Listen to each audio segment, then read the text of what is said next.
You're listening to CFRN, a community of believers who trade for a living.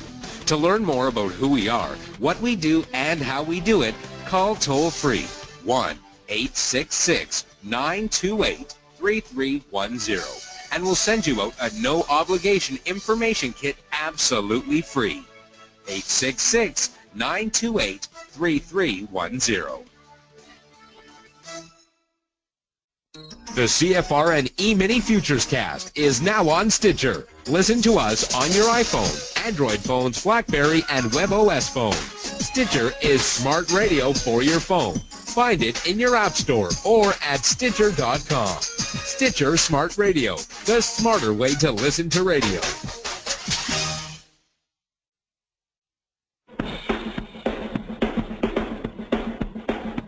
Are you ready, Steve? Andy? Yeah! Bert? Well, all right, fellas. Let's go!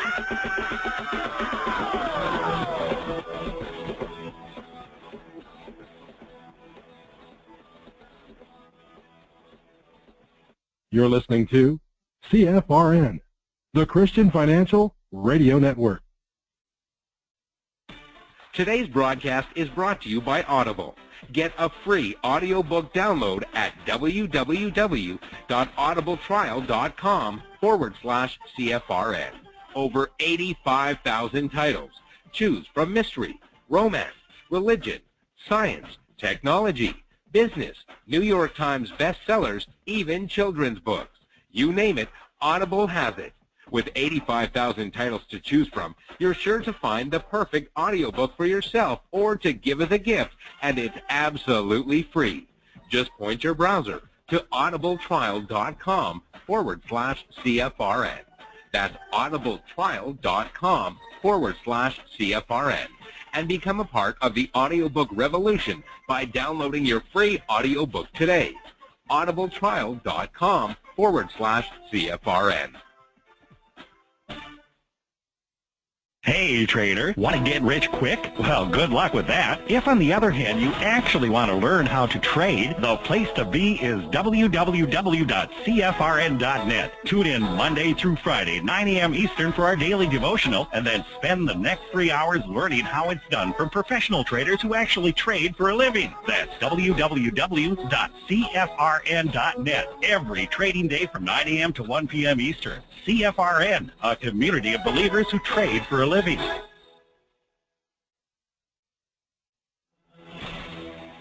Good afternoon, traders, and welcome back to the CFRN Emini Futures Cast.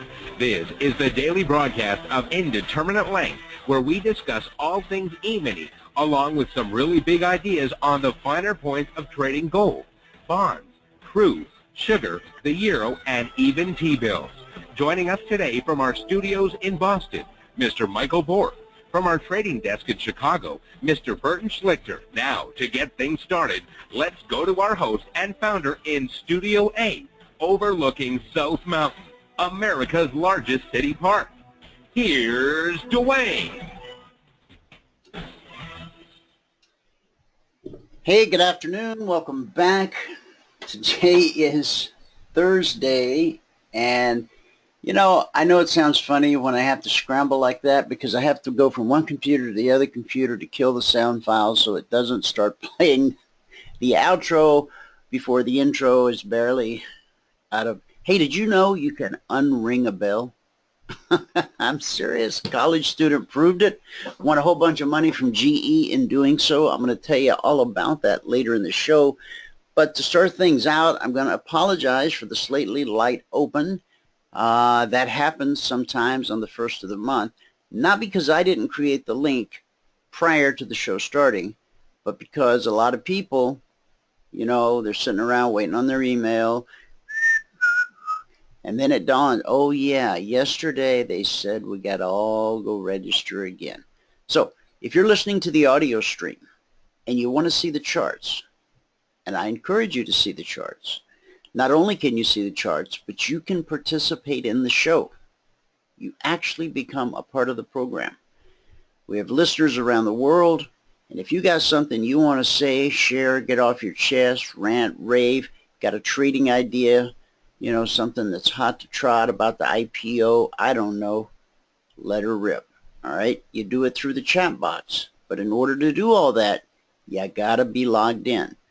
Now, here's how simple it is. Go to our homepage, CFRN.net. That's where you're already at, unless you're listening to us through a third-party app.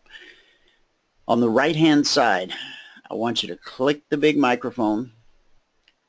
On the next page, there's a green box that says Watch Live Now. If you click that, it's going to take you to a page where you got to spend about 30 seconds filling out a little information.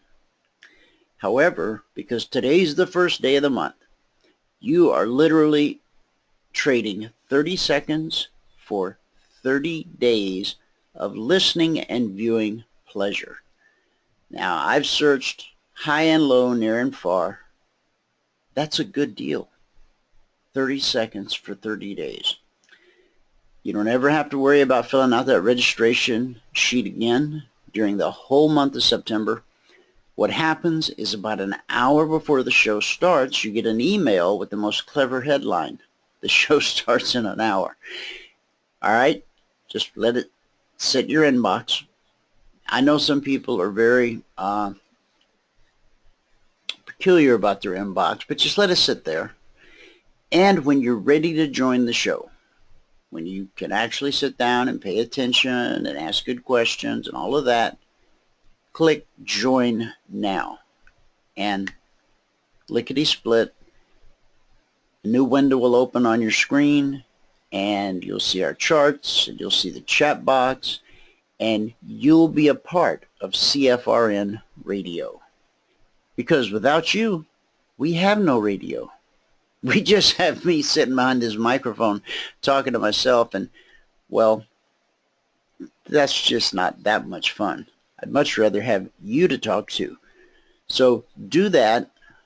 We'll all be a little bit taller, have a little more pep in our step, a little more jingle in our pocket, and you are the best looking audience in talk radio, according to the poll. Now, let's move right along. If you're brand new, a special welcome to you.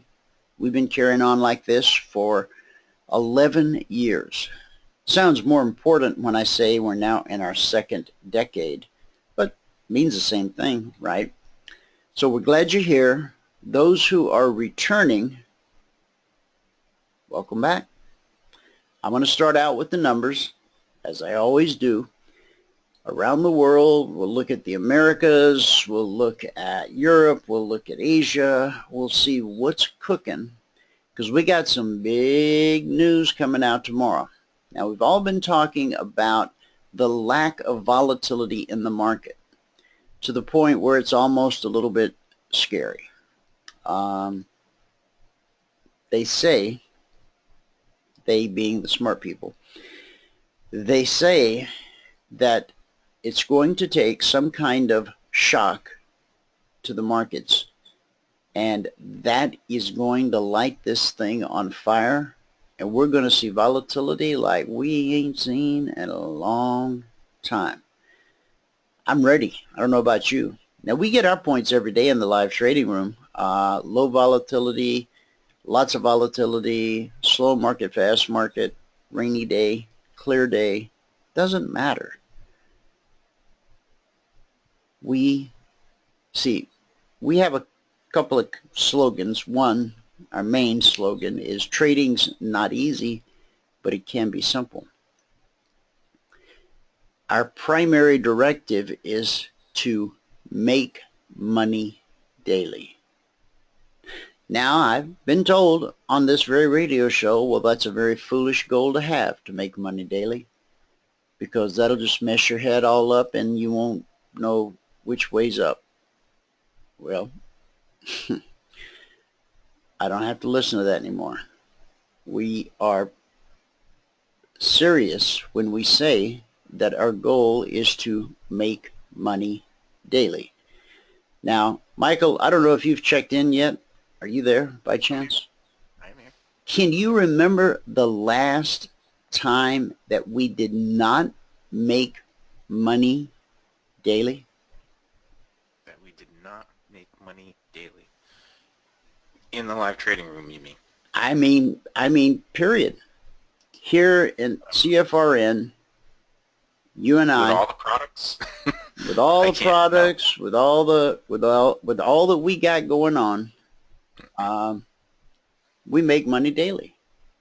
Now, part of it has to do, the majority of it has to do, well, a part of it has to do with the live trading room, a part of it has to do with the Concierge Trade Alerts, part of it has to do with other products, part of it has to do with the fact that Michael and I have developed multiple income streams.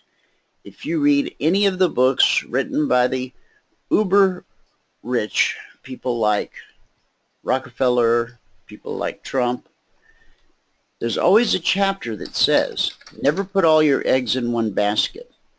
In order to be truly successful in life and to create generational wealth, the kind of wealth that you pass on from one generation to the next, you must have multiple income streams.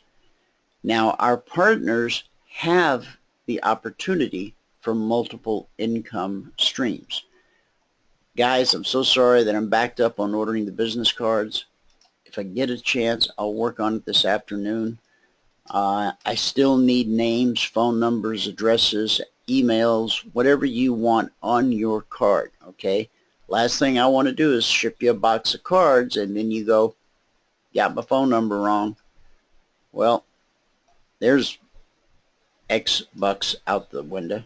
So let's get our heads together. We'll talk about it tonight in the workshop. Now, I know yesterday afternoon I kept carrying on about make sure you get signed up for the workshop tonight. And, well, it dawned on me as soon as I got off the air that yesterday was Wednesday, not Thursday. So I put a big red alert on the screen because a bunch of you stayed logged in to listen to the radio after the show, because we stream 24/7. So when we finish the live show today, we go right back into the live stream. And I try to give you almost every day a copy of The Mind of a Trader to follow up on the show. Yesterday, we just went back to the live feed. Now, here's what I want to say. There is going to be a partners meeting tonight, and you can't come to that meeting unless you're a partner, okay? Now, if you've been through the free trial, if you've downloaded the software, if you've ran the indicators, if you've put on and taken off trades, if you've been at a personal mentoring session with me, either you've figured out that you don't have what it takes to become a trader, or you figured out, oh my goodness, this is the most simple method for trading I've ever seen. Even I can learn how to do this. Now, I say that because I learned how to do this. Michael and I together created this, so of course I can do it, but we created it with simplicity in mind. Trading's not easy, but it can be simple. And it is. The method we created is simple. I know it's a little confusing every morning in the live trading room for brand new people. Oh my God, he's got 5 markets up there. I can't learn how to trade 5 markets at one time. We're not asking you to, and we don't want you to. We're just simply showing you all of the opportunities that exist across different markets using the same time frame on each market, same set of indicators, and same trade strategy. Whether it's gold or crude or soybeans or the S&P, we don't change a thing. As we move from market to market, we stay the same. Now, because your goal in the beginning is only to make $100 a day, you really only need your eyeballs on about 2 markets. And you really should be able to pull that 100 out of the market during the live trading room, not by shadowing Michael, okay, because that's just going to frustrate you because the guy moves so fast.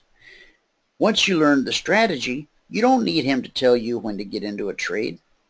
The software will tell you when to get in the trade, and at exactly what price. To the tick. Whether you're in Brooklyn or Bangladesh, the software is going to say, go long right here, right now, at this price, to the tick.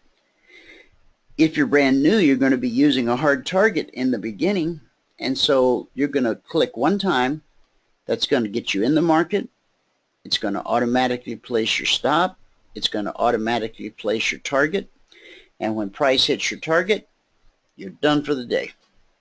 Price doesn't hit your target, then you're either going to get stopped out. Well, you're either going to hit the target or get stopped out. You could get stopped out for the full 8 ticks. That's all we risk on any trade. Or you could get stopped out with some profit. Okay? Some profit. Now, let me go to these numbers I promised you.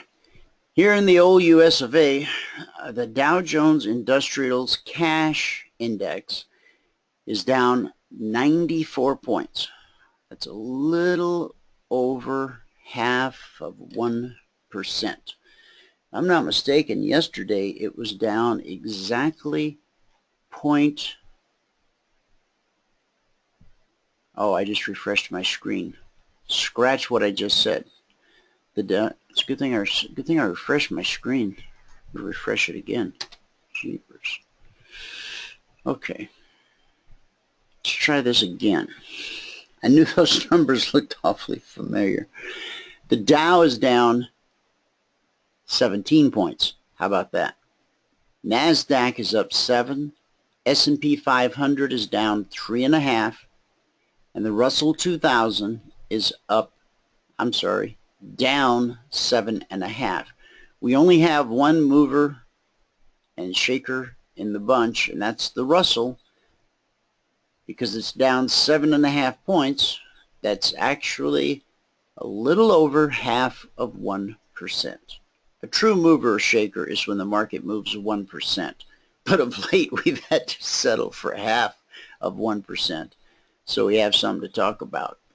The commodity basket is mixed today. Crude oil down $1.23, trading below the lowest weekly trading zone. We're going to talk about that later in the show. Gold is up $5.60. Thank you very much, gold. In Asia, the Nikkei is up 39 points. The Shanghai is down 22 points. And the Hang Seng is up 185 points. That's almost 1%. Last but not least, the European markets are also mixed, with the DAX down 58, FTSE down 35. Both of those are just over half of 1%. And the CAC is up all of 1.5 points, which makes that positive 0.03%. So quiet, yes. Flat, yes. Complacent, yes. Did we reach our daily goal? Yes, we did. Michael's going to tell you all about that in just a second. But first, I want to talk about what happened in Florida this morning. I haven't had a chance to even, I know it happened. I'm assuming no one was on board this Falcon 9 rocket.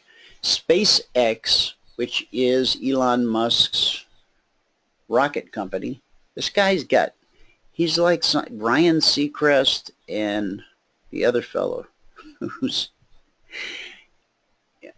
everywhere all the time. I mean, he builds the most incredible car in the world. He sends rockets to the moon.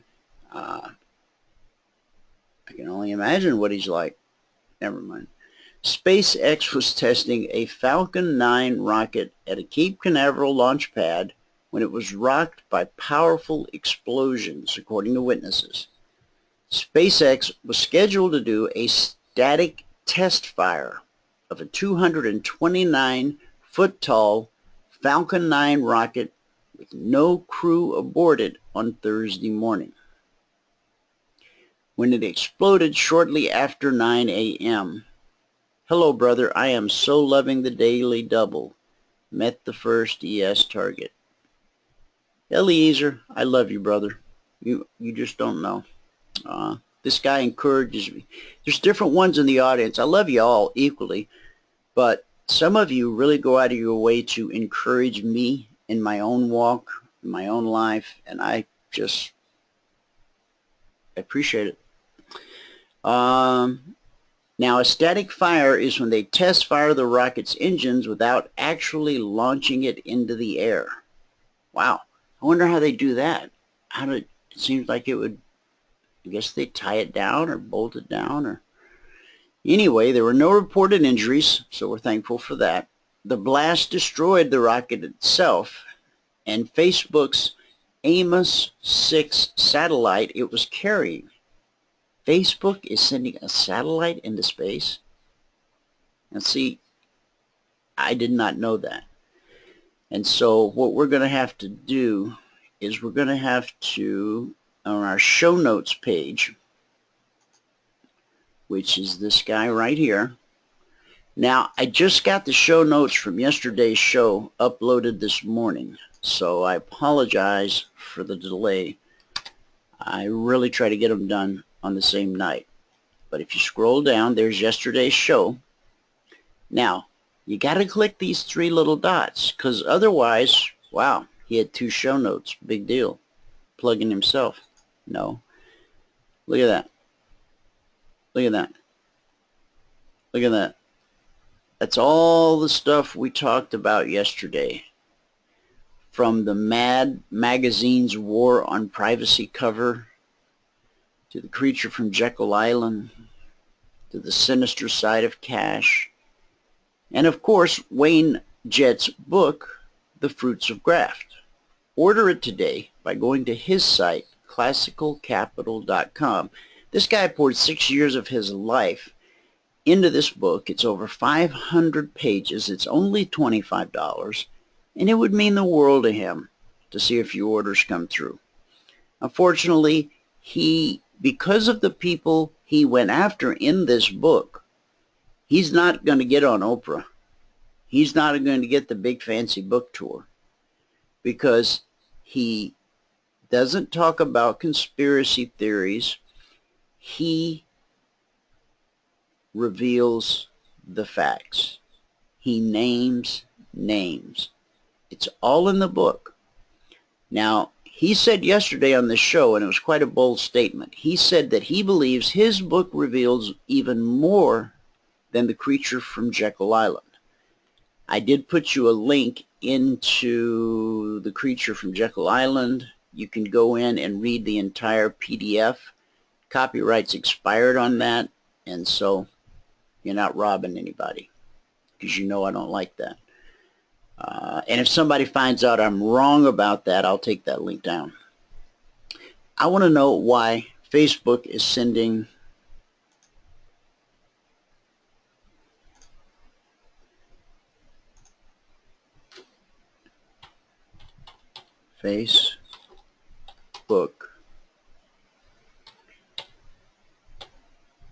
Amos 6. Amos 6. Mark Zuckerberg, I'm excited about our first satellite. Okay, so we'll come back and read that later in the show. We'll figure out what the heck's going on with Mark and satellite. Facebook putting a satellite in space? Okay. Falcon 9 rockets cost roughly $60 million each. And Spaceflight now has said that the Amos 6 satellite that it was supposed to take into space, see, Facebook paid them to take their $200 million satellite into space, and in doing so, the Falcon 9 was destroyed and the satellite as well. Now, most people would be pretty tore up if they lost $200 million or even $60 million, but both of these guys got enough money that they'll still be able to take their wife to dinner tomorrow night. I just heard a boom and a bang. I don't know if Elon has a wife. I looked out the window and the rocket was sort of bent at 45 degrees. I saw dirty black smoke and flames. A source who's employed at a company that does work at Cape Canaveral told Business Insider.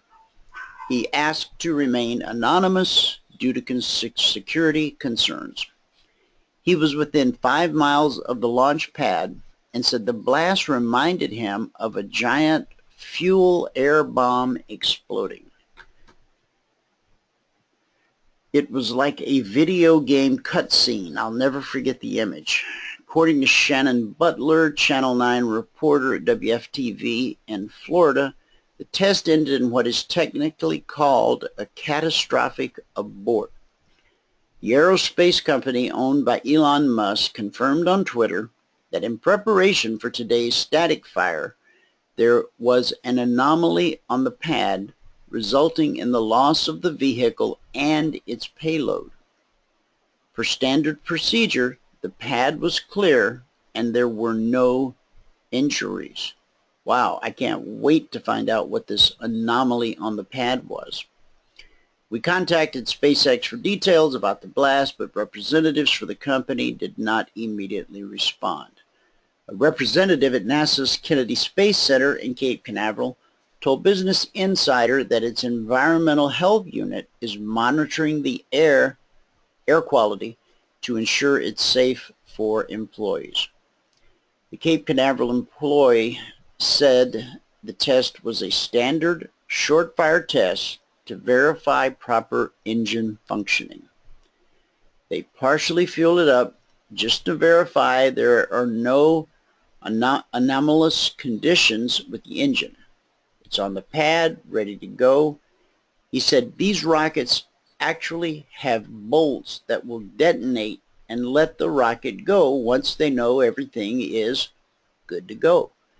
But they don't fire the bolts with the test. They just get the engines good and hot and then cut them off.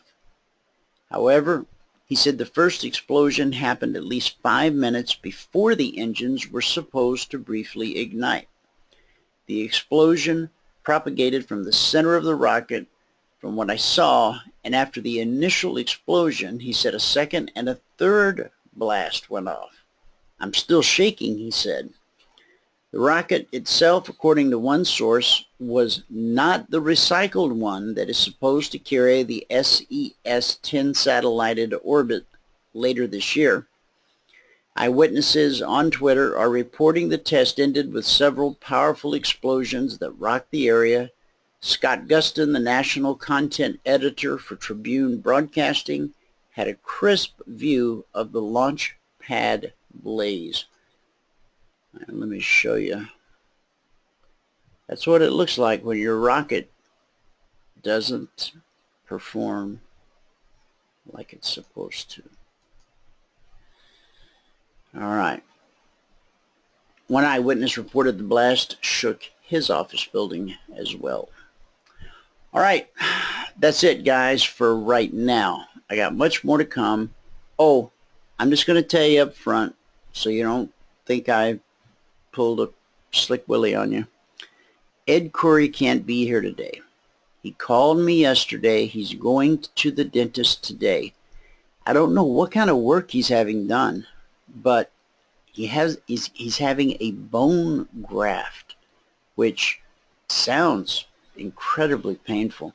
Anyway, he said if he's able to talk tomorrow, he'll come on the show tomorrow, and then for sure he'll come next Thursday.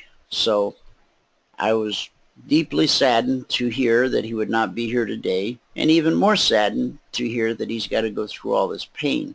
We all know that going to the dentist is not a lot of fun, but it's one of those things you got to do because it either hurts a little bit now or it hurts a whole lot later.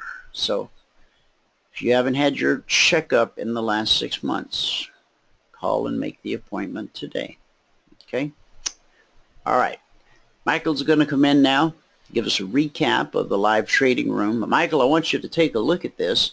Now, these are this week's weekly trading zones. I've got all the zones updated. So every chart I bring up today will have this week's zones, not last week's zones. The reason that I do it that way is because we give the zones to the partners every Monday morning at 6:15 a.m. before Wall Street wakes up.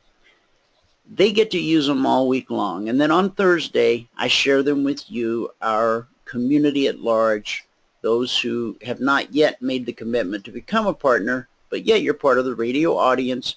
We still like to give you a little something, something. Look at how this came down this morning, the sell-off. Remember, Michael, when we were starting to come down, and I said, hey, guys, it looks like it's headed for the zone at 56.57. Sure enough, we spiked it, consolidated for an hour and a half. Now we're making the run back up. Now that move from 2170 to 2157, that's a 13-point move in the S&P 500. Not a bad move. Now we had a leg and we had a retracement, put in a double top, and then the continuation of the leg. Okay, this is what's called a low risk trade. When you get a leg and a retracement that comes all the way back to the beginning of the leg, traders, big traders, fund managers will risk a few points just to see if this is going to happen. And boy, they're dancing in the streets today. The ones that took the trade. The ones that didn't take the trade, they're in their boss's office explaining how the S&P dropped from 2175 all the way down to 2156, and they didn't get any of it. They might be looking for work. So anyway, Michael, all yours. All right. And I should say that we hit the second target from the daily double.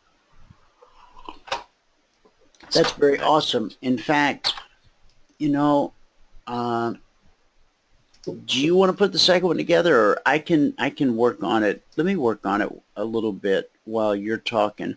Let me just get my screen out of the way, out of your, okay, so people can, and I'll even blow your screen up a little bit larger. Yeah, there we go. I should do that every day. Okay, let her rip, buddy. I'll hit mute. Here we go. Okay. All right, good afternoon, everyone. Today is Thursday, the first day of September, 2016. I had to think about that for a moment. Today in the live trading room, oops, I don't have my spreadsheet up there. Today in the live trading room, this is what happened. Oops. I seem to be missing a little color there too. Let me copy this, paste it in here. There. Alright, today in the live trading room we made 6 ticks profit on soybeans, 10 ticks profit on the euro, 10 ticks profit on crude, and 4 ticks profit on gold. That was $277.50 right there. See, we got a new daily total column. I added another column at the end too. Today it took us 57 minutes and 9 trades to get to our goal for the day. At that point, we were up $122.50. We took a total of 17 trades today. Okay. This is the average gain per trade. $16 is the average gain per trade. Okay. So every trade I took. Anyway, our gross monthly profit, $277 so far. It's only one day in. We ended last month with $5,710 over 23 trading days, averaging $248 last month. So far this month, we're averaging $277. If you were to apply an $8 commission to every trade we've taken, you'd have a net profit today of $141, and with a $5 commission, the net profit would be $192. On the year now, we are up $41,122.50. That's over 165 trading days, averaging $249 per day. $249 per day. Okay. That is where we stand on the day, on the month, and on the year. Again, last month we were up $5,700. You can see the monthly totals right here for the whole year. So far, January was our best month of the year. But usually these last few months, the last few years, these last few months have been rocking. They've been good months for us. So knocking on wood. This year, looks like October was the best month of the year. Well, last year, October was the best month, but August, September, October. So we'll see how it comes out this year. Okay. Let's see, we'll go here. If you have not signed up for the free trial in the last 6 months, and you want to, go to the homepage of CFRN.net. In the right-hand column where it says register for a free trial, put in your name, put in your email, click on register for a free trial. When you do that, you'll be sent a confirmation link. You must click the confirmation link. Okay? All right. So the trades, let's get into them here. We started out here with gold, and we had a stop out. Our very first trade of the day was a stop out. All right, then gold started to change directions and stuff. It actually did change directions, but we didn't get a trade set up in here to get into that. Okay, this was on news right here, where it went up here, then consolidated and went up here. That was on the news this morning. That all took just a couple of seconds. All right, we slowly worked our way out of the hole with the gold. Made 2 ticks profit there, 4 ticks profit there, 4 ticks profit there, and 2 ticks. I'm missing one. That was 2 ticks. This was 4 ticks. This looks like it was 2 ticks. This looks like it was 4 ticks. And I didn't put on that last trade. I didn't add that last trade into it. Whatever I got on that last trade, I think it was 2 ticks. So we're actually plus 6 on gold, I believe. Plus 6 on the gold. Anyway, during the break, we had a bounce off the BBC right here for a few more. Then we had a continuation trade right there for a few more. And one more bounce right here. This would have been a momentum trade right here. All right, because it would have been this up close that you would have gotten long on, not this one. It changed directions and did not have divergence at the right time. So now it's looking like it wants to go long here, but the cycle is not giving us a trade. Okay, so we ended with plus 6, not plus 4 on the gold. On the ES, we did not trade it, but we did highlight some trades in it. One of them was right over here. Then it got really flat for a little while there. Then another one was right here, and it went right down to the zone. This area right in here, this was the daily double buy, was right here at 61. I can tell you now because it's already happened. This was the risk on it. You can see from the moment that it triggered, it never pulled back.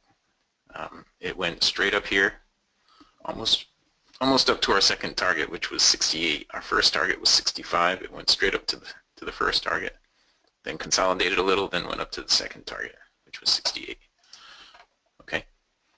I expect it'll get up here to 70, but we'll see about that.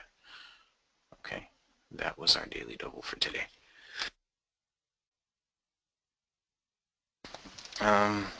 Crude oil, let's see. On the crude, let's blow it up so you can see it a little better. All right. Crude started out in the pre-market. It had some pretty good movement. Then it opened up here, and it didn't give us any trade setups until way over here it had one that I missed. That was on the news as well. Okay. Then right here I had a break-even trade. Right here I had, let's see, another break-even trade. And right here I gained 4 ticks profit. Here I had another break-even trade. Here I had another 4 ticks profit, getting me to plus 8. Then somewhere in here I gained 2 ticks. There was another one where I gained 2 ticks. Okay, how many trades do I have on here? I have 1, 2, 3, 4, 5, 6. Yeah, so one of these gave me 2 ticks. And we ended with plus 10 on crude with 6 trades. 6 trades and plus 10. Now during the break, there was a short trade right in here. a short trade right there. And then after we broke that dynamic support, there was another short trade. This would have been a momentum trade right there. Okay, that was all during the break. Over here, this up close was not a trade. And now the black step line is crossed down below. So we ended with plus 10 on crude today. Okay, on the soybeans, we had just a couple of trades. We had this one, that was a break even, missed that one, and then we grabbed 6 ticks profit on this one. That gave us plus 6 on the day. During the break, there was a long trade right here, was a momentum long trade. And if we drew a trend line, there would be another momentum long trade right here. That didn't go anywhere. And that was it during the break on the soybeans. On the euro, what did we do on the euro? We had a few trades over here. Okay, the euro also shot up on the news today. Okay, gold and the euro both went up on the news that came out because all the news was bad. We missed a trade there. We got one right here on the euro. We got 4 ticks on that trade and 6 ticks on this one, putting us at plus 10. Ended up with a break even there.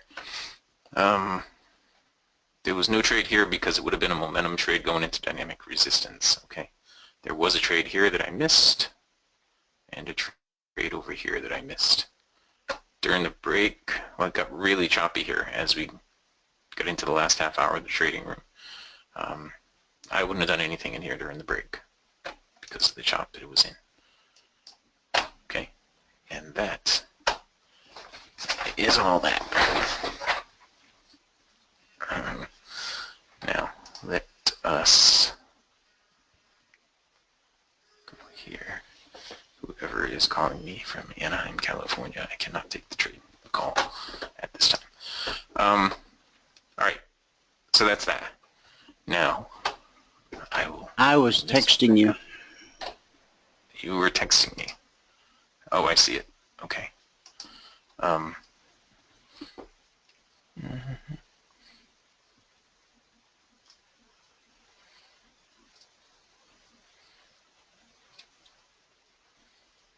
Okay. But according to my compass that I got out of my box of Cracker Jacks, I'm not in Anaheim.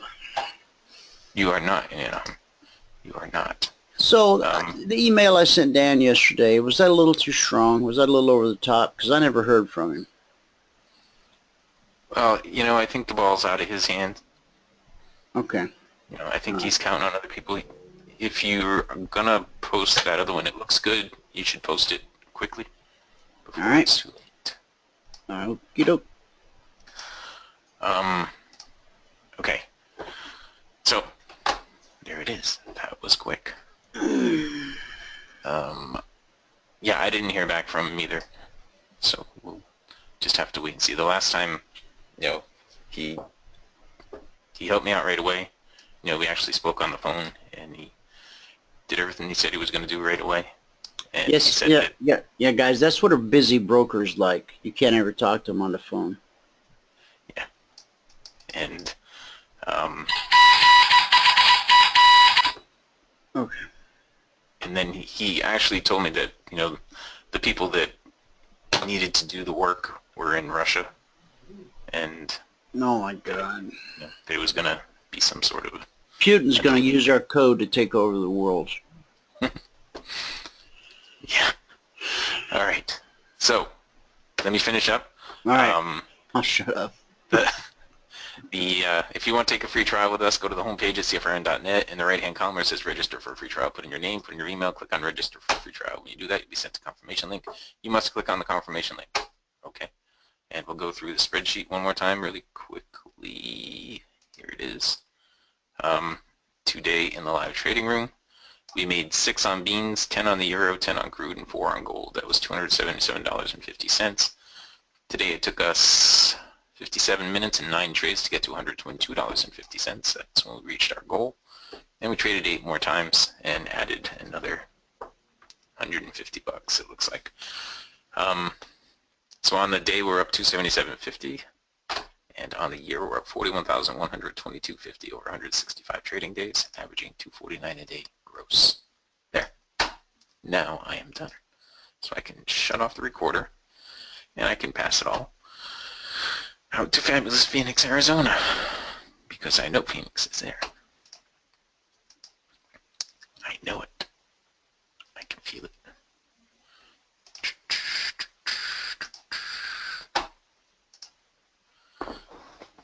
Dwayne, did you go away?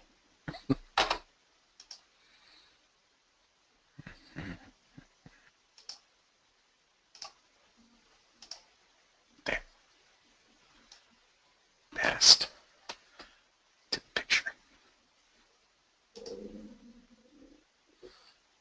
And that would be my stomach.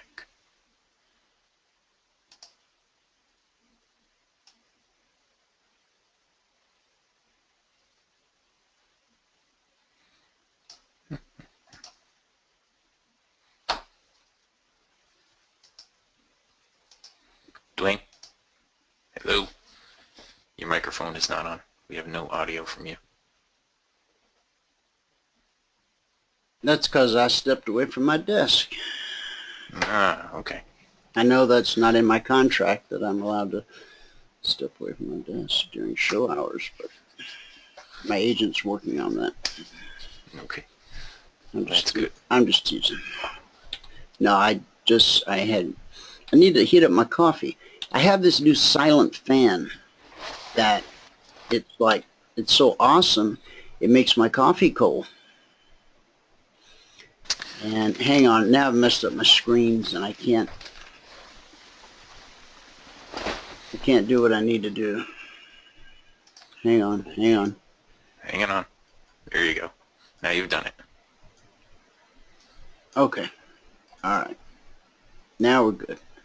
Now we are good. Blow it up. Bing to bang. Okay. So, anything you want to talk about? Well, I already went over the daily double now. Oh, what was the recap of the recap? The recap of the recap today, it took 57 minutes and 9 trades to get to 122.50. Okay. Now, 57 minutes and 9 trades. 9 trades, that's some days. How many was it yesterday? Yesterday was 1 trade. 1 trade. 1 trade. So look at the difference, guys. We use the same strategy, same indicators, same everything every day. One day it takes 1, another day it takes 9. So I've been talking to a lot of people lately who really have a hard time if they don't hit it on the first trade. And one of the guys I had a mentoring session with, he's become a good friend. He's a great guy. He said, you know, Dwayne, he goes, I know it's in my head, he goes, but it's like if I don't nail that first trade, then I just know I'm going to dig myself a hole all day long. And I said, you've got to promise me you'll never say that again. Because your thoughts becomes words, becomes actions, and your actions become the building blocks of your tomorrow. That's why I recommend that one software program that's in the members area that will help you get rid of all that trash talk, all that negative energy that's bouncing around inside your head between your ears like a racquetball. You got to stop it, okay? The market is not out to get you. It's not against you. It could care less if you make money, don't make money. It's not that it's mean, it's just neutral. Ben Franklin, $100 bill. Now you can build a dirty bomb or you can feed a hungry child. The expression on Ben's face never changes. If Warren Buffett makes money today, the market's not happy. If Dwayne Reeves loses money today, the market's not sad. The market just is. It's like electricity.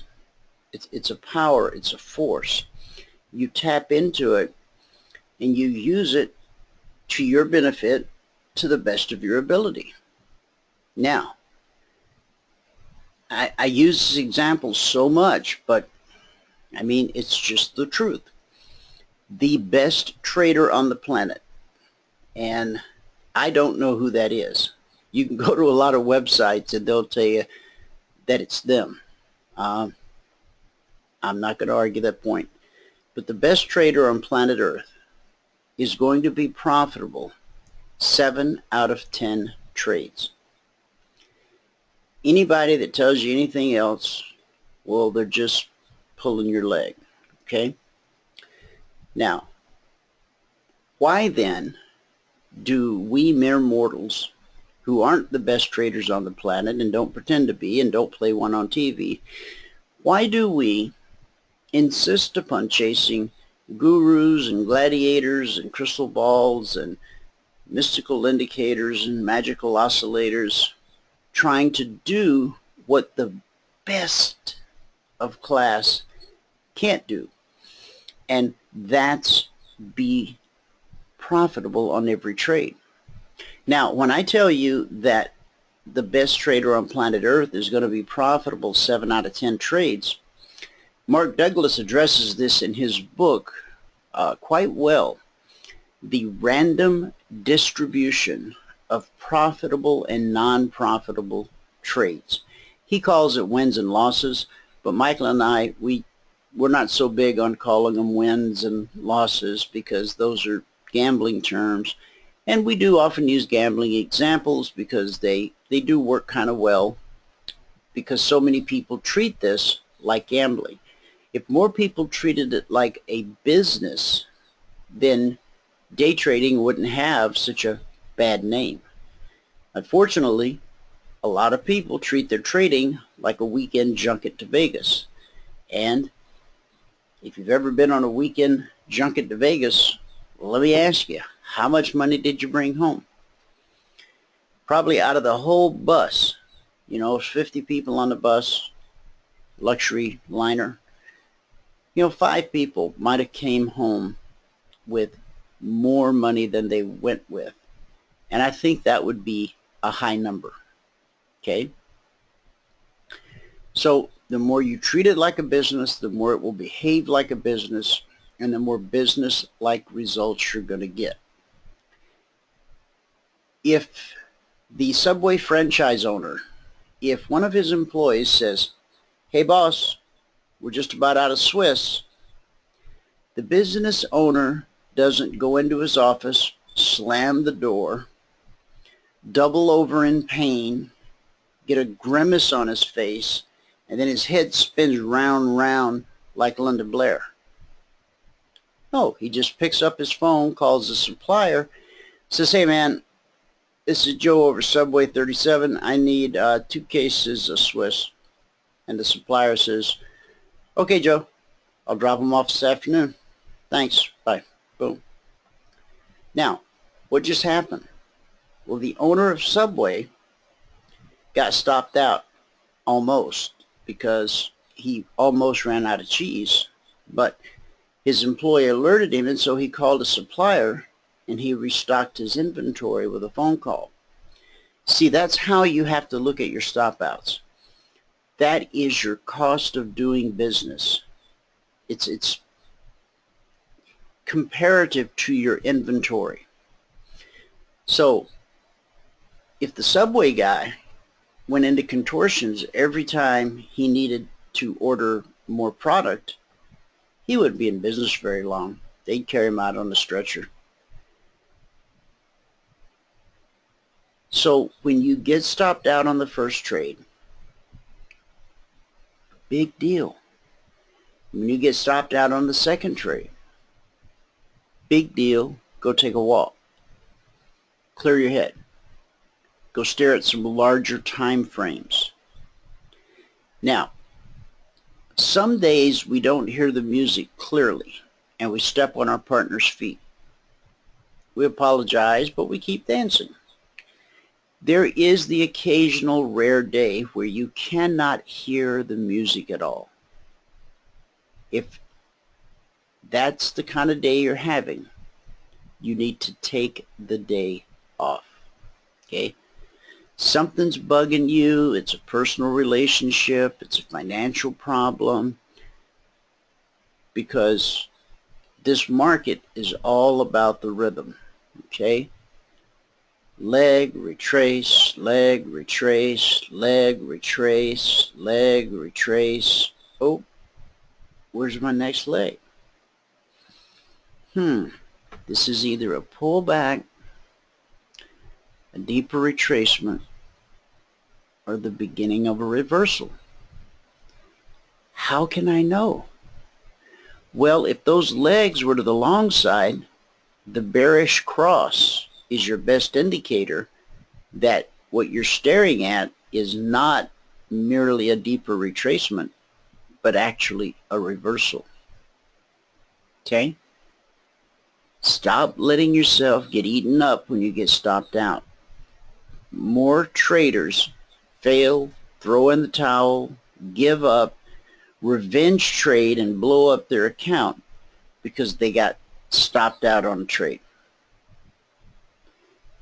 You just have to accept that that guy who is profitable 7 times out of 10, and he's the best trader on planet Earth, the first 3 trades of the day could all be stop outs. Now, do you think he became the greatest trader on planet Earth by getting up and walking away from the job after he got stopped out 3 times? Heck no. He had to put on the next trade. Bam, next trade, bam, next trade, bam. And when you're in the zone, don't think about, I'm in the zone. It's like the guy shooting free throws. He shoots 12 free throws in a row in the zone. He's not even thinking about it. The ball comes back to him, swish. The ball comes back to him, swish. The ball comes back to him, swish. Then all of a sudden it crosses his mind, wow, I just did 12 free throws in a row. Boy, you might as well not even throw number 13, because that sucker's not even going to hit the backboard because you've now stepped out of the zone. No telephones, no Twitter, no Facebook, no wife coming in telling you that the cat tripped. Okay? You need to be able to shut your door, and you need a sign on it that says, quiet, man working. Okay? Some days you only need 5 minutes of concentration. You nail that first trade, you're done for the day. Okay? But other days, you got to work for it. Okay? Now, taking only effortless trades would be wonderful. And we all know what the effortless trade is. We enter into a trade, and lo and behold, no sooner do we get triggered in, and bang, we're done. We just got our goal for the day. We scratch our head and we go, how come they can't all be like that? If you'll sign up for a personal mentoring session with me, I'll teach you a little something, and you can have more effortless trades than you've ever had before. Better yet, you'll know why they're effortless trades. See, right now, you don't know. You're like going, dang, what was different about this one than that one? I'll show you. If you're a partner, if you have the indicator set, if you're on the trial, I might. Depends on if I like you or not. Because sometimes people on the trial, when we have a mentoring session, because they've been beat up and kicked around and ripped off, and I got to spend the first 15 minutes convincing them that they have to accept a little bit of the responsibility for their failures. Okay? It's only when we start accepting responsibility for our own actions that we can actually grow, and that applies to every area of our life. As a husband, as a father, as a member of the church board, you know, in whatever capacity God has you serving, you've got to accept responsibility for your own actions, and you got to quit blaming the market, the broker, the this, the that. I think I'll end my rant right there. I hope I got my point across. Is there anything you'd like to add to that, Michael, if you're still there? Or I guess you're on the phone. Okay. Well, we'll move right along. I got to put a bell on him so I know when he leaves. Oh, he sent me a message. I have to go. 5 minutes ago. Okay. No, come back.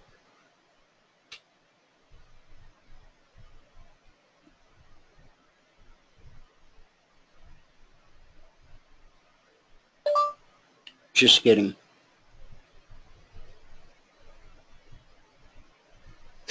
All right. So we discussed earlier today on this radio program that it may or may not be legal for someone to enjoy their job as much as I do, but I'm hoping it is legal because I got kids to raise, you know, and all that. But I really do have a good time every day. And I think about so many people who drive to work Monday morning.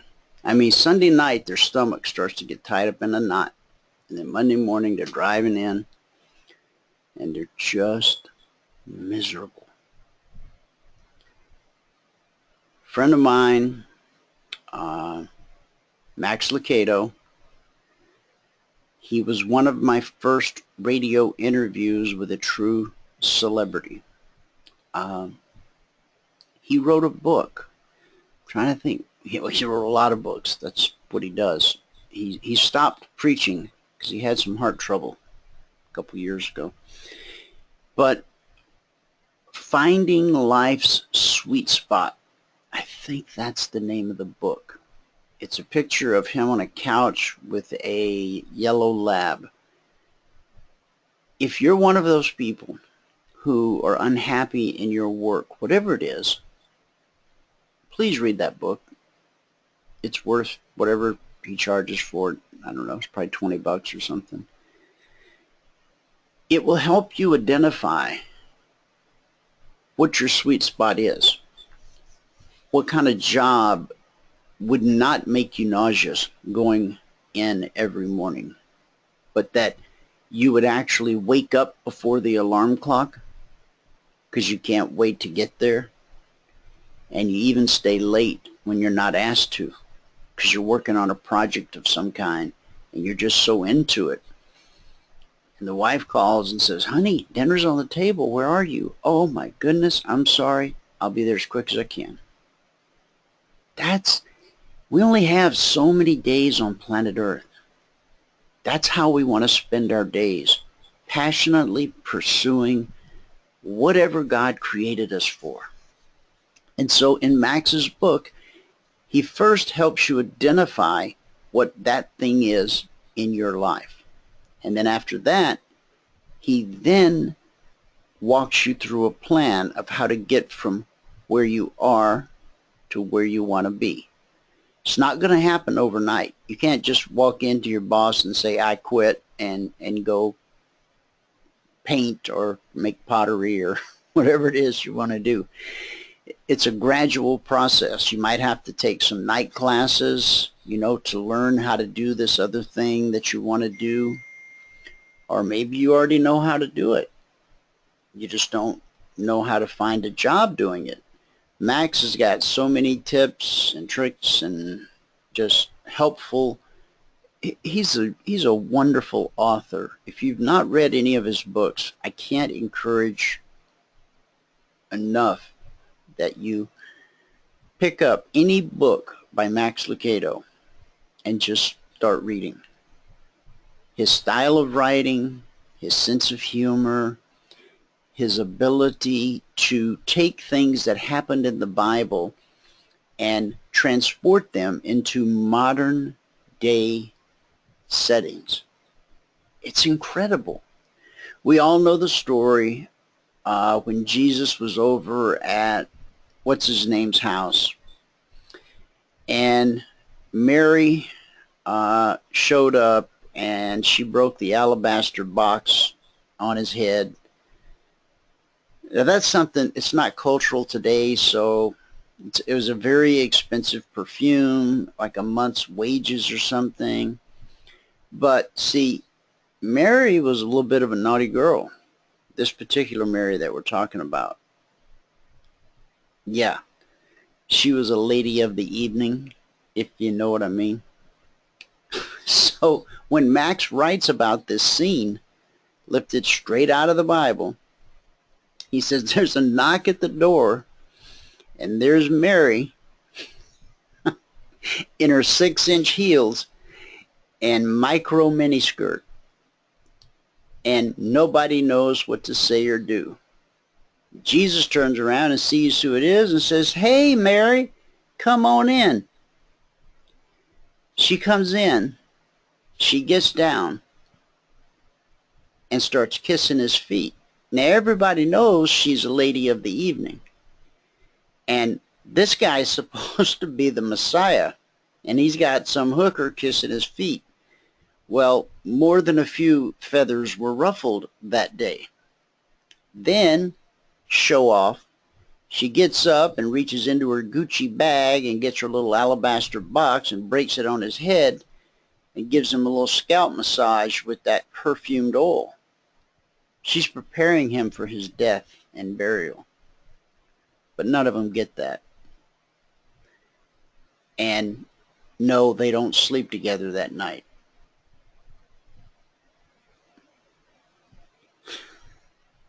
I hope I've given you a little taste of what Max does. He puts stories we've heard over and over in the Bible in modern day settings in a way that nobody else can. It was a highlight of my life the day that I met him and shook his hand. I think he even gave me a hug. And he gave me words of encouragement because I had just launched CFRN. And I should reach out to him because I got a sneaking suspicion he might come back on the show again 11 years later. And I can tell him, Max, the words of encouragement you gave me really helped keep me going on days when I doubted if I could pull it off. So, anyway, I said I had a little more news. Let me see. Oh, thanks, Tim. Tim said that was a good rant. I appreciate that. Marvin says, you never go broke making money daily. Amen, brother. Wayne said it was carrying an Israeli military satellite. Well, now we have news that it was carrying a Facebook satellite worth $200 million. Maybe now would be a good time to take a peek at that. Let's just... I'm excited to announce our first project to deliver internet from space as part of our internet... Oh, that's way back in October. That's not...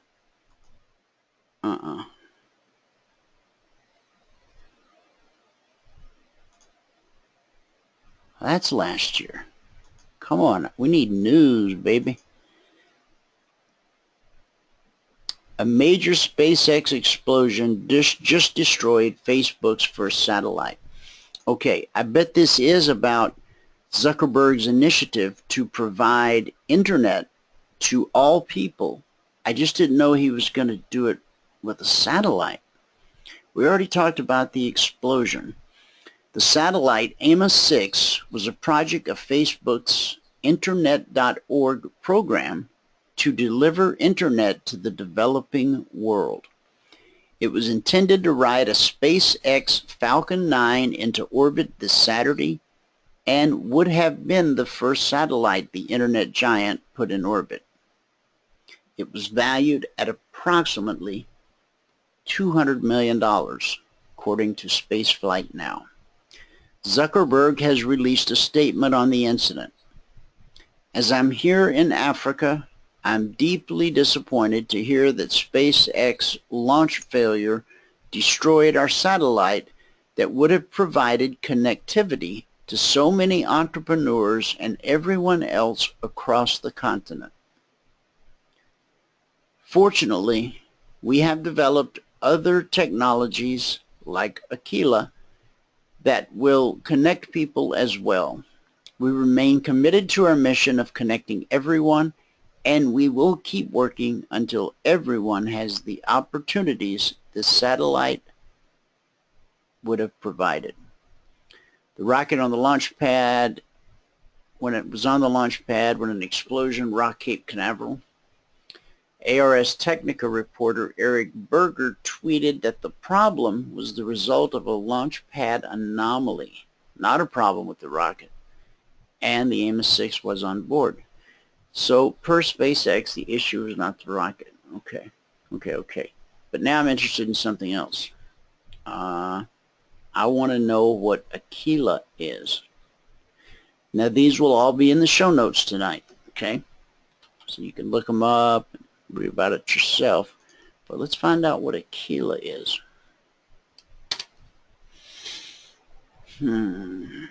Aquila's first flight, a big milestone towards connecting billions of people. Oh, it's that. Remember I showed you a picture of this a while back? Internet access can offer life-changing opportunities and experiences to all of us, but there are still 4 billion people without it. That's 60% of the global population.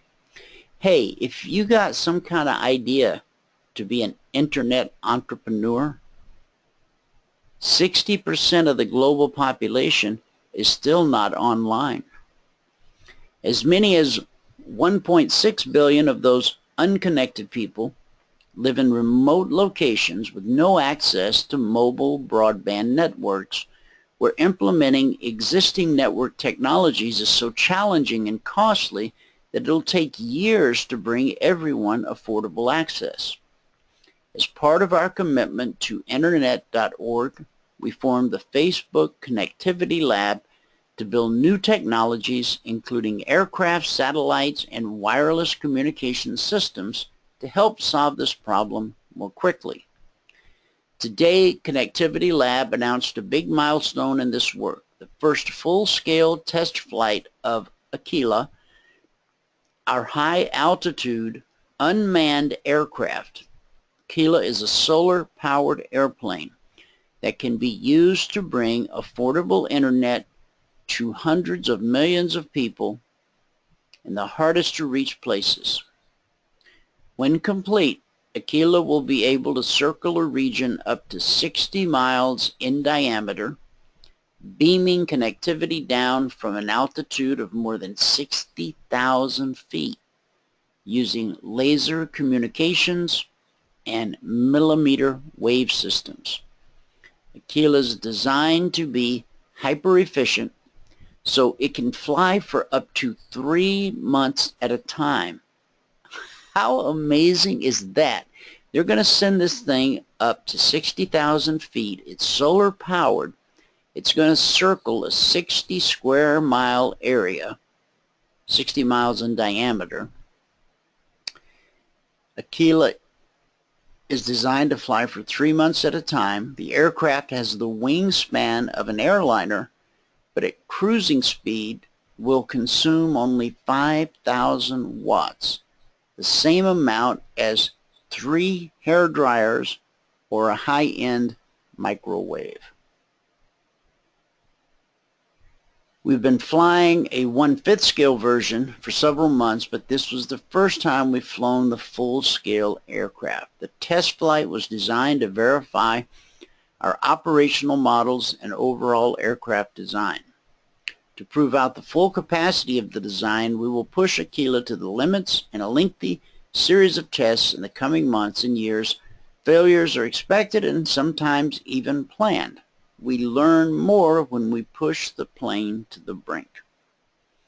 The first functional check was a low-altitude flight, and it was so successful that we ended up flying Aquila for more than 90 minutes, 3 times longer than originally planned. We were able to verify several performance models and components, including aerodynamics, batteries, control systems, and crew training. In our next tests, we will fly Aquila faster, higher, and longer, eventually taking it above 60,000 feet. Each test will help us learn and move faster toward our goal. Man, are these some crazy times we live in, or what? I mean, do you remember when they were pushing those AOL discs everywhere you went? They were cramming them in your mailbox. When you went to the gas station, the counter was littered with them. They were out on top of the gas pumps. They were everywhere. I mean, the internet as we know it today did not even exist then. Initially, there was just one place you could go, unless you were a bit of a geek and you knew how to log into universities and stuff like that. The only quote-unquote website, and at the time, it wasn't really a website, it was just a destination. It was what you did. You had a modem that made that funny noise, and you connected to AOL. And from AOL, you could get news and different things, and you could email people. Remember, You Got Mail? There was a movie with Meg Ryan about email.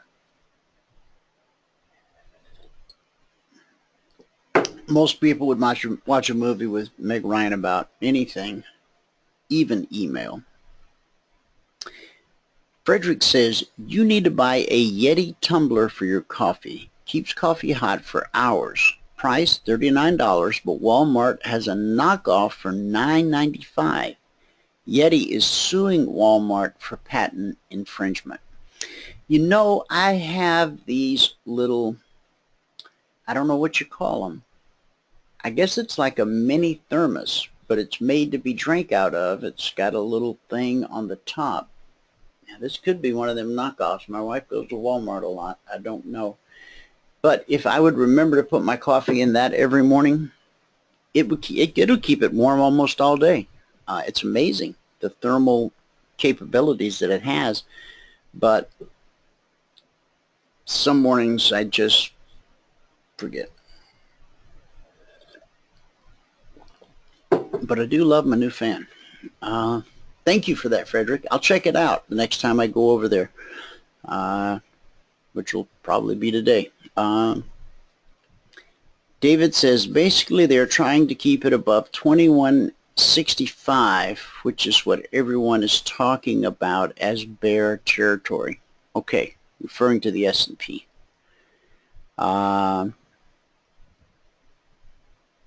Interesting. Very interesting. Okay, are there any other questions or comments? What do we got? Marvin says, Babe Ruth's success was no ball he swinged at. Marvin, I'm not sure. I'm sure everybody else got it, but are you saying that Babe, I think I know what you're trying to say. Who struck out more times than anyone else in Major League Baseball? Babe Ruth. And you're like, no. He's the home run king. Yeah, well, he's also the strikeout king. Am I right, Marvin? Is that what you were trying to say?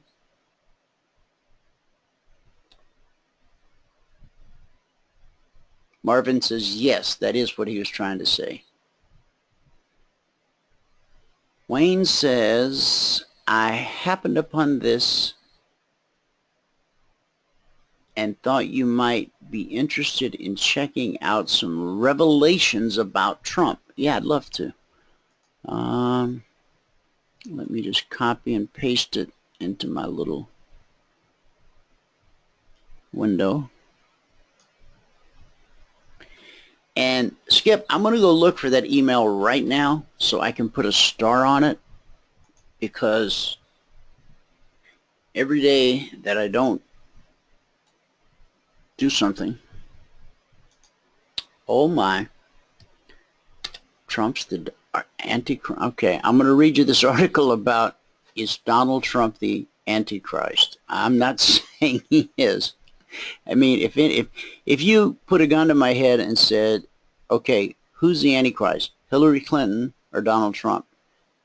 I'd have to go with Hillary. I don't know. I'm just saying.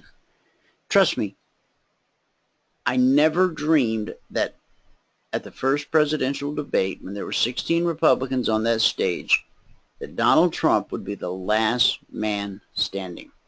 Never imagined that that could happen. But it did. But it did. From Skip, hi to Wayne. I was telling you my wife. Okay, I've got... Okay, Joe says the re-register link is not working. Now, obviously it's linking because a bunch of you are here. So let me just email Joe back real quick. Joe, the room is full.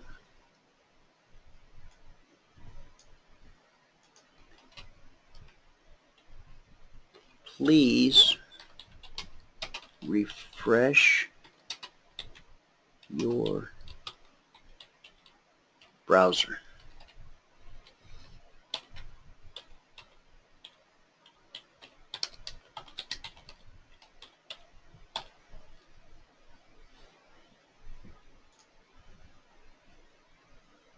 Boy, I hope that helps. I'm glad I looked over there. Okay. All right. So now back to Trump and this whole Antichrist business. I hadn't heard that. This is from the hypertext.com. Is Donald Trump the Antichrist? Is Donald J. Trump the long prophesied beast of Revelation? According to the Bible, the Antichrist will be a charismatic celebrity, a big talker, and a smooth talker. He will convince people that he has the solution to every problem. He'll be a deal maker and a master negotiator. He will claim to know how to defend Israel and to create lasting peace in the Middle East. He will be an intimidator and a militant lover of power. He will exalt and magnify himself and claim to be the only Savior. Sound like anyone you know? Sounds like a lot of people I know. That could be Hillary Clinton. The number 666 is a major sign of the Antichrist. As revealed and explained on this page, the number 666 turns up over and over again in regards to Donald Trump and his family. Okay. All right. Here's the top 10 Donald Trump 666 connections. Now, this was brought to us by a member of the audience. I'll just read it to you. The Trump family bought and controls the most expensive single building ever purchased in the United States at 666 Fifth Avenue, a street symbolic of money mammon, and excess greed. The Trump family paid $1.8 billion for the most expensive building on record, and 18 is 3 times 6, or 666. It is controlled through Donald Trump's daughter Ivanka Trump and her husband Jared Kushner. The Trump family is also in the process of building a $666 million tower at One Journal Square. According to multiple reports, the height will be 666 feet. Another Trump Fifth Avenue property, the famous Trump Tower, is 203 meters tall, according to multiple reports, and 203 meters equals 666 feet. Donald Trump lives there in gold enameled opulence on the 66th floor. Donald Trump inherited his grandmother's real estate empire when she died on June 6th of 1966, or on 666. Her name was Elizabeth Christ Trump. The family business was named E. Trump and Son. Elizabeth means oath, so her full name may be interpreted as Oath for Christ to be trumped, i.e. outranked, upstaged through trickery. The Trump surname is an anglicized version of their German name Drumpf. In Jewish gematria, the value of the letters in Don Drumpf is, you guessed it, 666. Don being both his abbreviated first name and meaning powerful ruler.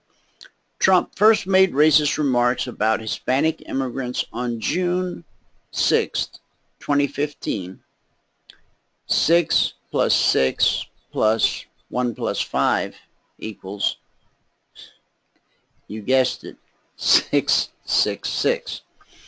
His fear-mongering comments about rapists and drug dealers vaulted him to the top of the polls. On the same date, 666, speaking to a packed room in Raleigh, North Carolina, Trump announced that the American dream is dead and only he can resurrect it.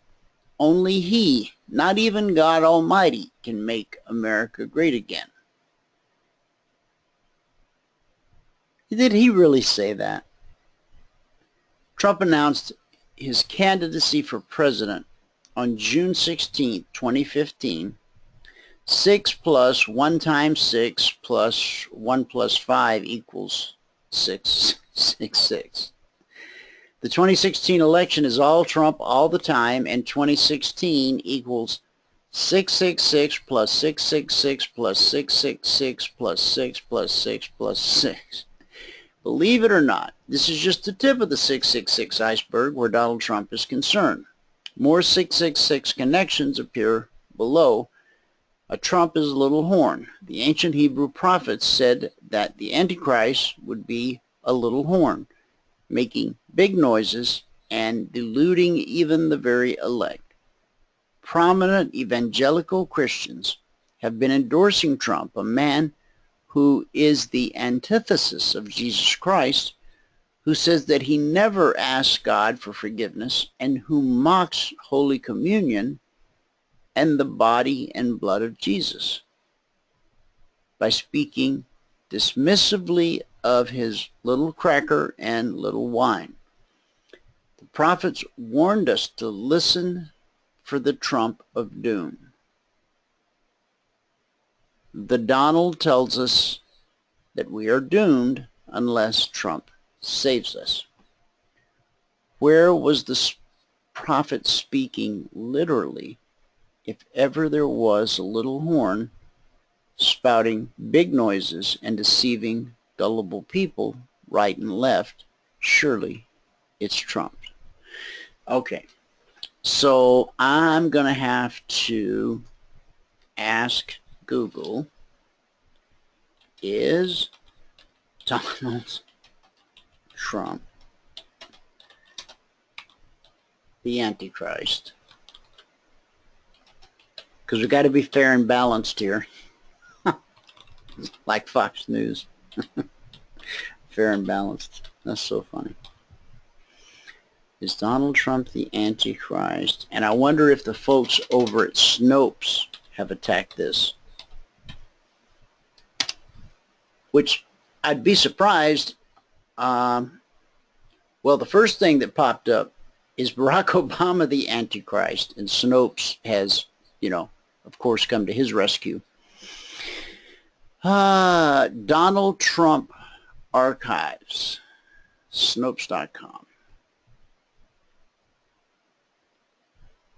An article reporting that Donald Trump badmouthed Jesus and said, okay, now this is from Snopes. These people are liberals. It's a husband and wife. They work out of their living room, okay, but they got the world's attention. On 30 December 2015, the entertainment website Freewood Post published a fake news article claiming that Donald Trump had badmouthed Jesus, saying that he could save America without some silly cross. You know what I'm going to do? I'm going to make America great again. You know how I'm going to do it? I'm going to get the best people, only the greatest. I'm going to save our country. I'm going to save this nation like nothing's been saved before. I'm going to save this nation like Jesus saved Christians, except I'll be able to save you without some silly cross. I don't like guys who let themselves get nailed to a cross. Real saviors don't need crosses. They need know-how. And know-how is what you'll get with President Trump. Now, from Snopes, Snopes says this is not a real quote from Donald Trump. Freewood Post is an entertainment publication that does not publish factual news stories. Freewood Post is a news and political satire web publication which may or may not use real names, often in semi-real or mostly fictional ways. All news articles contained within Freewood Post are fiction and presumably fake news. Any resemblance to the truth is purely coincidental. This isn't the first time that a satirical fake news website attempted to frame Donald Trump as a person who believes that he is more popular than Jesus. In August 2015, the humor website The Good Lord Above published a fictitious story in which Trump called Jesus a socialist loser. See, he never said that. However, Trump has shared his thoughts about his belief in the past. In a September 2015 interview with the Christian Broadcasting Network, he told the interviewer, "Well, I say God is the ultimate. You know, you look at this, here we are on the Pacific Ocean. How did I ever own this? I bought it 15 years ago. I made one of the great deals they say ever. I have no more mortgage on it, as I will certify and represent to you, and I was able to buy this and make a great deal. That's what I want to do for the country, make great deals. We have to bring it back. But God is the ultimate. I mean, God created this. He points to his golf course and nature surrounding it. And here's the Pacific Ocean right behind us. So nobody, no thing, no, there's nothing like God. So, anyway, it'll all be in the show notes, folks, because that's our new way of rolling. So, it took me a decade to figure that out, but hey, I'm a slow runner. I still did not receive an email for September.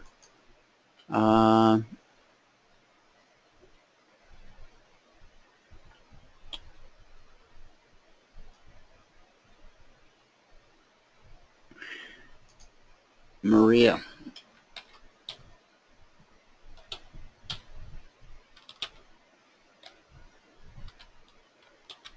You must go to the link and fill it out. You know, I think I'm going to hire somebody to sit in the studio with me and do this kind of stuff so that I don't have to take away from him. Then you will be taken to the show in progress. Blessings, Mr. D. But you can call me Dwayne. All right. I'll stop looking at my email. It's the first. I know people are going to have problems. I've done it more than twice.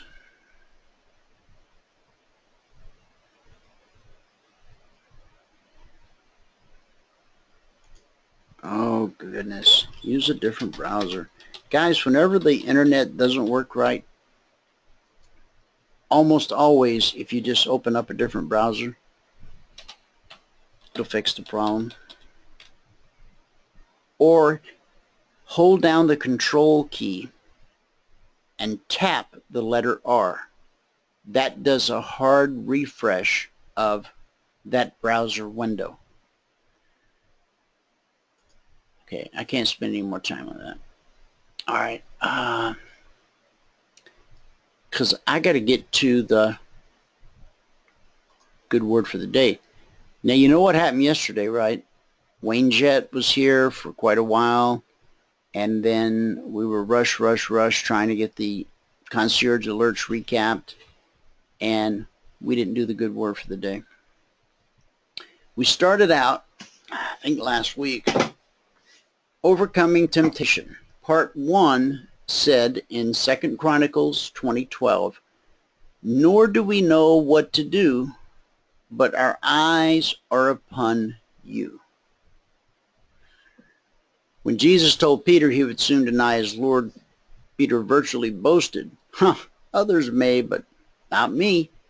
Yet within a few hours he was swearing and disavowing any knowledge of Jesus. It can happen to any of us. The Bible says each one is tempted when he is drawn away by his own particular desires and enticed. That's James 1:14. Now, James doesn't pull any punches. If you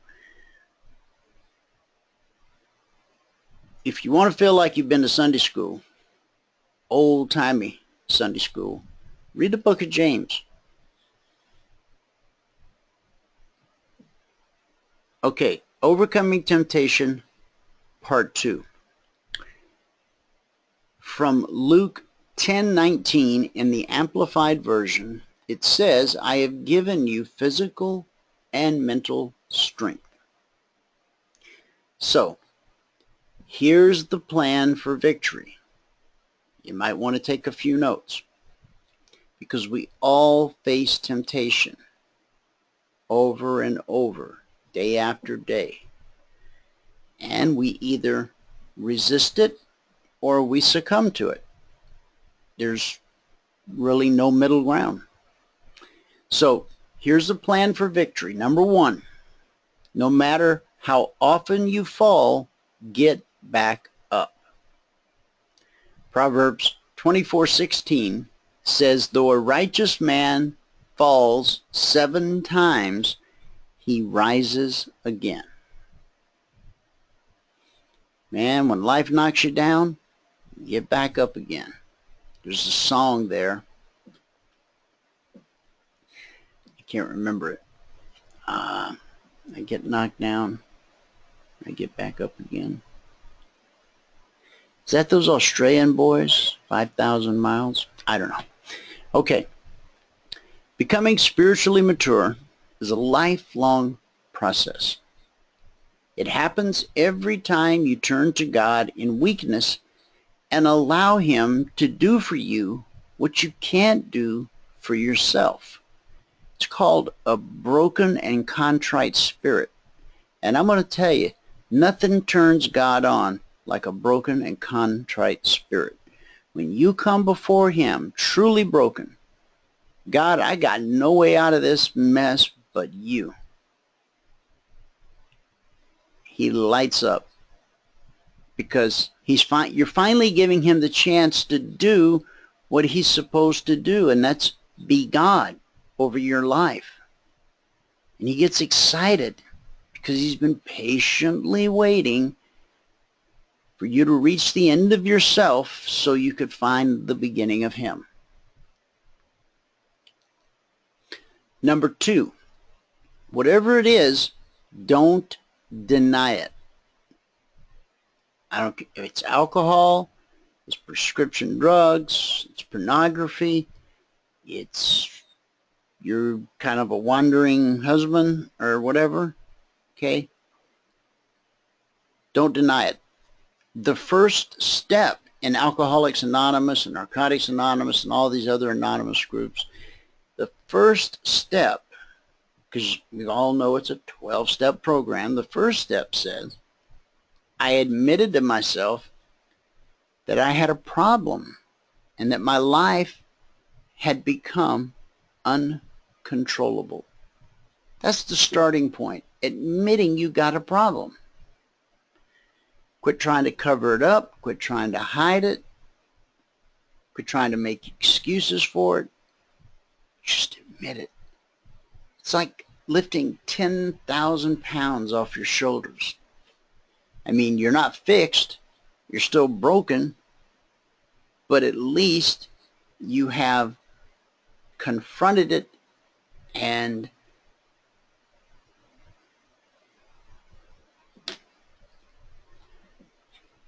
the Lord is near to the broken-hearted. Psalm 34:18. God always responds with grace to a repentant heart. Now remember, a repentant heart is a heart that's made a decision to go in the other direction. That's what it means when it says, repent, turn and go the other way. If you just keep doing the same old thing, there's no repentance and there's no change.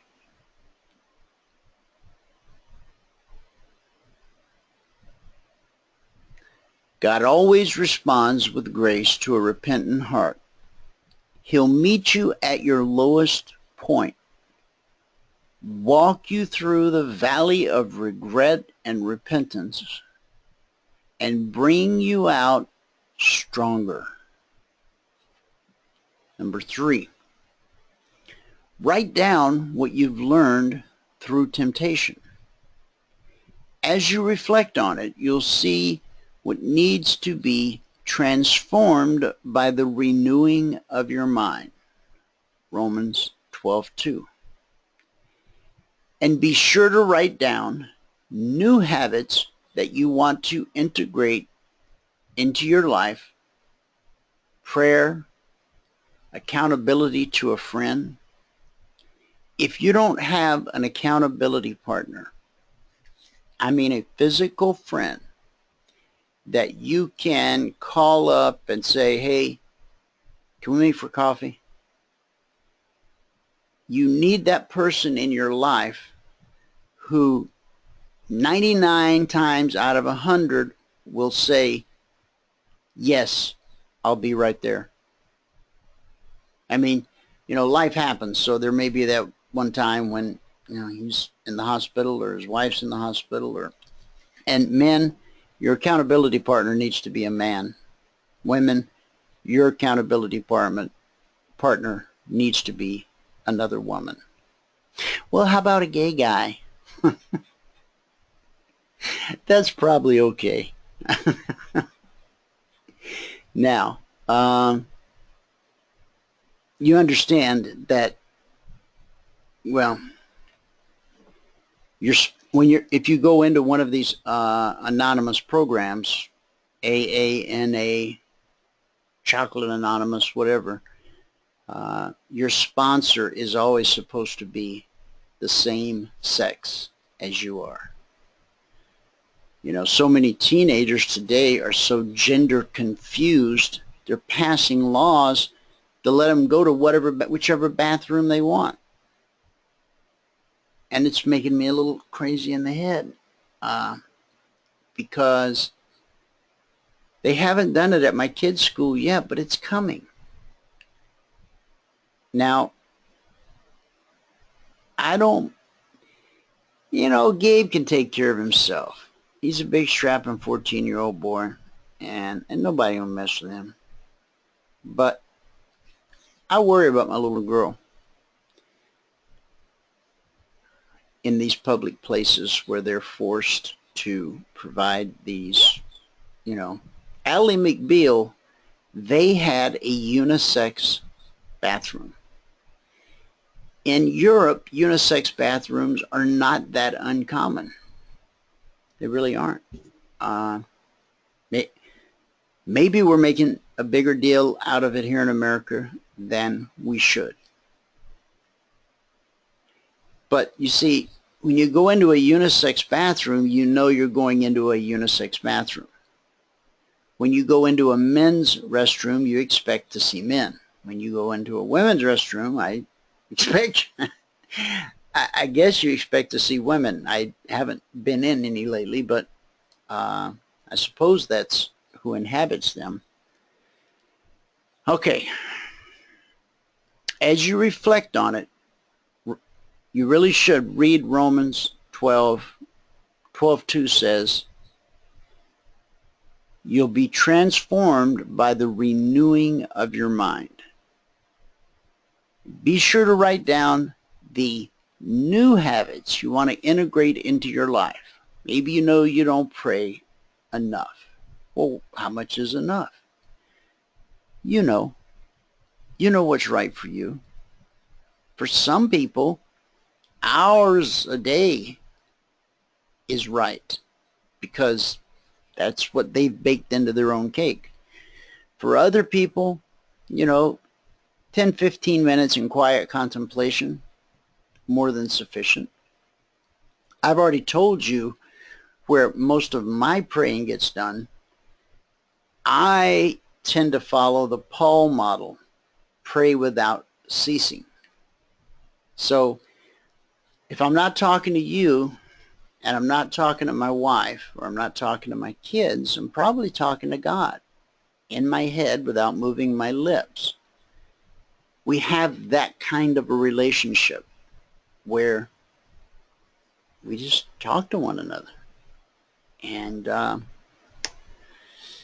you know, we have this special thing at church once a month. It's called Saturate Prayer, and everybody's supposed to come on a certain night, and everybody's supposed to pray for our church and for our ministry and all these different things. And I'm like, man, if I had to wait, and they're not saying you got to wait till this special Sunday night to pray. They, of course, encourage you to pray as often as you will, but I'm in constant conversation with him. Sometimes he probably wonders, do you ever shut up? I do. I do intentionally shut up sometimes so I can hear what, but usually I'm not asking for anything. I'm just talking to him. Just talking about how thankful I am, and, you know, whoever you need me to help, just put them in my path, and, you know, stuff like that. Just talk. I'm a conversationalist. So's he, if you'll take the time to listen. All right. After you write down these new habits that you want to replace the old bad habits, Bible reading, all this kind of stuff, now start identifying your weak spots and watching yourself more closely. Number 4, use what you've learned. Jesus told Peter, Satan has received permission to test all of you. But I have prayed for you, Simon, that your faith will not fail. And when you turn back to me, strengthen your brothers.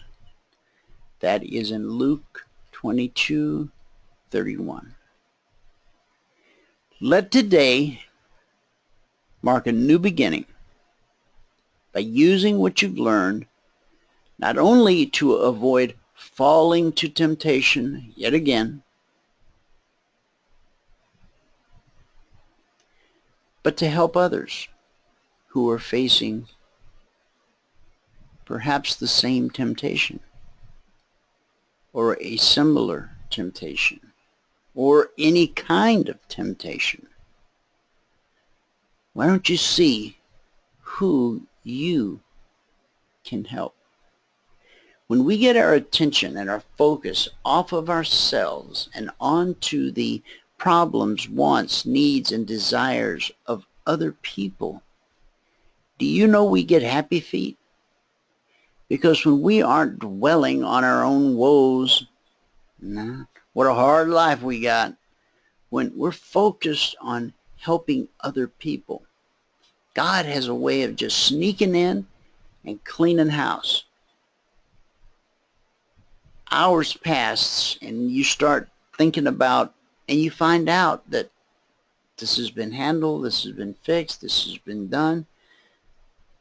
All the stuff that had you tied up in knots somehow got fixed while you were out helping somebody else. Now this is important because too often we play kiss up to the one who can be a blessing to us, the one that's got a lot of money, the one that can, make us a loan or leave us something in his will, or, we give them special favor because they got a lot of money, okay? That's not biblical, okay? The dirty guy on the street corner who hasn't bathed in weeks, and he probably hasn't had a meal that didn't come out of a bottle in 3 or 4 days. You know the guy. There's one on every corner in every town. What can you do for him? No, don't buy him a 40. That's what he's asking for. Why don't you go talk to him? Hey, how you doing? You'll get a shocked look. Oh, I haven't eaten and I've got 9 kids and, there's no diapers for the baby, and I was wondering if I could get $1 from you. No. Oh, okay, thanks. I bet you here know a lot, don't you? Yeah. Do you really have 9 kids? No. So you don't really need any diapers, huh? When's the last time you had something to eat? Real food? It's been a while. Go take them to lunch. And when the hostess or the waitress gives you that old frowny face because maybe they don't look like one of their traditional customers, you politely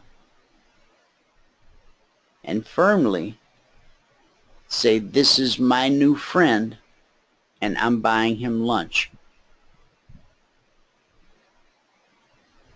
And they'll probably seat you in the back by the kitchen because the odor sometimes is a little much, okay?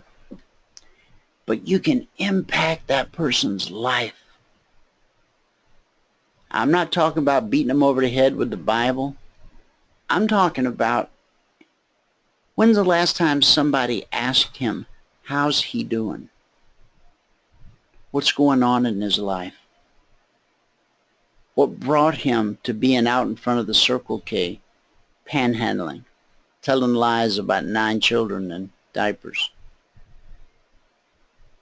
Now, by the time you finish your lunch, if you'll listen, this person will pour their heart out to you.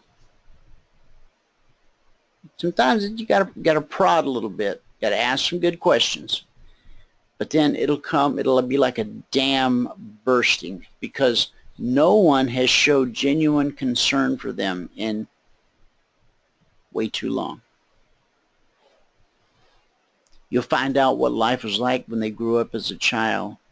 You'll find out if they were ever married, if he got divorced and she took the house and he lost his job and wound up on the streets, or if it was drugs, or if it was alcohol, or whatever it was. Could be mental illness. So after dinner, now that you are well informed about this person, what are you going to do? I know that I can always go down to the YMCA, especially during the summer months, and I can get a room for a week for $100 if they have ID. Now, that's a safe place to sleep, place to shower, and they don't feed you there, but the places that feed you are always overrun and packed and whatnot.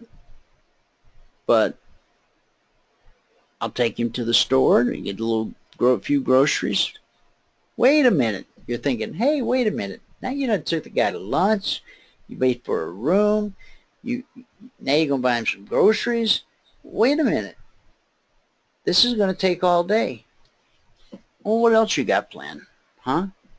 I mean, obviously, if you got to run back to work after lunch, you can't do all this. But have you ever done this, is what I'm asking. Have you ever done this? If you want the full force of God working in your life, manifesting on a daily basis, then you need to show him that whatever he's blessed you with, be it a nickel or $1 billion, that you are going to be a good steward, and you are going to do your best to do the one thing he asks of us, and that's to make disciples of men and women. Try it sometime. Just try it. It's uncomfortable. Yes. You don't know what to say. Good. Because that'll help you keep your mouth shut so you can listen to his story. And every time you start to think it's a story and not the truth, just cut him off. Say, come on now. I bought you lunch. You owe me the truth. Well, okay, well, here's what really happened. Okay? Now, well, what do I got to do this every week or every month, or do I just have to do it once? Or you don't have to do it at all. You can do whatever you want. What would Jesus do? That question's a whole lot more than a t-shirt or a bracelet. It's a thought-provoking question. What would he do? All right, let's wrap this up.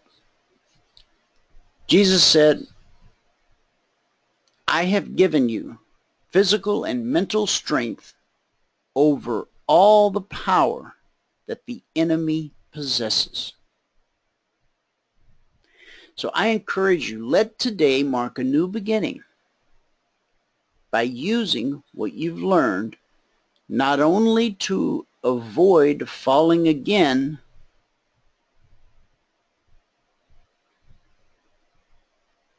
but to help others who may also be facing temptation. Will you do that? Pinky swear? That's our good word for the day. And part 3 tomorrow. and then we're done with this subject. All right? All right. Go down to my little chat box here, see if I got anything that hasn't been answered yet. Sorry, I haven't been listening to your show for a while. Oh.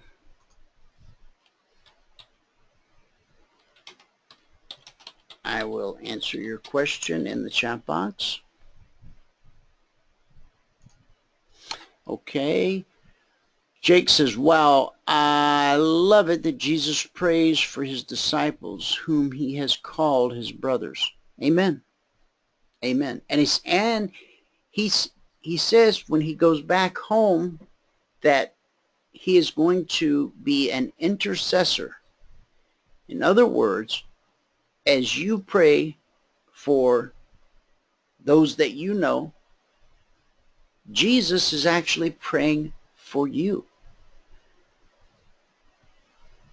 Think about that.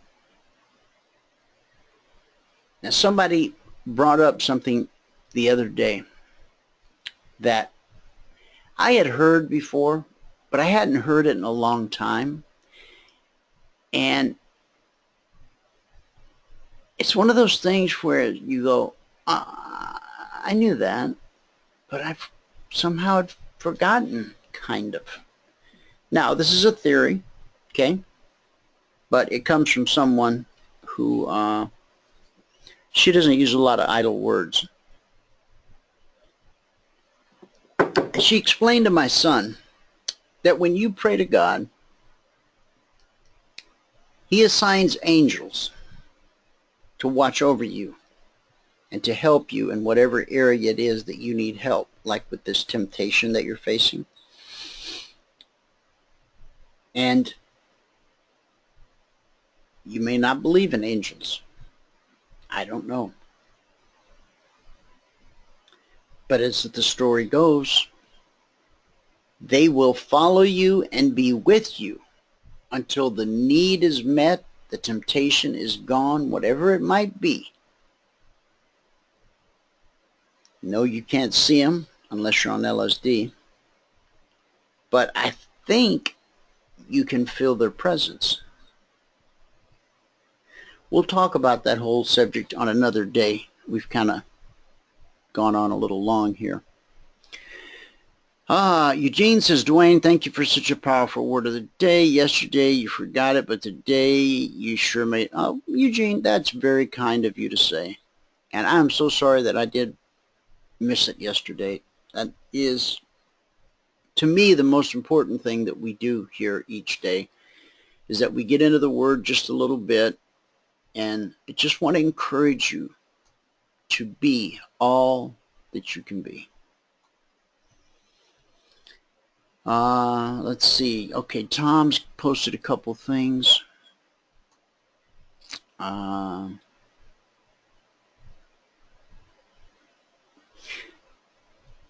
David says that no one really knows the meaning of 666 yet. Yeah, David, I agree.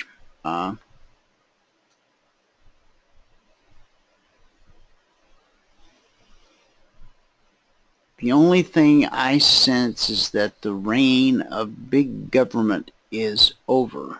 Okay, that was from Tom.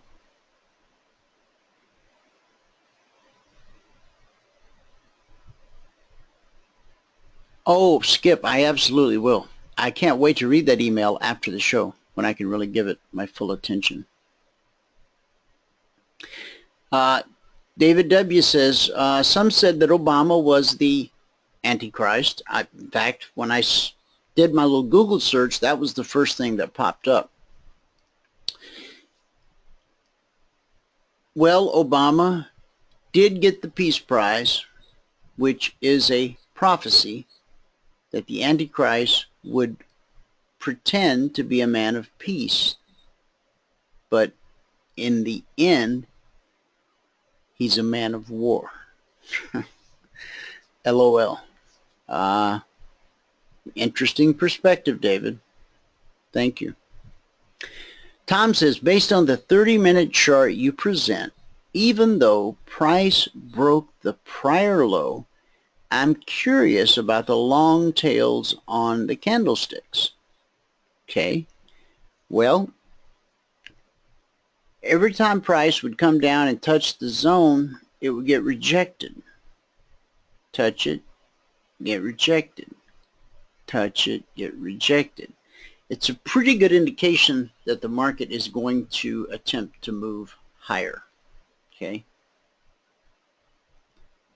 When you see long tails to the downside, look for higher prices. And when you see long tails to the upside, look for lower prices. Like right here, we got a single solitary long tail and then move of the day. Okay. All right.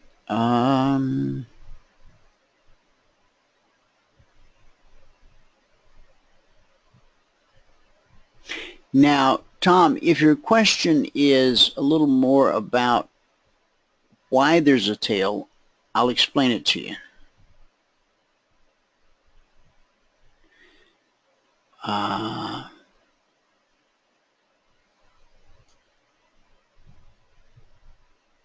I see it's a two-part. I'm curious about the long tails and the candlesticks.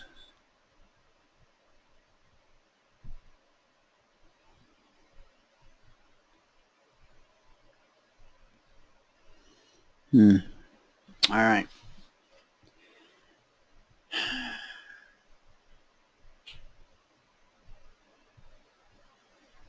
And they printed within your weekly trading zone. Is that a confirmation of your weekly trading zone being a support zone? Absolutely. See, whenever price comes down, we expect the zone to act as support.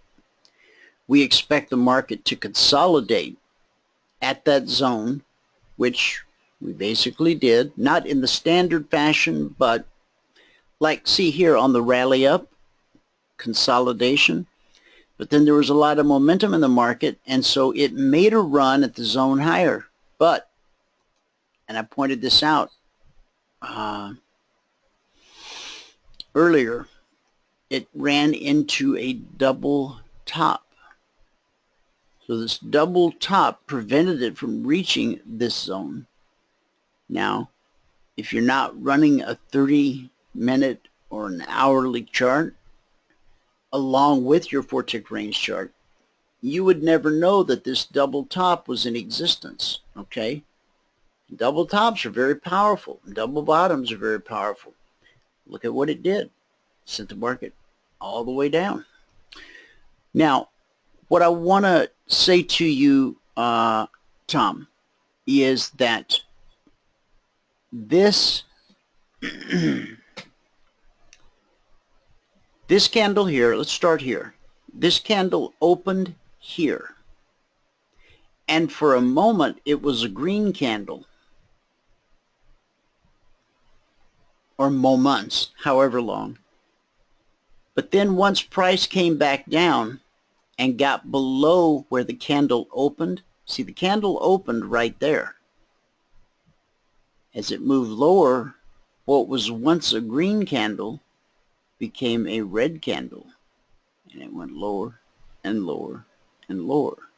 Okay, this candle opened at the top right there and headed straight down.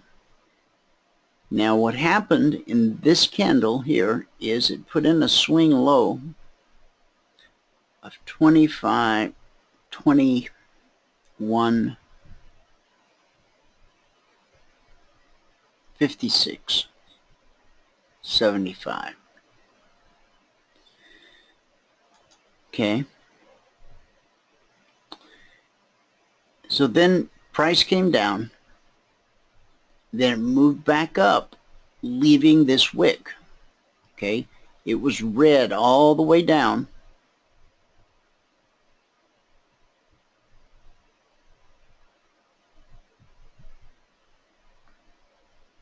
But then as it rallied back up, it left a wick. Now, had it moved past the point of entry, it would have become a green candle. But all we see is a rally off the low And then the baton was passed over to this candle. Okay. Right here.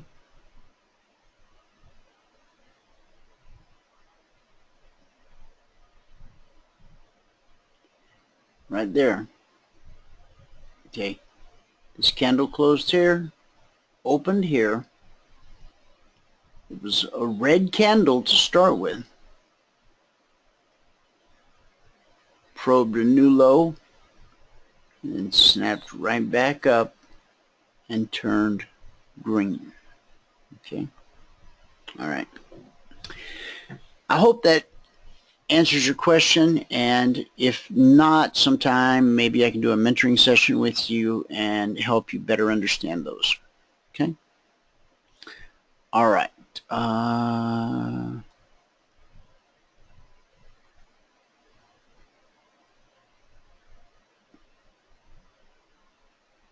Okay, I think I've got all the questions answered in the chat box. So I'm going to focus in right now on getting the Concierge Trade Alerts done as quickly as I can. I did want to share this one story. Gosh, I'll make it really quick. Donald Trump's visit may already be a lose-lose situation for Mexico's president.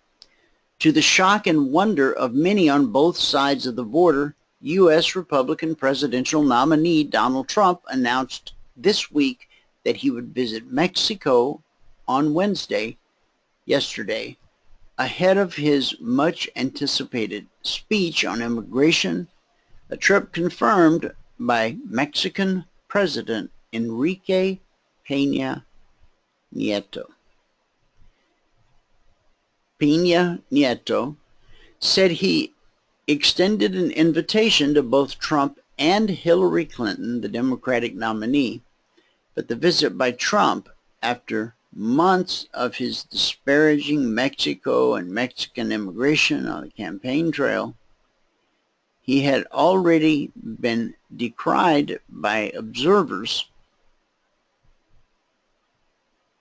on both sides of the border as a considerable misstep by the embattled Mexican leader.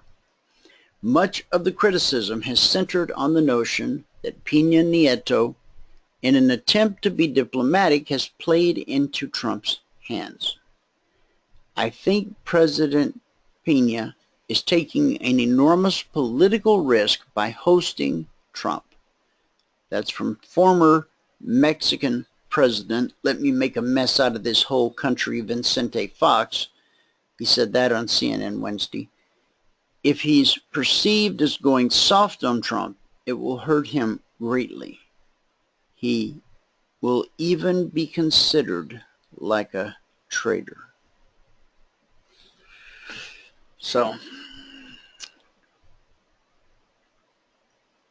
yesterday I said they were burning effigies of him, but I also heard reports that he was very well received and that people were actually happy to see him.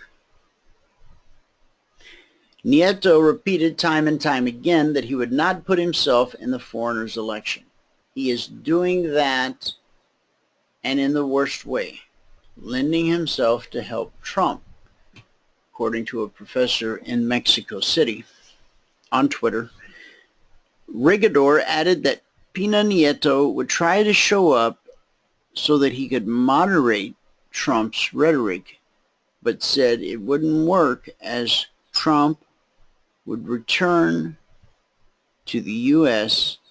and say he had backed down the Mexican president. You know, this guy must have some master plan, because otherwise, why would he say the things that he says? I mean, he must have some trump card, pun intended, that he's going to play that's going to just so totally blow Hillary out of the picture that he's going to be vindicated. He's too smart to be that stupid. So Trump has a rich history of comments involving Mexico and its government. He kicked off his presidential campaign by declaring that Mexico was sending rapists and other criminals across the border. He didn't call them super predators, but he did call them rapists and other criminals. Peña Nieto, in turn, has compared Trump's rise to that of Mussolini and Hitler. Oh my gosh. And he has said Mexico will not pay for the border wall Trump says he will build to combat illegal immigration from Mexico. Yet, with the invitation, Peña Nieto has converted himself into a piece of propaganda for the worst enemy of the country. That's the thoughts of the writer of this article. Yet with the invitation, Nieto has converted himself into a piece of propaganda for the worst enemy of this country, according to a tweet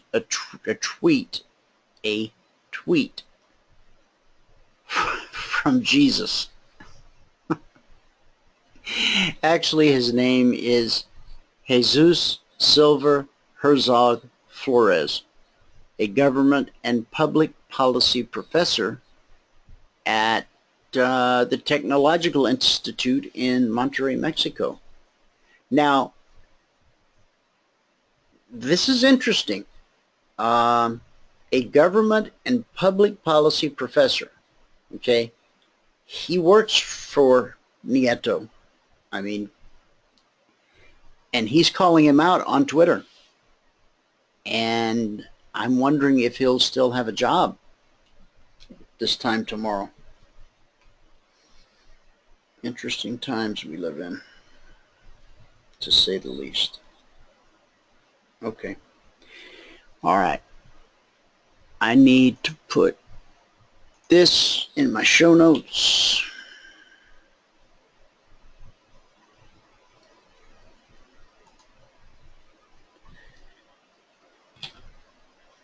And I need to put this in my show notes.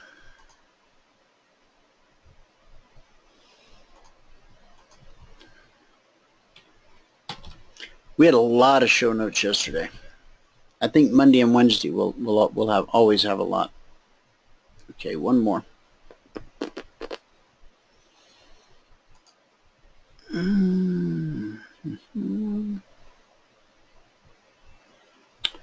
Oh, I want the SpaceX. Come on.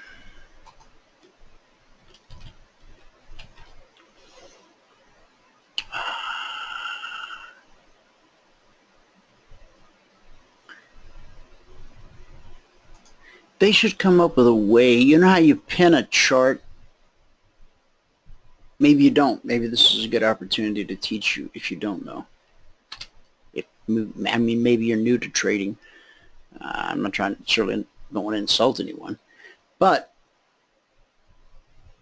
you see this little pin?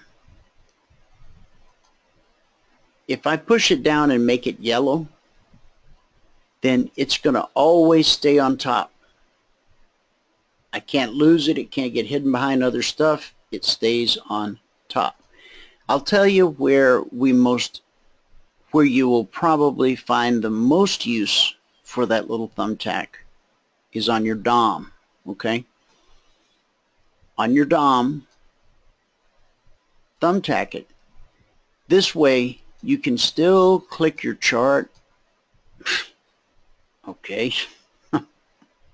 So much for that learning moment. Did I not click it?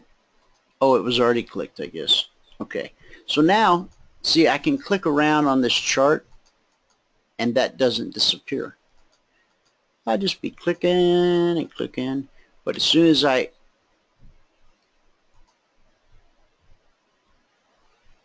unpin it, it vanishes the second I click on this chart. So if you've ever had a problem with trying to find your DOM at the right time to make a trade, just pin it to the chart that you're trading off of, and you won't have that problem. Okay? All right. Time now for the good word. No. Now I want to do it twice today because I missed yesterday. We're going to go to the Concierge Trade Alerts and, oh, man, I really wanted to show you a couple of charts. I'm trying to think of the best way to do that.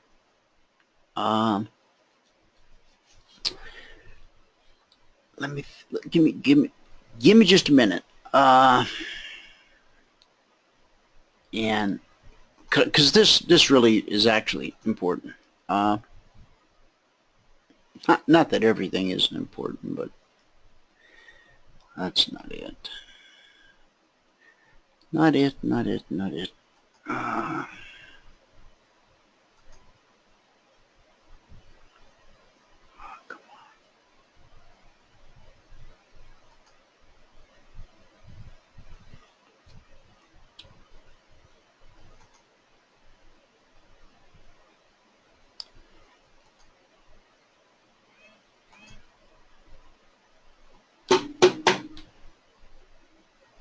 I bought this new sexy mouse. I thought, oh, I'll be a real big shot with this mouse. And I get home and it's a Bluetooth mouse. I guess the newer computers are coming out with Bluetooth, but my mothership here was custom built. And I'm sure the guy would have put Bluetooth in it if I'd asked him for it, but I didn't need it.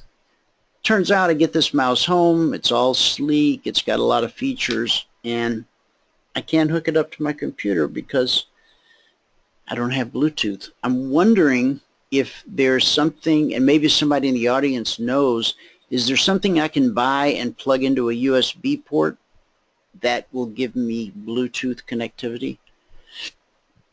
If you could maybe answer that, it would be awesome, because I don't know the answer. Why did this happen? Why, oh why? I've got an email I sent where it shows these charts perfectly. Here it is. Well, I don't know about perfectly. No, they're going to be too small. You won't be able to see them.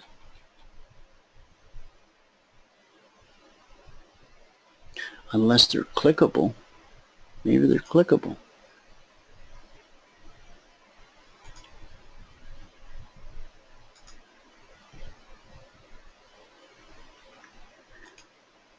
Let's see.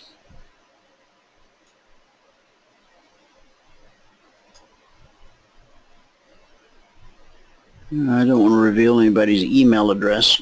Okay. This was yesterday's crude trade on the daily double. All right. It triggered at 45.30. Oh, you know what? Let me first give you the trade, because if you're not on the daily double, you don't know what the trade is. Okay. Our second daily double came out of the gate Wednesday morning like a rocket ship, just like it did Tuesday. However, I didn't write you then to gloat over a successful trade. That's just another day at the office.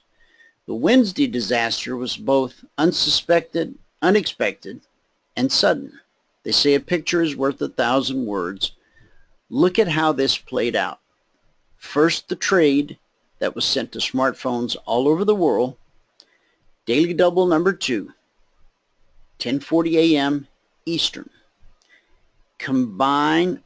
Consider, God, what's wrong with me today? Consider selling crude at GC. Consider selling crude at 45.30. First target 45.20. Second target 45.10. Extreme target 44.75. Now that's a nice little $550 trade. Now, I said the other day that there was a disconnect between people talk about the risk reward, okay? Because the risk is known when you have a hard stop, but the reward is unknown because you don't know what the market's going to do. When I give you a trade like this, the first target, the second target, and the extreme target, now you actually do have some idea. I mean, I don't just pluck a number out of the air and say, you know, here's the extreme target. There is a solid reason why that is the extreme target, okay? So now the term risk reward actually does make a little sense because we were risking 10 ticks. Our first target, remember, we were selling 30. Our first target was 20, okay? So that was a 1-to-1 risk reward.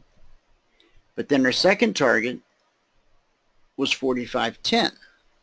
So now we're at 1-to-2, okay? And then the extreme target, well, like I say, made it a $550 per contract trade.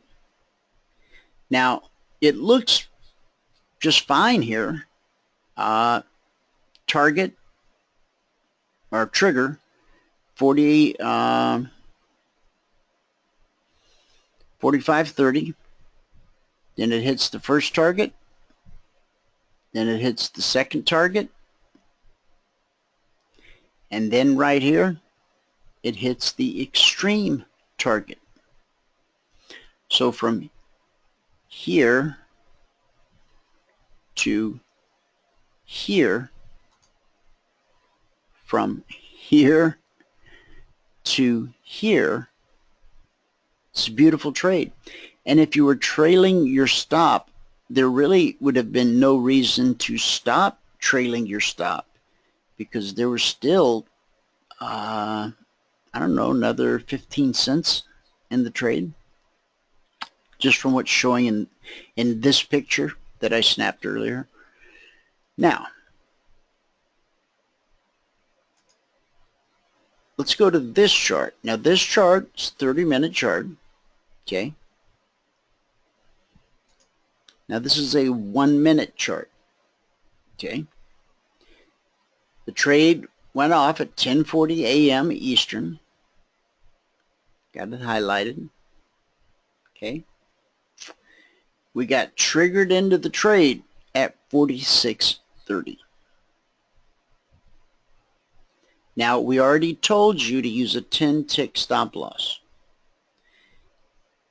If you're a trader who has been in a mentoring session with me, when you put this trade on, you would have used a slightly different stop, perhaps, and you would have reaped a $550 per contract trade, okay? But here's what happened. We triggered 45.30, and then we bounced up a little over 10 ticks. Stop loss was at 45.40 because we triggered at 30. We had said use a 10-tick stop loss. Now, you see those couple little ticks right there? That cost us the whole trade. This is just another reason why it's important that you become a partner and spend time with me in a private mentoring session. So even if you're getting the daily double and you size up the chart as you're placing your trade, you might say, huh, I think to make sense, I'm going to have to give this thing 15 cents of risk instead of a dime. So in other words, you're risking 150 instead of 100. But who wouldn't risk 150 all day long for the potential of picking up 550? That's called how men get wealthy. So let's go to our concierge now that we've covered that. I just wanted to show it to you because every time we have a good trade on the daily double or the one trade a day, I don't send out a ton of email. I'm averse to patting myself on the back too much. Okay, if you've ever had a dislocated shoulder, you know what I'm talking about. And God loves a humble man. So I want to be humble. And so I thought when I sent out my little marketing email this morning, I thought, you know what? Rather than sending another winning trade, I mean, that's typically what you do in an email, let me see if I can get some people's attention by showing them a losing trade, a trade that we didn't make money on, and explain why and show it to them. And so that's what we did. If that email, because of the chart, went somewhere other than your inbox, a way to find it is to simply search support@cfrn.net, and they should every email I've ever sent you should come right to the top. Unless I emailed you personally, that was dreeves@cfrn.net. Okay? All right. Enough of this chit-chat. We got to get busy. We're burning daylight, as they say. All right. I thought I was running late last night, but it says I got them out at 9 o'clock. Oh, that's the wrong day. That's the problem with that. Okay.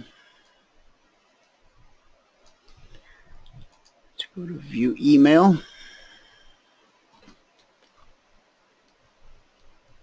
Yep, I was late. 9:50 I got them out.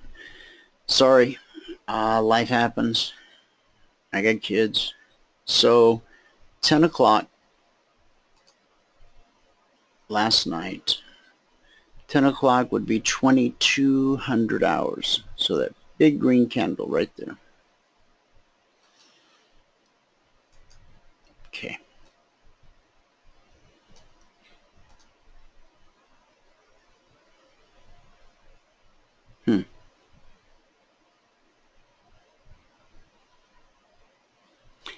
Now, you see, I put the candle at 10 o'clock.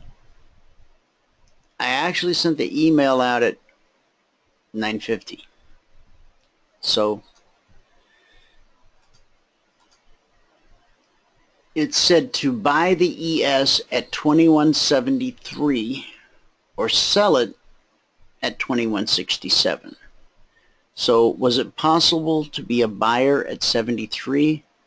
The answer is yes. Yes, it was.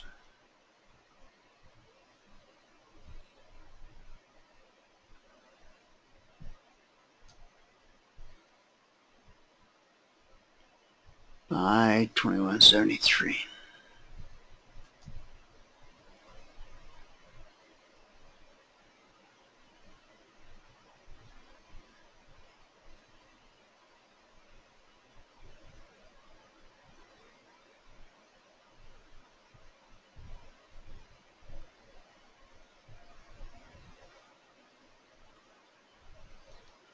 All right, let's get this thing moving.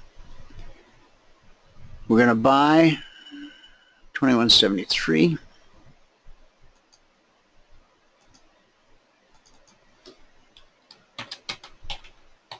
I really do need an assistant. 2173. We need to get up to 75 to get our 2 points for the day. We got up to 77 and a quarter. So that's 4.25.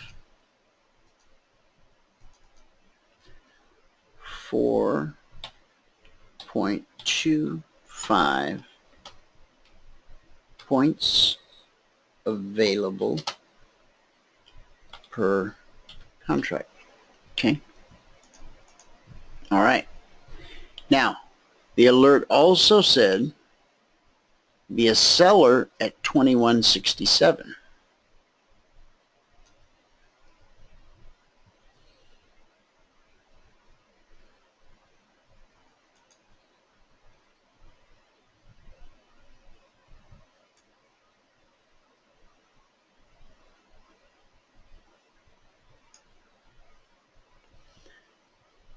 $21.67.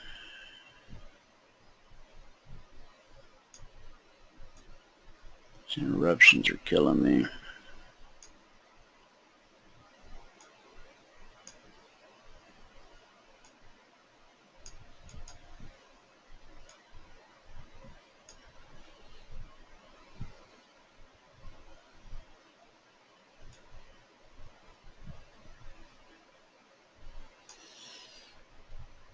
$21.67. Right on the money. Nope. Yep. All right. Sell 21.67. So we had two-sided action. You could have traded last night,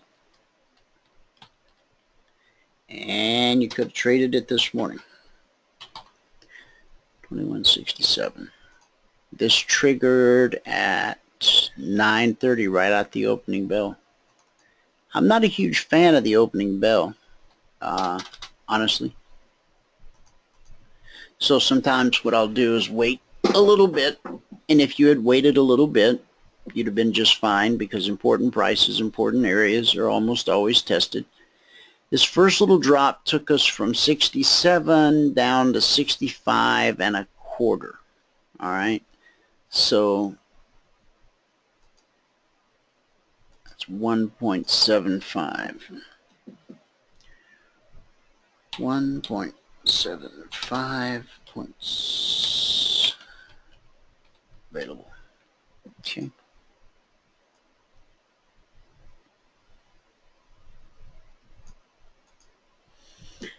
Now, you may have just stayed in the trade, but here it comes again. This time we go zone to zone. Well, from here, it takes three candles to go zone to zone. But the bottom of this little move is 21.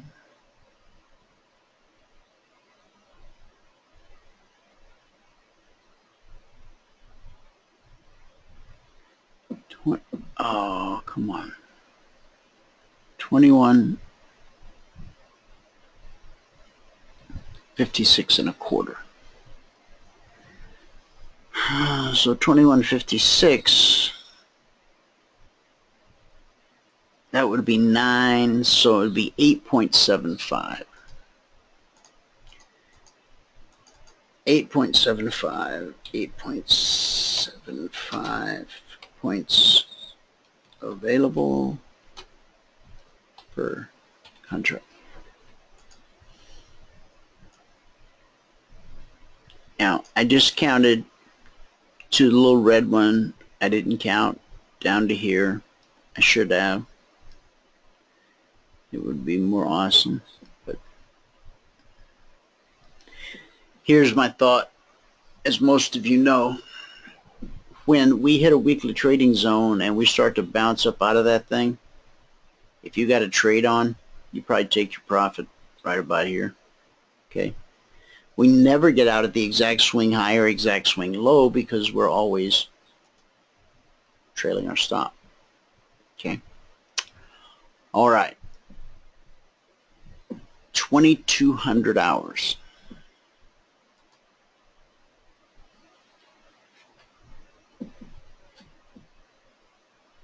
Oh, I messed up.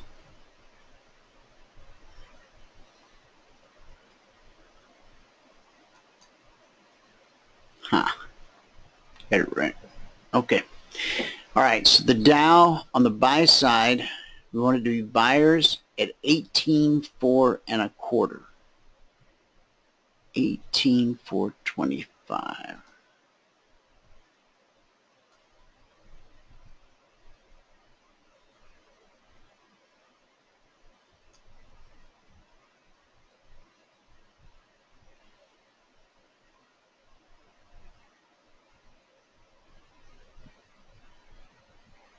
18.425.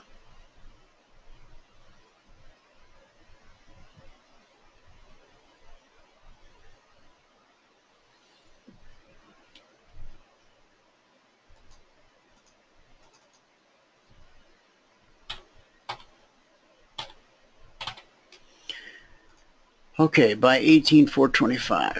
Got it. Swing high, 62. 62 minus 25.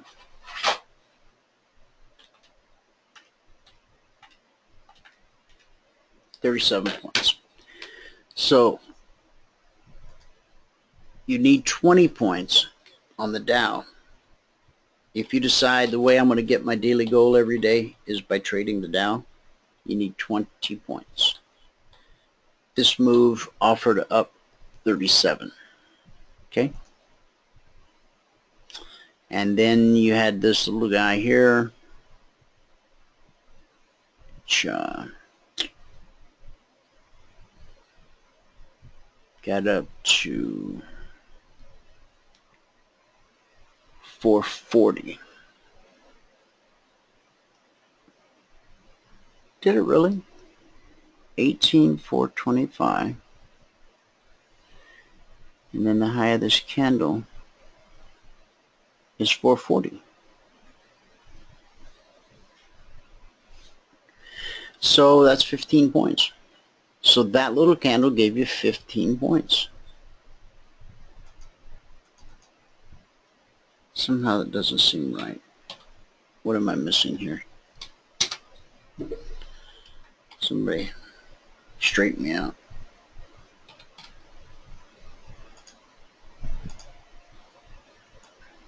The trigger was at 25.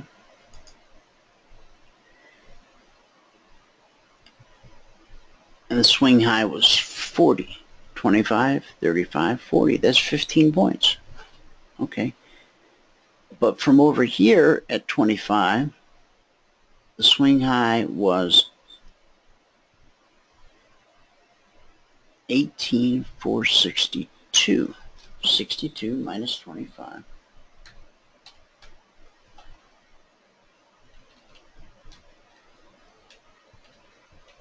It's 37. You know, something just doesn't look right. If somebody in the chat box sees what I did wrong, tell me. I'll fix it. Ooh, Eugene found me on Amazon a pluggable Bluetooth adapter, Raspberry compatible. I bought a Raspberry Pi for my son. He doesn't know I bought it for him yet, but we're gonna have a good father-son time on that. Do you see where North Korea killed one of his cabinet guys for dozing in his presence?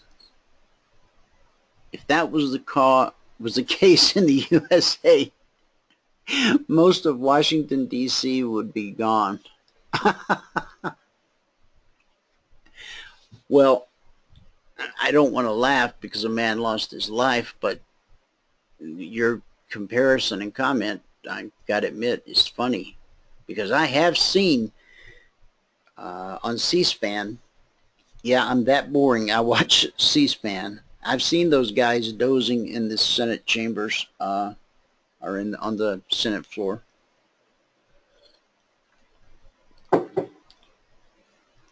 I had not heard about that.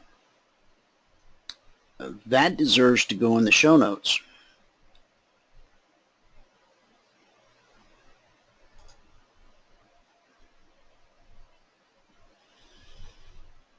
Let me find this. North Korea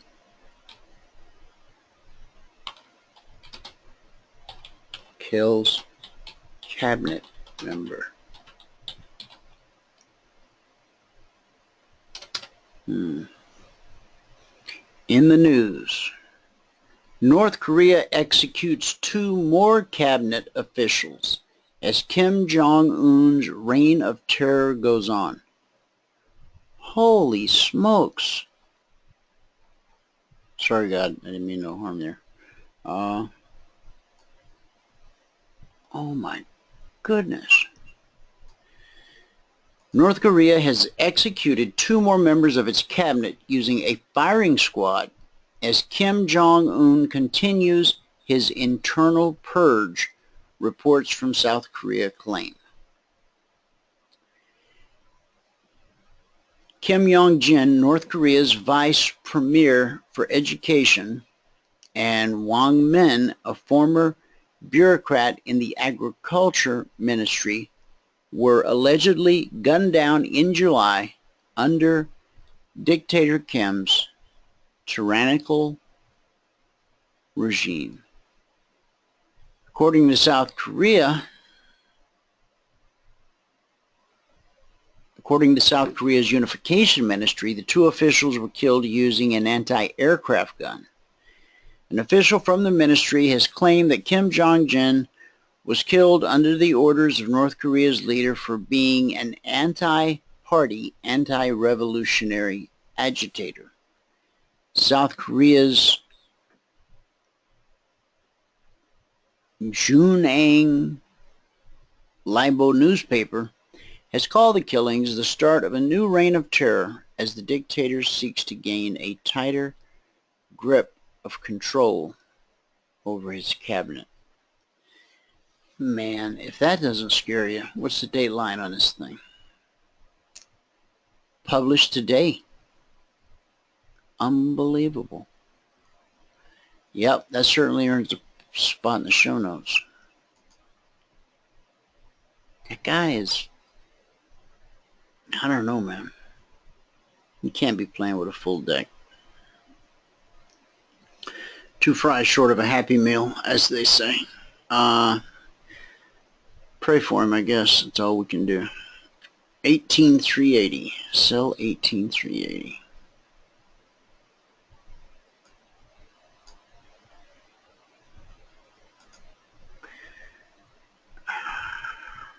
I wish that thing had a pen.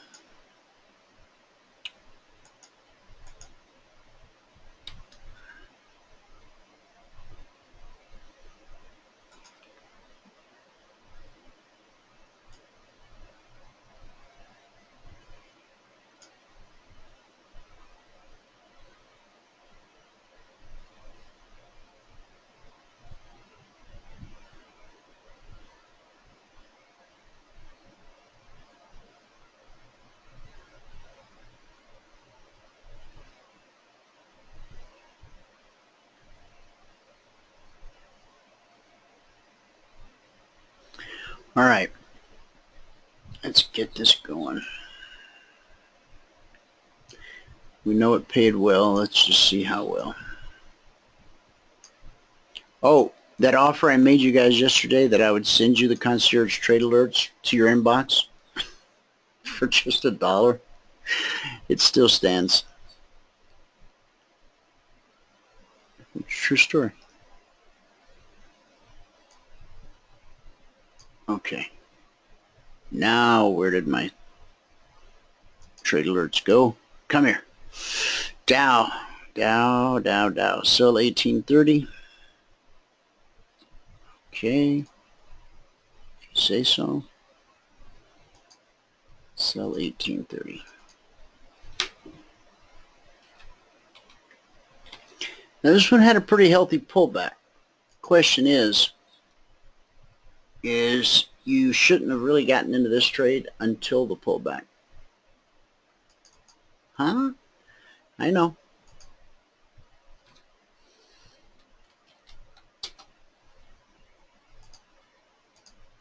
And if you'd have gotten in on the pullback, you'd have had proper risk.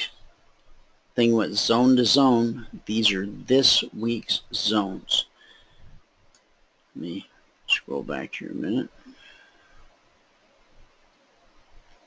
There was the open on Sunday night, this past Sunday night, and the zones went up to the zone, Now that's some real consolidation for you. Those are 30-minute candles. Okay. Look how they just hug the inside of that weekly zone.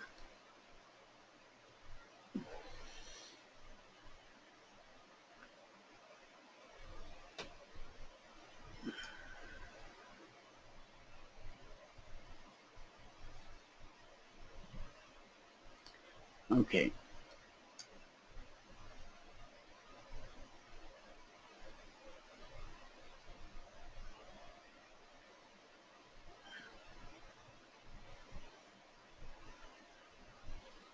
What just happened?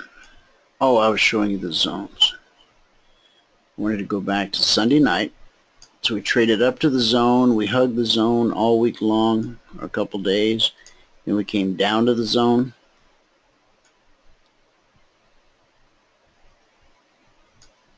And then we had sort of an odd move here.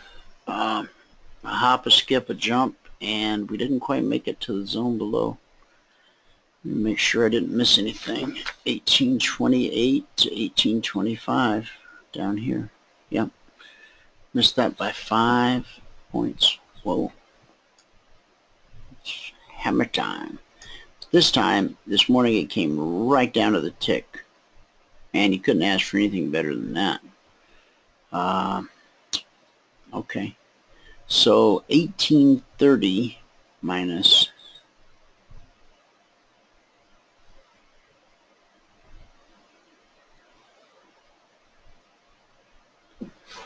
come on. 1830, the low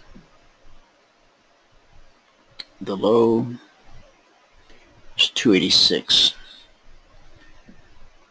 So 830 minus 286. 830 minus 286. 380 minus 286. 94 points. At $5 per point, it's almost $500. 94 points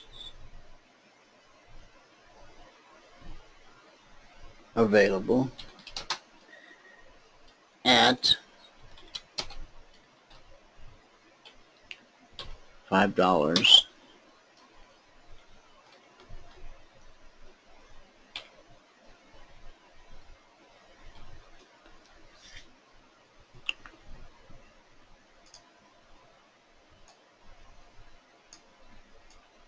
So that's a nice little trade to wake up to.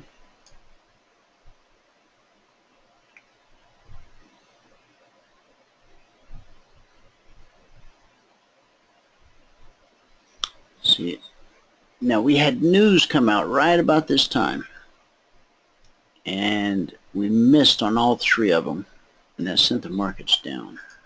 Okay, if we miss tomorrow we got non-farm payrolls, we got the employment numbers or the unemployment numbers. It's all a fairy tale, but the world trades on it.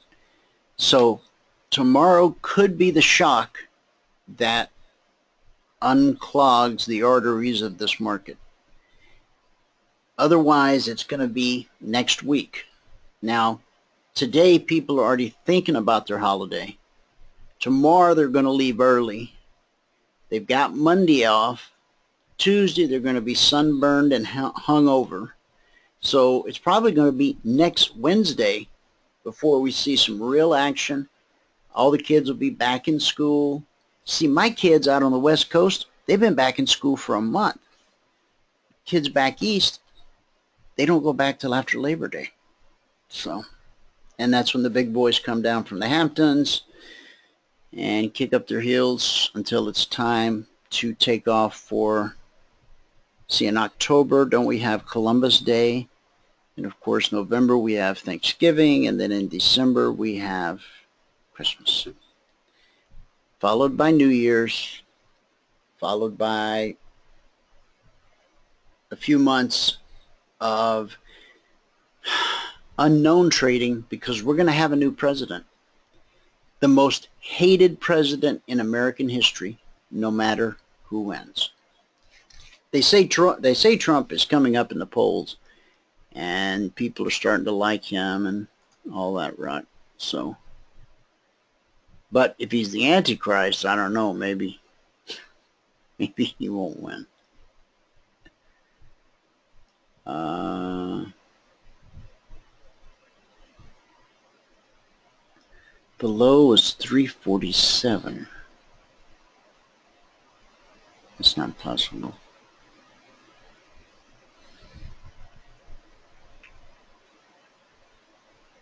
Oh, I see where I made my mistake.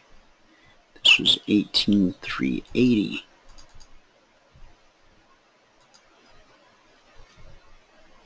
Now we're cooking. Okay, but I still figured this part right. From 380 to 285.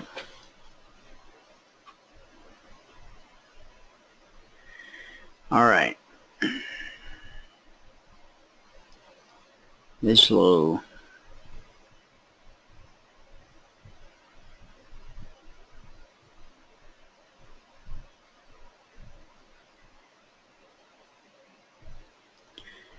All right.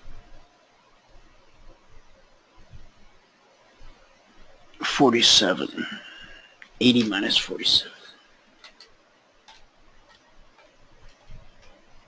33. So 33 points available there. Once again, it takes 20 points to reach your goal for the day.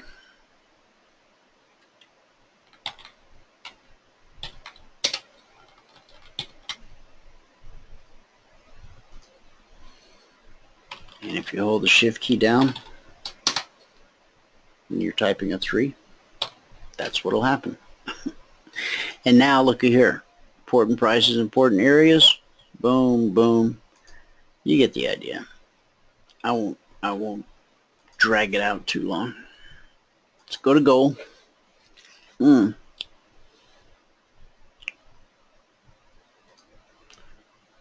don't know about goal. 2130. Well, let me just do it right. 2200. Measure twice, cut once. I failed to measure. Okay, so that's 2200. And on goal, our little email that we sent out said, be a buyer at 15, a seller at 10. Buyer at 15. That's right there.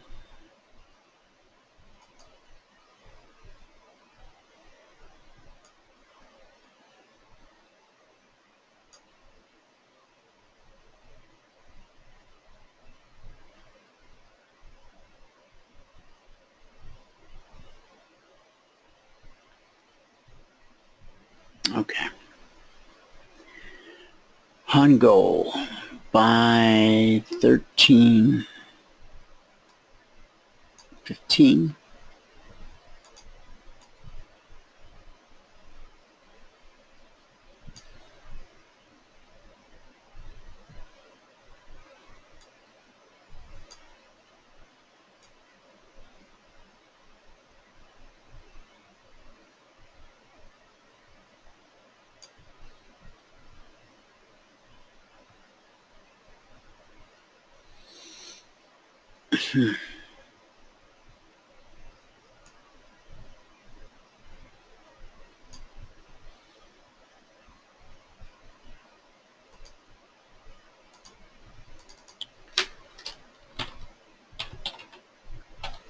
Stop interrupting me, guys. I got to get this done.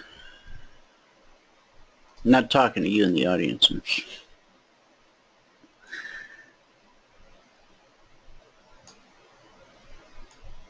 You guys feel free to ask any questions that you have anytime.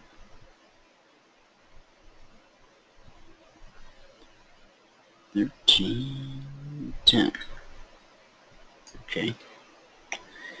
And that triggered a second time.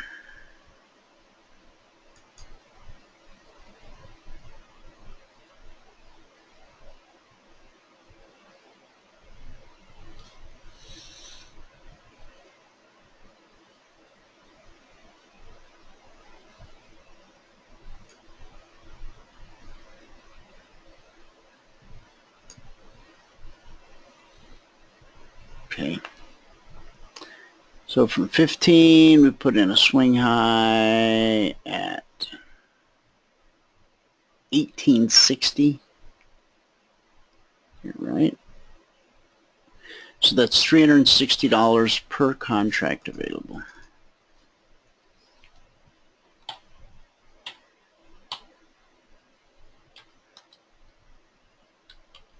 Doggone it.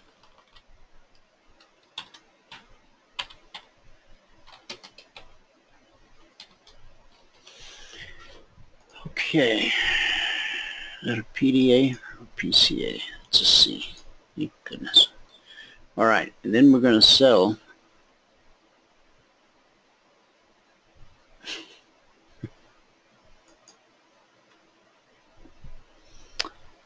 $13.10.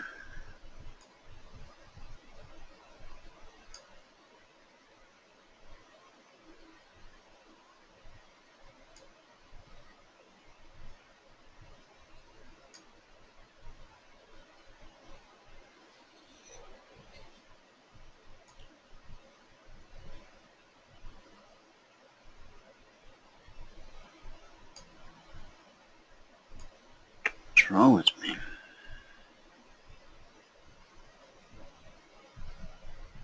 That wasn't rhetorical.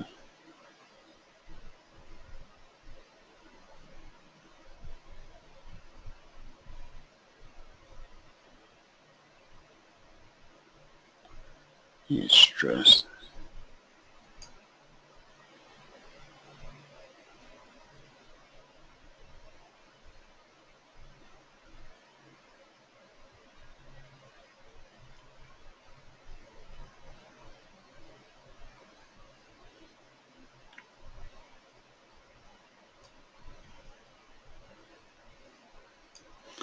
Sell 13.10.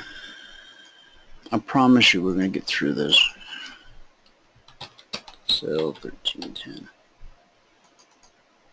All right. So the first swing low is 1307.20.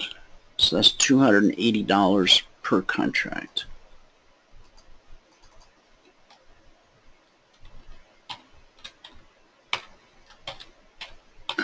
$280. $280 per contract available. Okay. And then we get a low at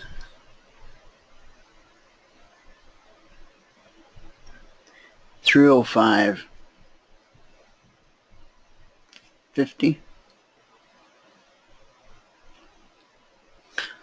So if it was 306, it'd be $400. So it'd be $450 per contract if you took this trade right here. The least amount of risk, more often than not, offers you the most profit.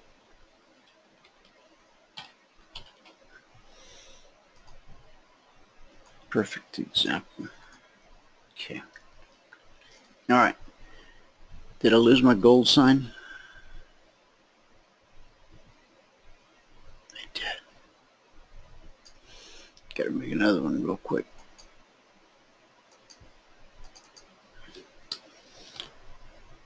GOLD.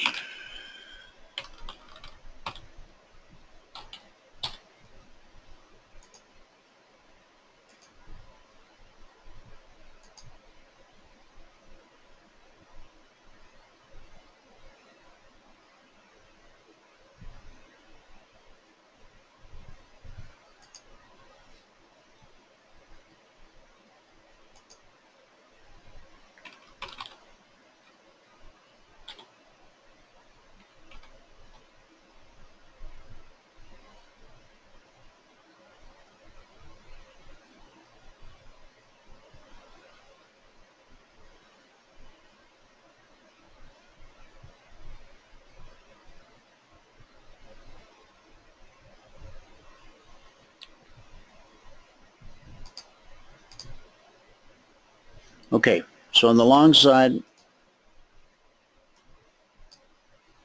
360 per contract available. On the short side, 280 and 450. Moving right along, picking up the pace.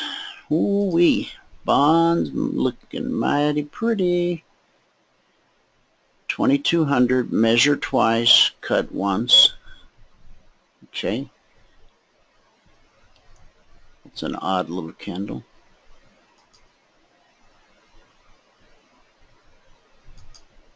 Okay. All right. Let's just drag it over.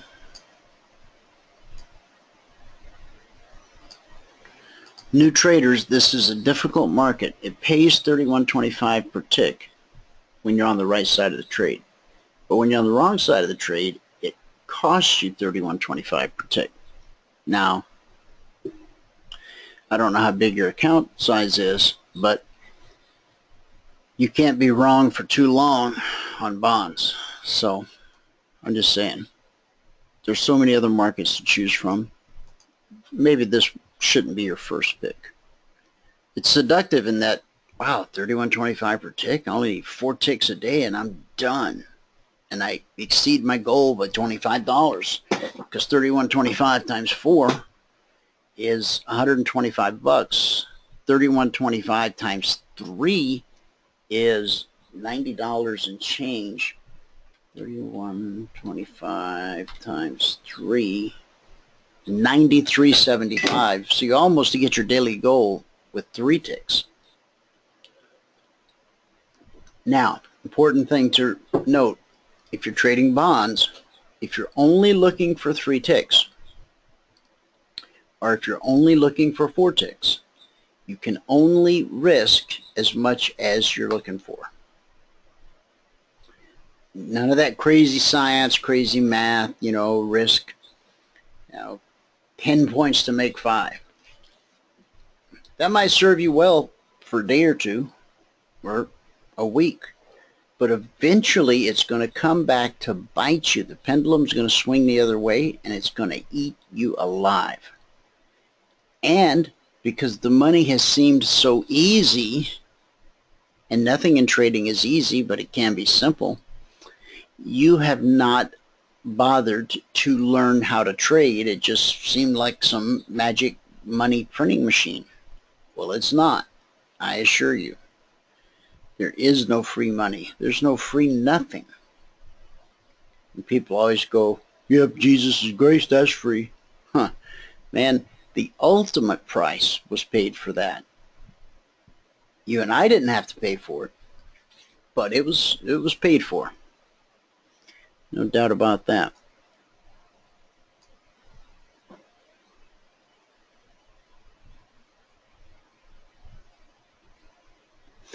Jay says, it may not be the time, but a short seems to be setting up on ES per your training method. Well, let's pop over and take a look real quick.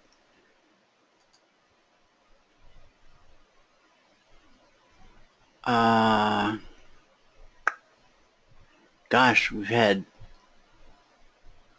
one, two. I'm not sure how long ago you typed that either, so I apologize. You might have typed it like right here or right here. Well, I know it wasn't over here, but it could have been here. But you're right, good eyes. Very good. All right, back to the bonds. Thanks for sharing that. Bonds. Okay, we got to find 2200. We did that. Now all we got to do is count the money.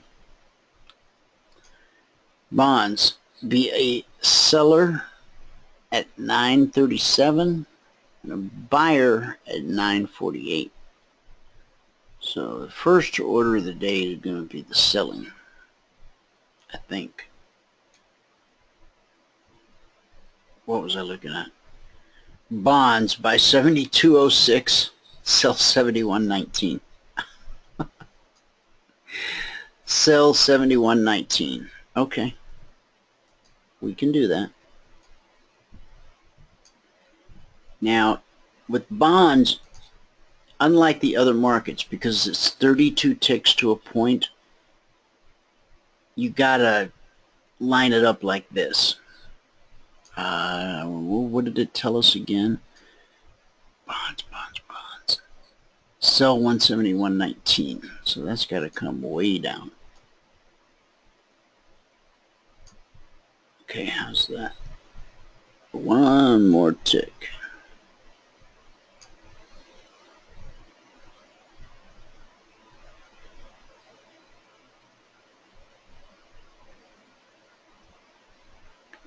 Okay.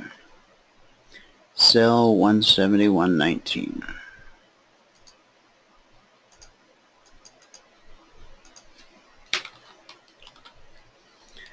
Sell 171.19. Yep.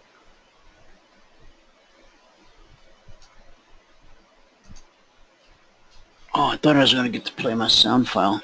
I guess I'm not. Snarl. Sell 171.19. Okay. Swing low.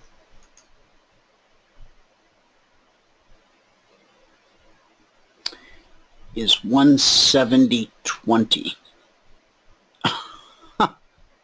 If it had gone one more tick, I could have played the Gee Whiz sound file.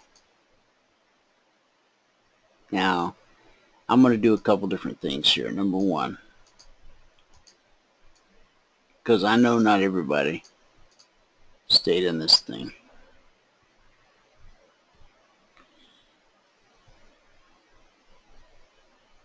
So 20 to 32 is 12, and 19 is 31.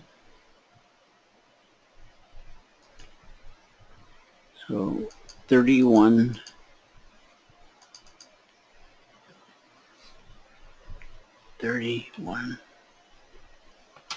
ticks.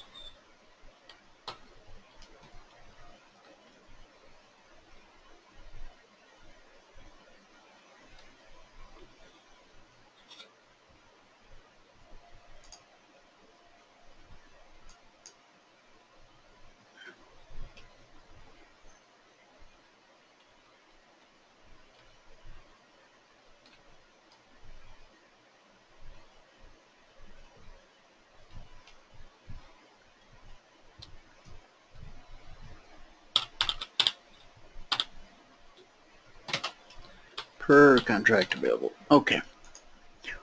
One tick shy of a Gee Whiz.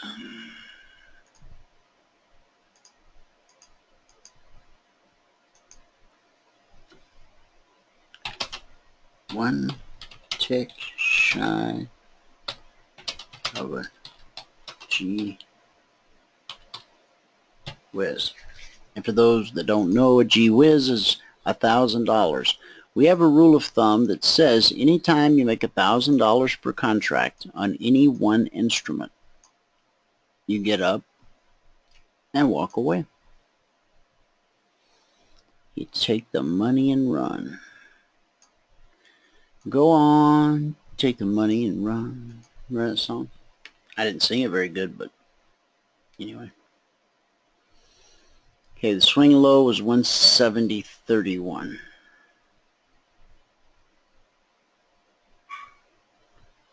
$170.31. All right. Yep.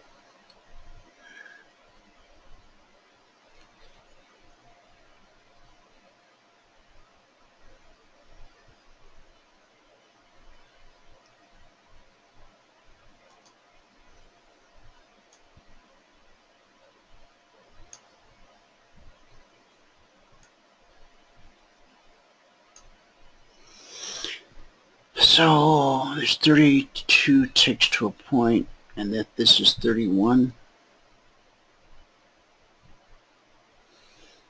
Then that would be 1 tick plus 19 ticks, so this would be 20 ticks.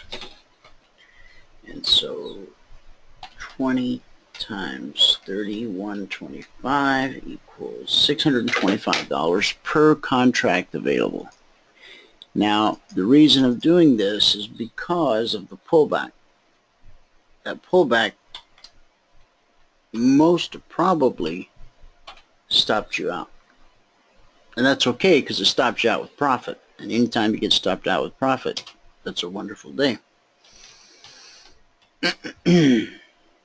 I know, or I don't know, but pretty confident.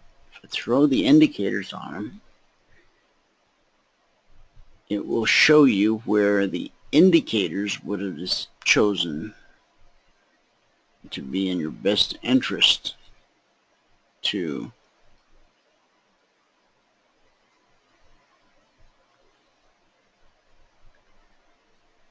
take profit.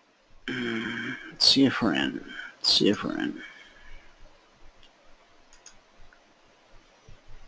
Okay. All right. It's the first sell signal came right there.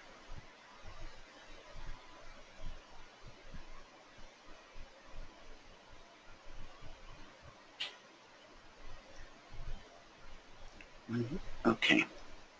625.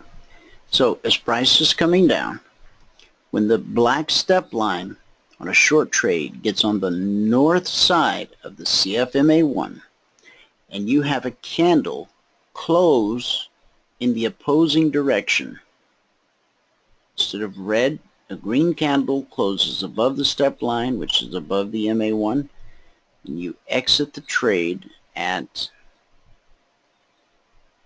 the price of close 171.06. So 19 minus 6, so you would have had 13 ticks times 31.25. That's if you were using the indicators to tell you when to exit the trade. Okay. I know many of you do that, and many of you just trail manually, and others wouldn't think of trailing manually. You prefer to use the indicators. All right, bonds, the long side was ZBU6. The long side was buy 172.06.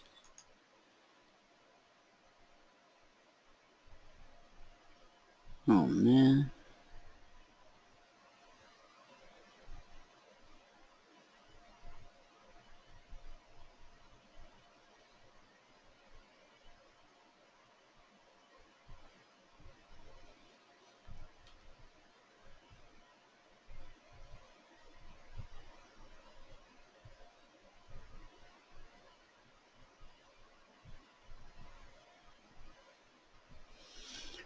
All right, so we were to buy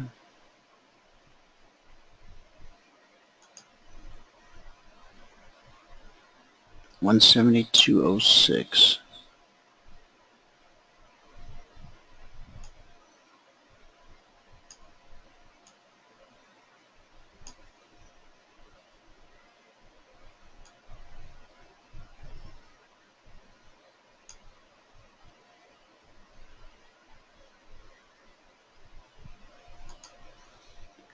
The high put in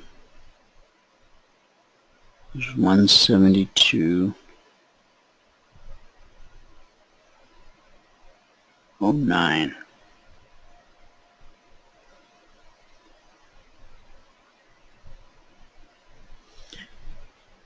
So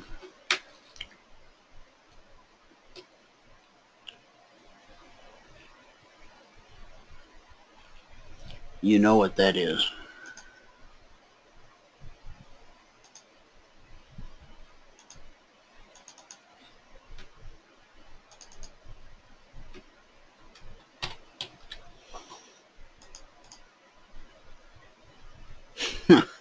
No way I'm putting that kind of risk out, especially after we just almost made $1,000 going short.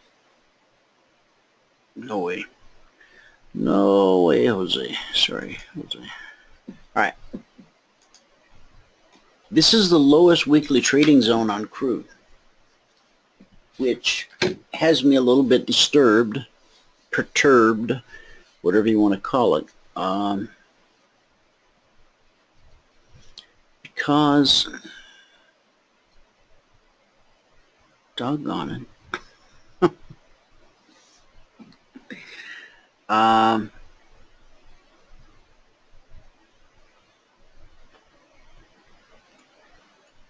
between now and close of business tomorrow, price, based on the theory of the zones, will be at 44.60 or above. Now, I don't know if my little formula knows how to calculate in geopolitical tension or not, but there could be some incident that happens today or the unemployment numbers tomorrow. Non-farm payroll, that could send oil skittering. But it's awfully quiet down here at 43.30. Her lowest zone for the whole week is 46.45. Now, let me show you how. I think I missed that on a couple of others. Maybe I should go back and show you. But, well, let's go back to Sunday night, 28th. 28th.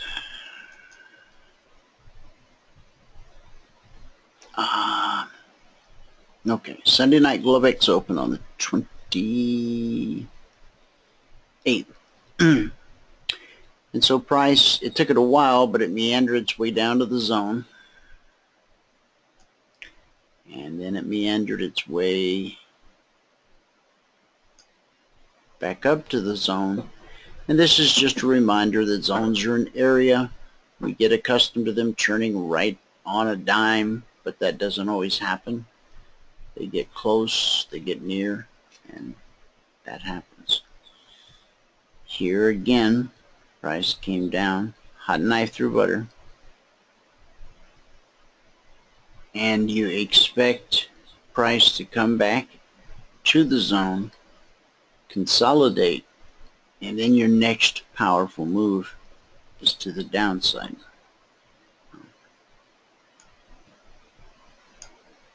And it's about run out of energy. So let's back it up.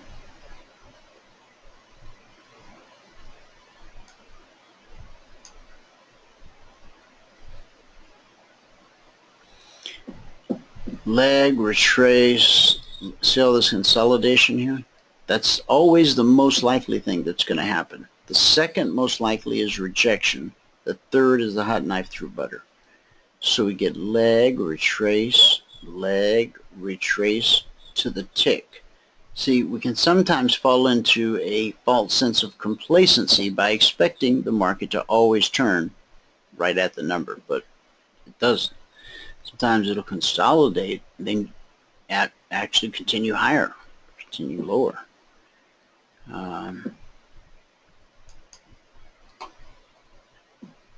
So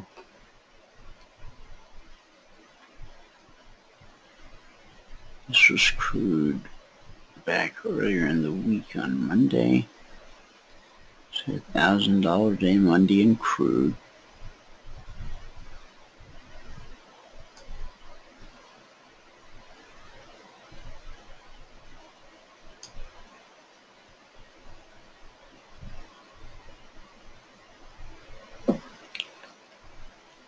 Okay.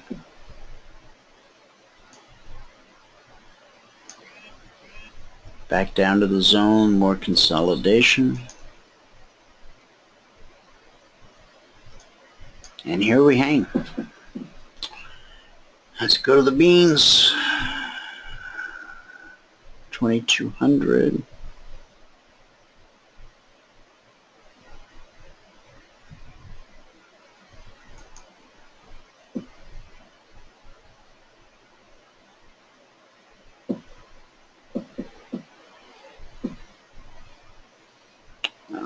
That's got to be it. 2200. Okay. All right. So on soybeans, we're looking to buy. $9.48 and be a seller at 37. So 48. Oh, that's painful. Okay. Well, there's a couple stop outs there. And selling 37, that never happened, did it? Oh. Okay. So there was really nothing to be made off the soybeans today. I mean, God, it went just far enough to trigger you in. And then zero follow through. That's bad. What was beans like yesterday?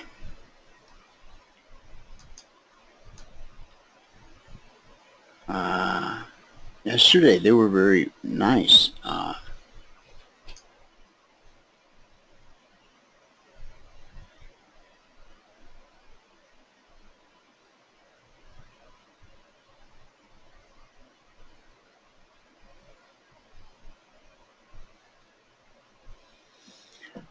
All right, so I might as well leave beans because they're not going to do us any good.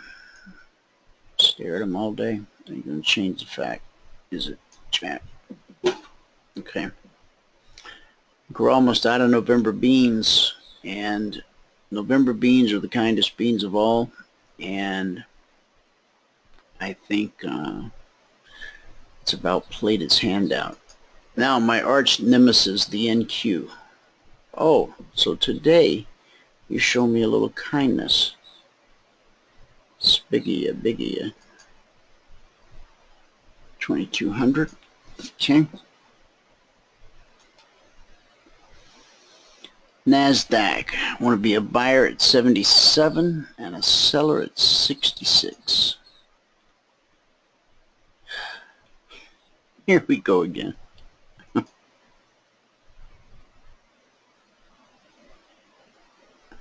Oh, no. I'm sorry, Mr. Bean. I mean, Mr. NASDAQ. Buyer at 44.77. So this won't be so bad.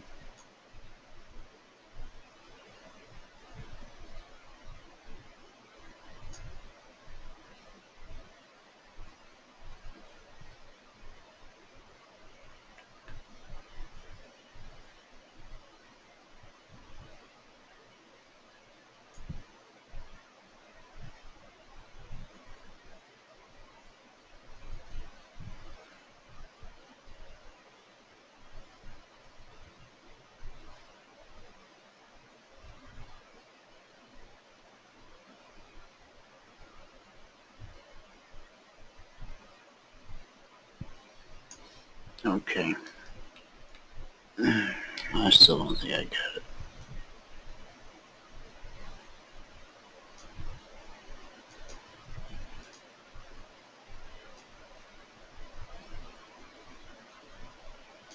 Okay. 47.77, swing high, 95 and a quarter. So let's go 95 minus 77 and be done with it. 95 minus 77. It's 18 points. How many do you need? 5. NASDAQ pays $20 per point. 18 points available per contract at $20 per point. Okay.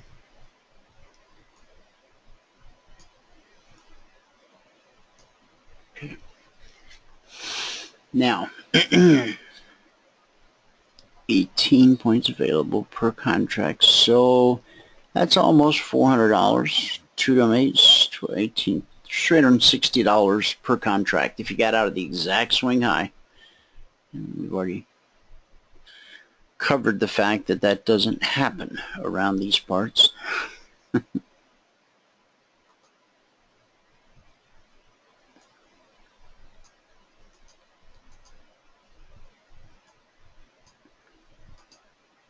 And I don't admire those who can tell you they did and keep a straight face. No admiration whatsoever. Not for that.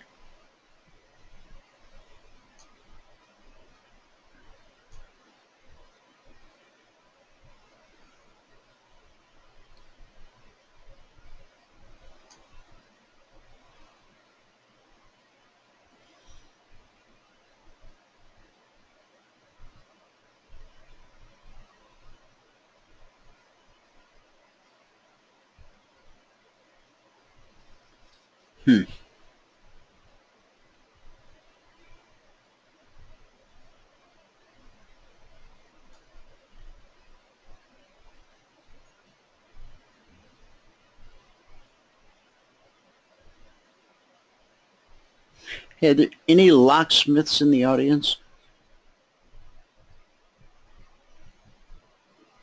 I have a safe. It's trying to think of the brand name. It's a quality safe. But when I rented out my church, I told the guy he could use it. I told him how to change the code and everything. And I don't know if he changed the code or not, but I called the factory and they said, is the door open? I said, yeah. They said, inside the door, written on the wall, is the override code. I was like, wow. Which, that doesn't help a thief as long as you keep your safe locked. So I was all excited. I went out and I jotted down that code and I put it in, and the safe goes beep beep like it's supposed to. And it's one of these great big, I think they call them gun safes. But the handle doesn't turn. So my wife's convinced it's the lock, and the company has said that it's guaranteed for life and they're going to send us a new lock. But I actually think the problem is in the handle mechanism that makes the pins, you know, slide back and forth. So if someone in the audience is familiar with that kind of work, if you live in the Phoenix area, I'll hire you to do the job. But if you're not in the Phoenix area, I'll just take your advice. And the best advice might just be to call a locksmith and get it over with. But my wife wants to wait until the new lock shows up from the company and see if that fixes it. And that really does make more sense.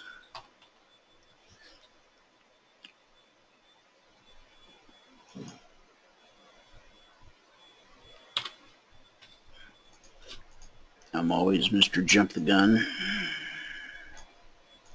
When I want something done, I want it done right now. That's a character flaw. And I recognize it as a character flaw, so that should make it easy to do something about, but it doesn't. 16.5 points. You only need 5 to be done for the day.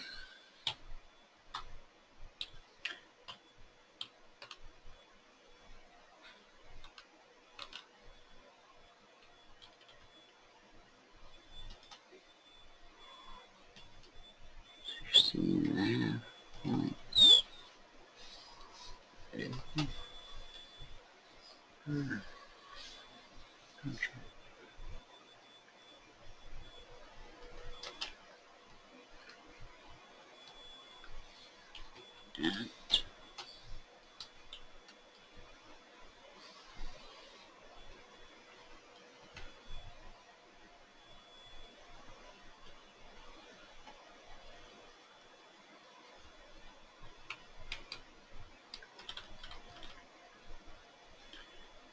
$20 per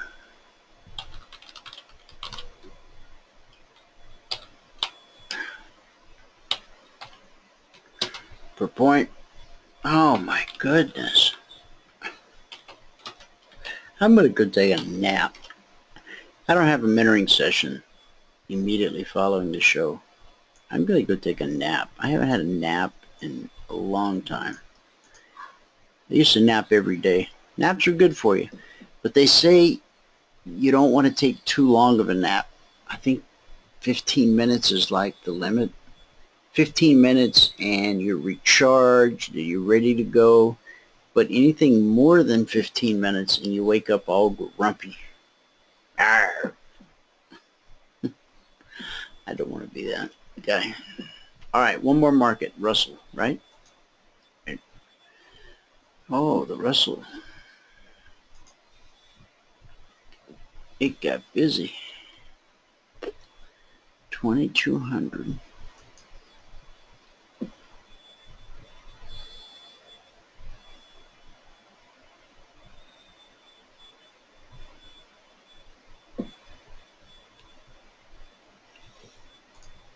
All right.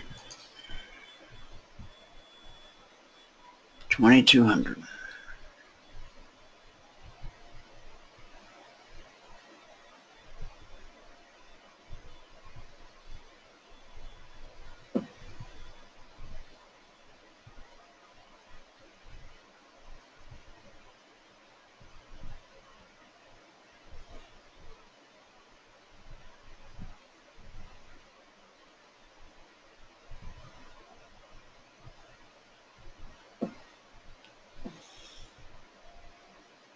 Oh my goodness.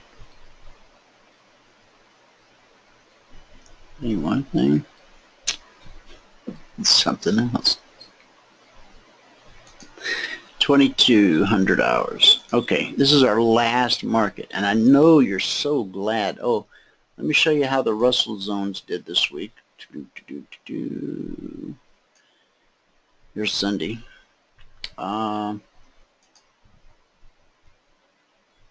Came just a few ticks shy at 49.50.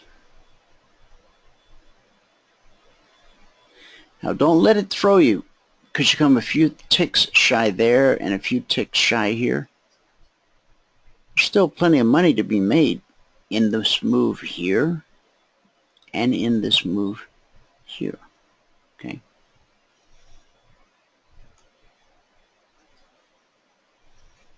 And then here's some of that turnaround at the zone, consolidated for exactly an hour. Off she went. And then the big sell-off. And look on the Russell, right to the zone. 1, 2, 3, 4, 5, 6, 3 hours of consolidation and these tails. Okay.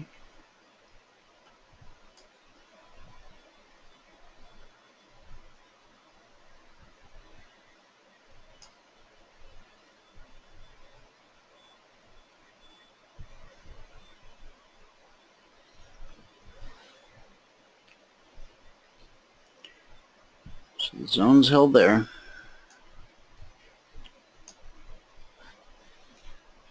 We overshot them here. Then they leg, retrace. Maybe we get a final leg into the afternoon. Markets are ready to close. So that's it. That's the name of that story. All right. What was our trade? One more market and we're done. Russell. I'm going to figure out a way to get through this quicker every day. I'm going to go through and pre-mark them. That's what I'm going to do. 1241, 1235.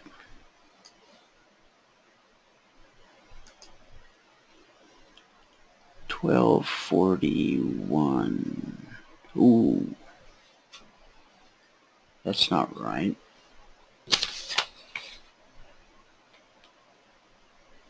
That's not a zone. Oh, I never got these zones. I must have not got around to adjusting these zones. That's not a weekly zone for this week. Because I was going to say, I wouldn't put a trade right there. Okay. Well, where are the zones? Where have all the zones gone? Okay. 48, 49.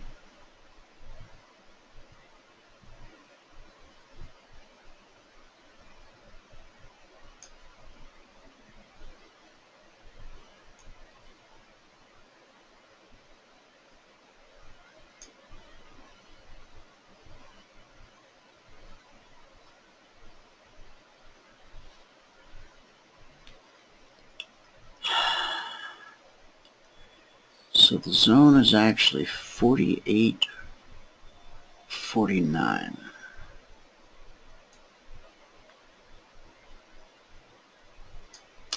And then the zone below it is 36.37.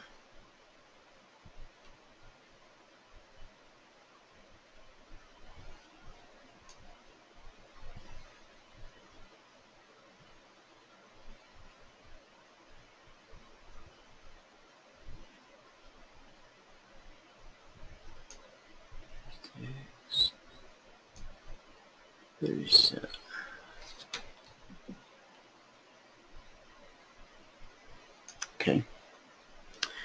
And then the zone below 36.37 is 30.31.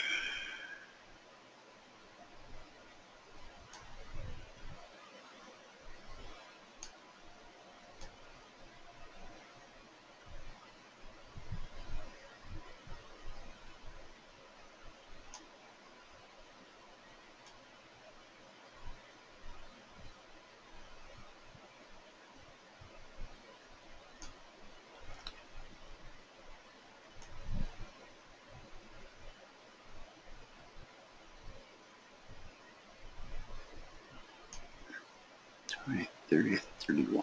Okay. All right. So 30.31, 36.37, 48.49. All right. I think that's all we need. I'm going to go back to Sunday night, 28th. We opened right into a zone. Oh, this is beautiful. Now that I got the right zones up.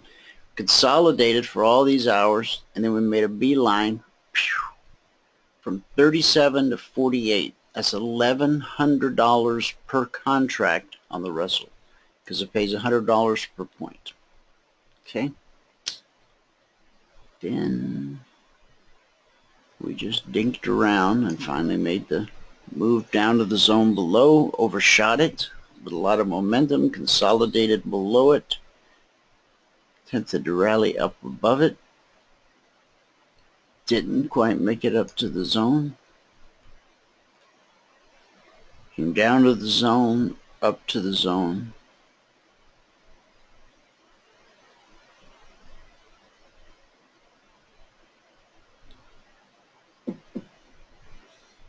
okay, and we're inside of the zone now. All right, last night's call was to be long 1241.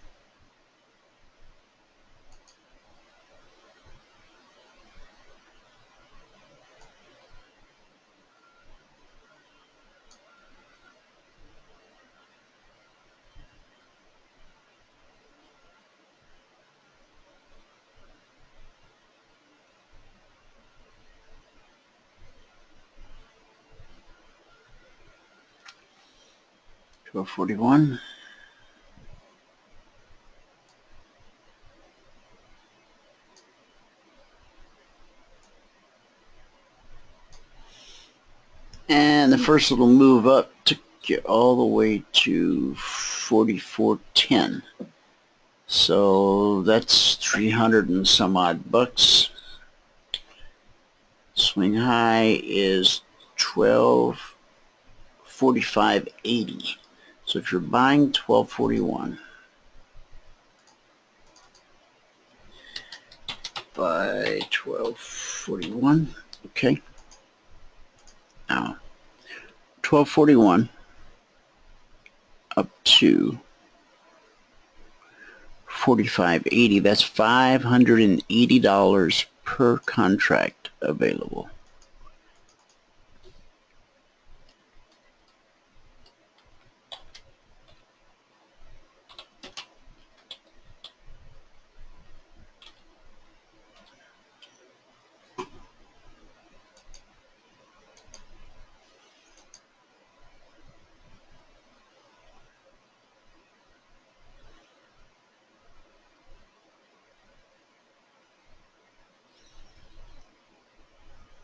Okay, and then we were looking to sell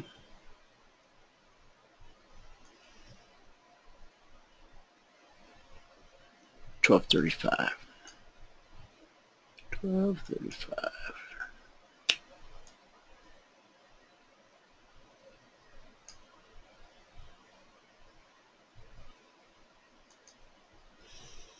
Now, on most markets, what I will do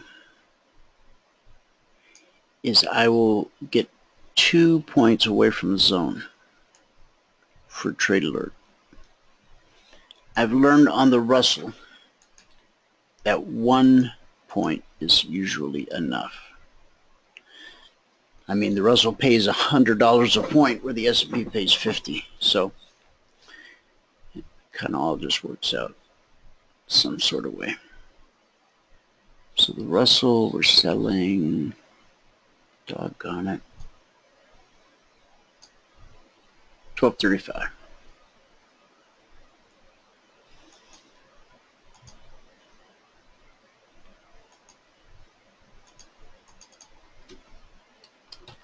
Selling 1235.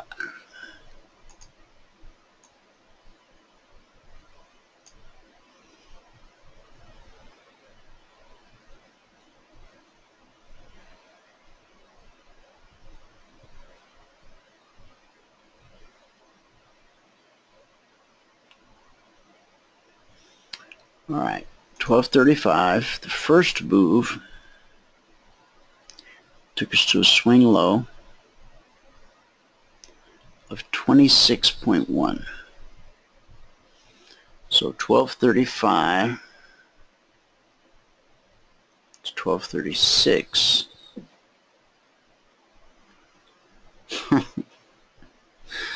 That's 1 point short of a gee whiz. It's actually $890. $890 per contract available.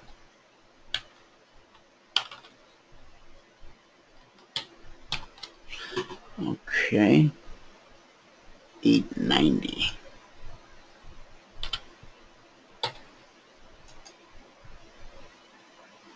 Boy.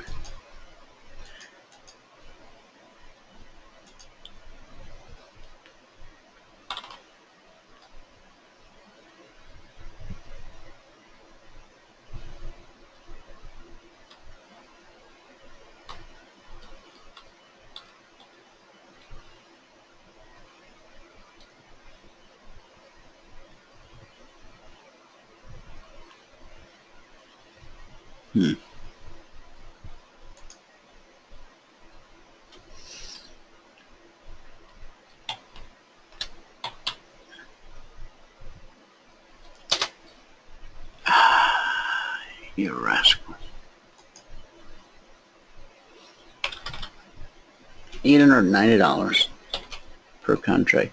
You think I was writing a thesis or something on nuclear warfare? Jiminy crickets. It's just numbers, Dwayne. You better get your eyes checked. $890 per contract available. Okay.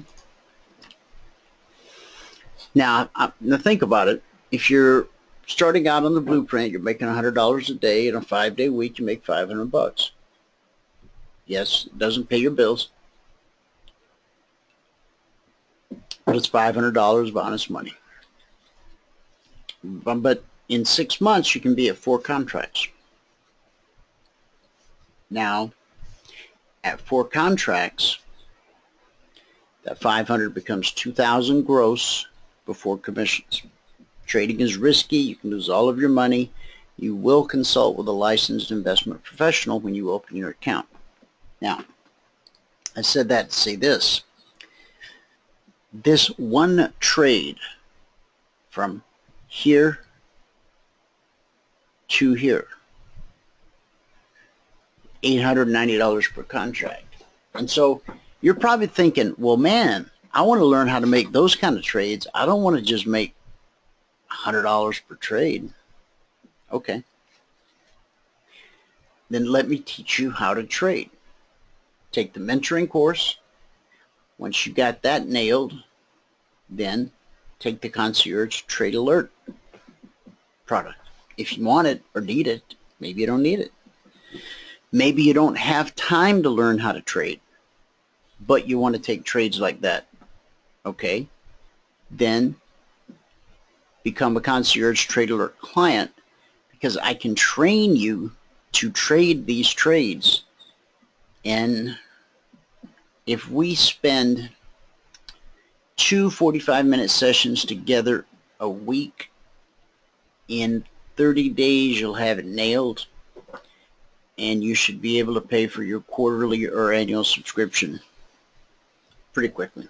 Okay, so on the second move down from 1235 to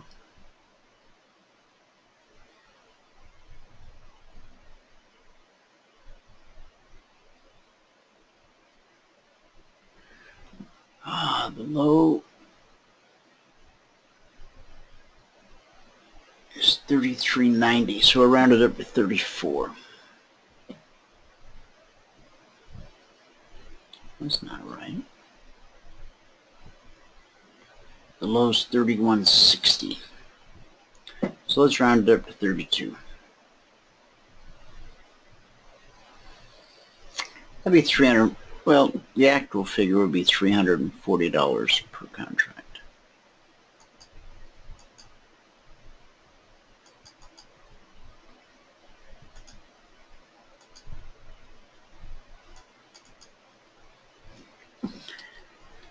$340 per contract available. Okay.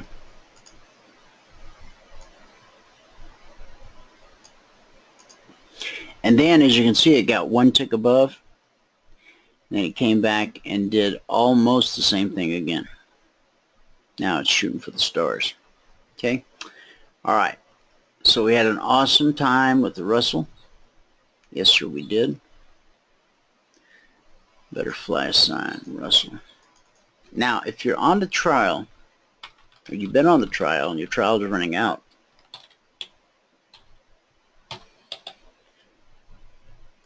and if you have any questions about becoming a partner, call me. I told you I don't have any mentoring sessions coming up immediately, or any other meetings that I'm aware of. Let's go check with my social secretary, my wife. God knows, I may have may have more stuff to do than I can imagine. But here's the deal. You can call me. I'm going to give you a number where you don't have to go through a computer and all that kind of stuff. You can just ring a ding ding and I'll pick up the phone. I think it's charged. Write this down.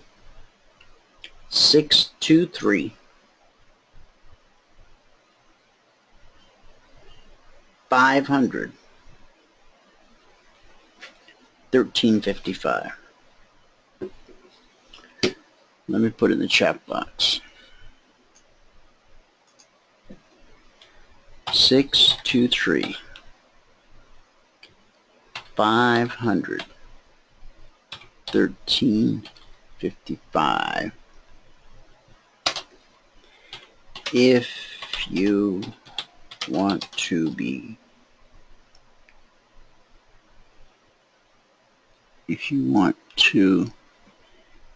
become a partner or a concierge client.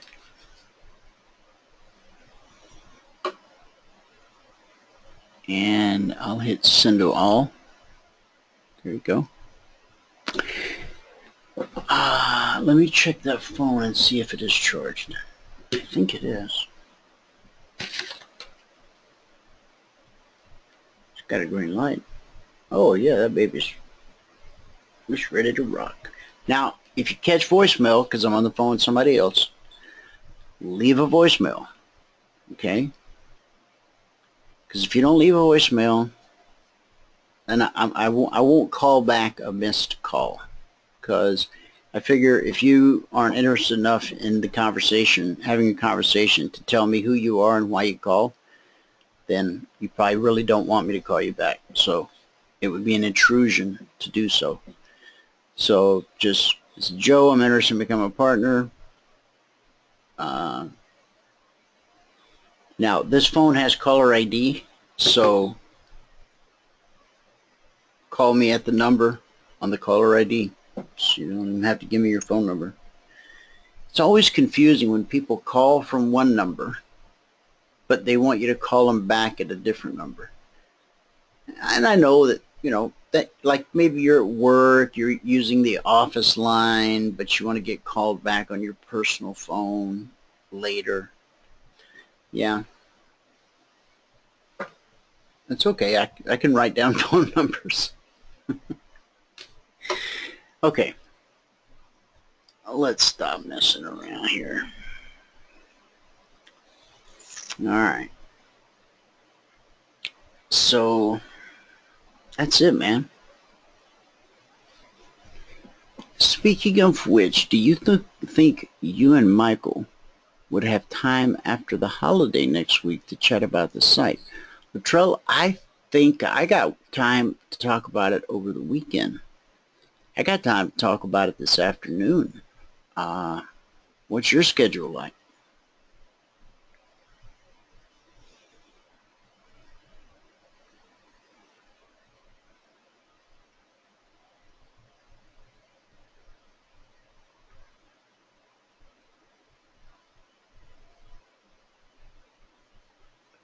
Yeah, I'm in for this afternoon. Well, you went to that one site I sent you to, right? Okay, that's kind of what I'm looking for. Well, I know you went to our site, but the other site I sent you to, that's I basically, you know, I don't want to be a carbon copy of that. I want to do something more exciting and adventurous than that.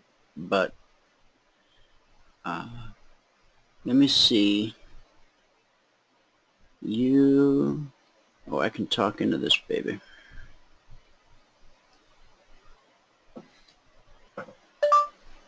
Are you available for a conference call with Latrell this afternoon? Question mark.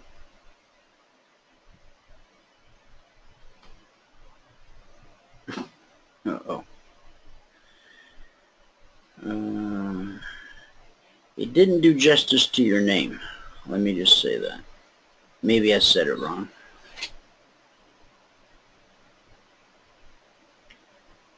Problem with this phone that I can't seem to figure out is if you start talking, oh, I see, I just figured it out. You hit the X. Doggone it.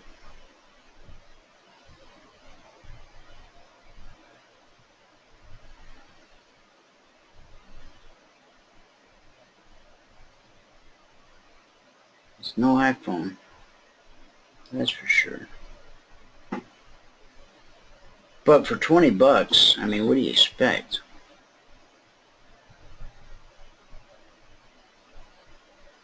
Guys, if you ever catch yourself in a cell phone emergency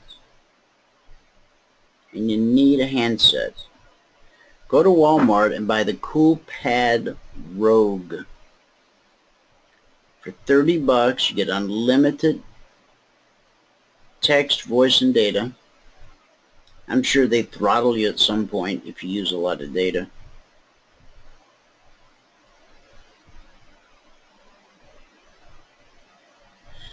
Oh my goodness.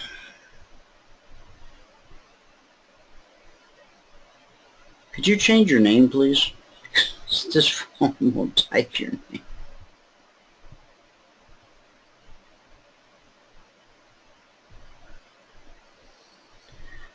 Are you available for a conference call? God, it did it again.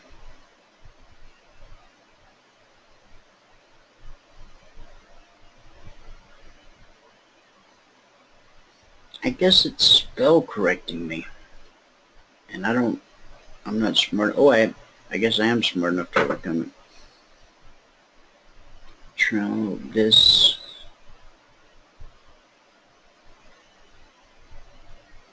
Afternoon.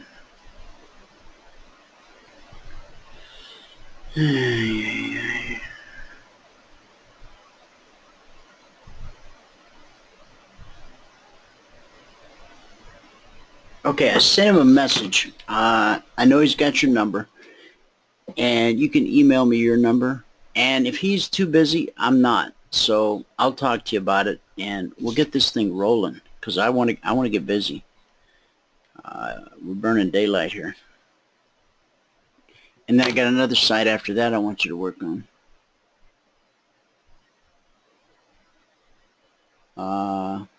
Okay. Yeah, I mean we got the partners workshop, but we've only done like 290 of them. I mean, we don't have to do too much prep work. Just got to show up on time. That's our biggest challenge, is showing up on time.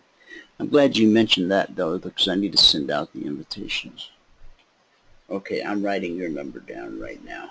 I don't have a response back from him, but are you free? Like, if I just called you up this afternoon, I mean, are you going to be, like, busy or running errands or at your desk, or what's up?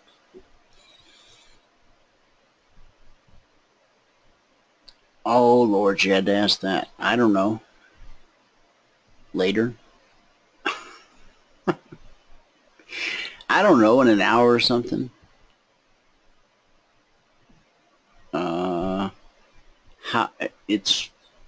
It's 4:11 on the East Coast. But I like a person like you who's like really organized. I need you to do this job. So 5 p.m. Eastern? With or without Michael? Beautiful. All right. I'll talk to you then. To the rest of yous, we got a great thing going on here, man. I'm telling you. From the trading room to the other products, if you just learn how to trade, you set yourself free. You no longer need any gurus, crystal balls, indicators, oscillators, junk, things that go bump in the night. You can read a chart like you read a newspaper. It's like a detective who shows up at the scene of a crime. He whips out his little notepad and he starts taking notes.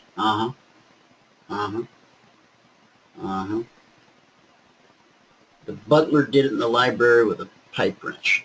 Yeah, it's not quite that simple, but the market can only do a few things. The indicators that you own for life when you become a partner, okay? They're like fancy reading glasses. The market action, price action, is already there. But when you put on the fancy reading glasses, it helps you see the obvious. And it allows you to enter a trade to the tick with every other partner around the globe. If the indicators say on the S&P, if there's an actual trade set up, and it says go long at 21, 22, 25, you got a whole lot of people around the world trying to get long at 21, 22, 25. Now, you say, oh, well, that's a problem. Oh, no, that's the opposite of a problem. We designed it that way. Now, if everybody was trying to get filled on a limit at 21, 22 and a quarter, in other words, we needed it to pull back to that number to get filled, it'd be a nightmare getting filled. But this is designed so that we buy and sell on a stop. So if price makes that fifth tick up into our buy at 21, 22 and a quarter, the momentum of traders from all over the world getting filled at 21, 22 and a quarter can actually have an effect on the market. And all of a sudden it just goes whoop. Might not take you all the way, to your target, but it can pretty quickly get you to that break-even point. And, you know, if you burn up 5 or 6 break-even trades and then have one trade that runs to your target, you had a great day. It doesn't feel like it at first because you're like, oh man, I took 6 trades, 5 I got stopped out at break-even, and had one lousy trade run to its target. That one lousy trade is going to allow you to build a trading business that creates generational wealth. Now, your children or grandchildren may not be interested in being traders, but I bet you they're interested in money. I bet you they like to go to the mall. Once you connect the dots for them, that sitting in front of these charts for however long it takes each day to get your points translates into Michael Jordan Air sneakers or whatever's cool, Abercrombie, Arch, whatever that company is. I think they went out of, their stuff was so expensive they finally went out of business. See, the trick is if you're going to charge a lot for your clothing, you have to have a quality product like Ralph Lauren. His button-down Oxford shirts last for 10 years. I have proof hanging in my closet. So paying $50 for a shirt, that's nothing, because if you go to Walmart and buy a button-down Oxford shirt when you can find one, you're going to pay $20, and you're going to wear that thing about 3 or 4 times, and it's going to look so raggedy you got to go buy another one. My wife's always saying, you buying another shirt? Well, we live out by South Mountain. There are no Ralph Lauren outlets in this part of town. And we used to go to, I'm trying to think of this name of this place. Gosh, my wife shot there for years. Not Marshall's, but another place. And they would carry Ralph Lauren returns. If somebody bought it and it was the wrong size, Ralph Lauren won't put it back on the shelf. They send it to this one specific place, not the Nordstrom's Last Chance. They got nothing. But I can't think of the name of this place. Anyway, I always, for Christmas, I never have to worry about one gift to give her. I get her a gift card to that store because she loves that store. So anyway, I used to have limited access to Ralph Lauren button-down collars, $50 shirts, $75 shirts. I buy them for $20 all day long at this outlet store. Same with the Ralph Lauren jeans, even the Ralph Lauren underwear, which makes me feel good all under. And suddenly they stopped carrying that brand. I assume Ralph struck a deal with somebody else. I don't know who. Maybe Marshall. I have to check that out. So when you can get a quality $50 shirt at a discounted price of $25 and there's nothing wrong with it, it's not a factory second, it just didn't fit somebody. So they folded it up and put it back in the package. I mean, that's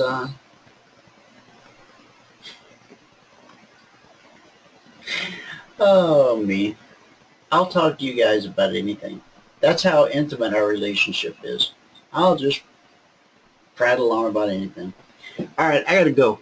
I love you all. Appreciate you being a part of the audience. I thank you for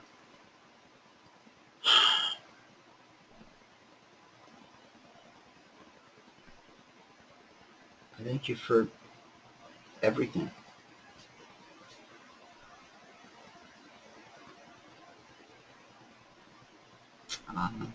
If I can help you in some way, I just gave you my phone number. Call me. If you need somebody to talk to, call me. If you need somebody to pray for you, call me. All right? And if you're not a partner yet, I really hope that what I've said has given you clarity and you take advantage of that special offer Michael sent you. And if you don't have it, you didn't get it, then by all means, call me. I'll personally make sure you get the special offer, okay? And if you don't like doing business with PayPal, if they creep you out, I can take your payment by phone. It's no problem. All right? All right. Thanks so much for tuning in, guys. Whoever you are, wherever you are, may God continue to richly bless you with His mercy and with His grace. And I'll see you at the bell.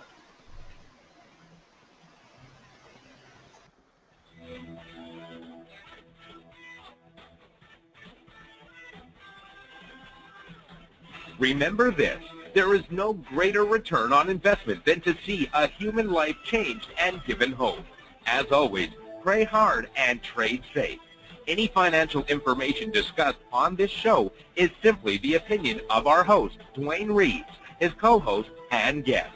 To learn more about trading Emini Futures or to take a 1-week free trial in our live trading room, call 1-866-928-3310. 866-928-3310. Information discussed on this radio program should not be construed as a recommendation to buy or sell any securities. Always do your own due diligence and consult with a licensed securities broker or financial planner before making any investment decision.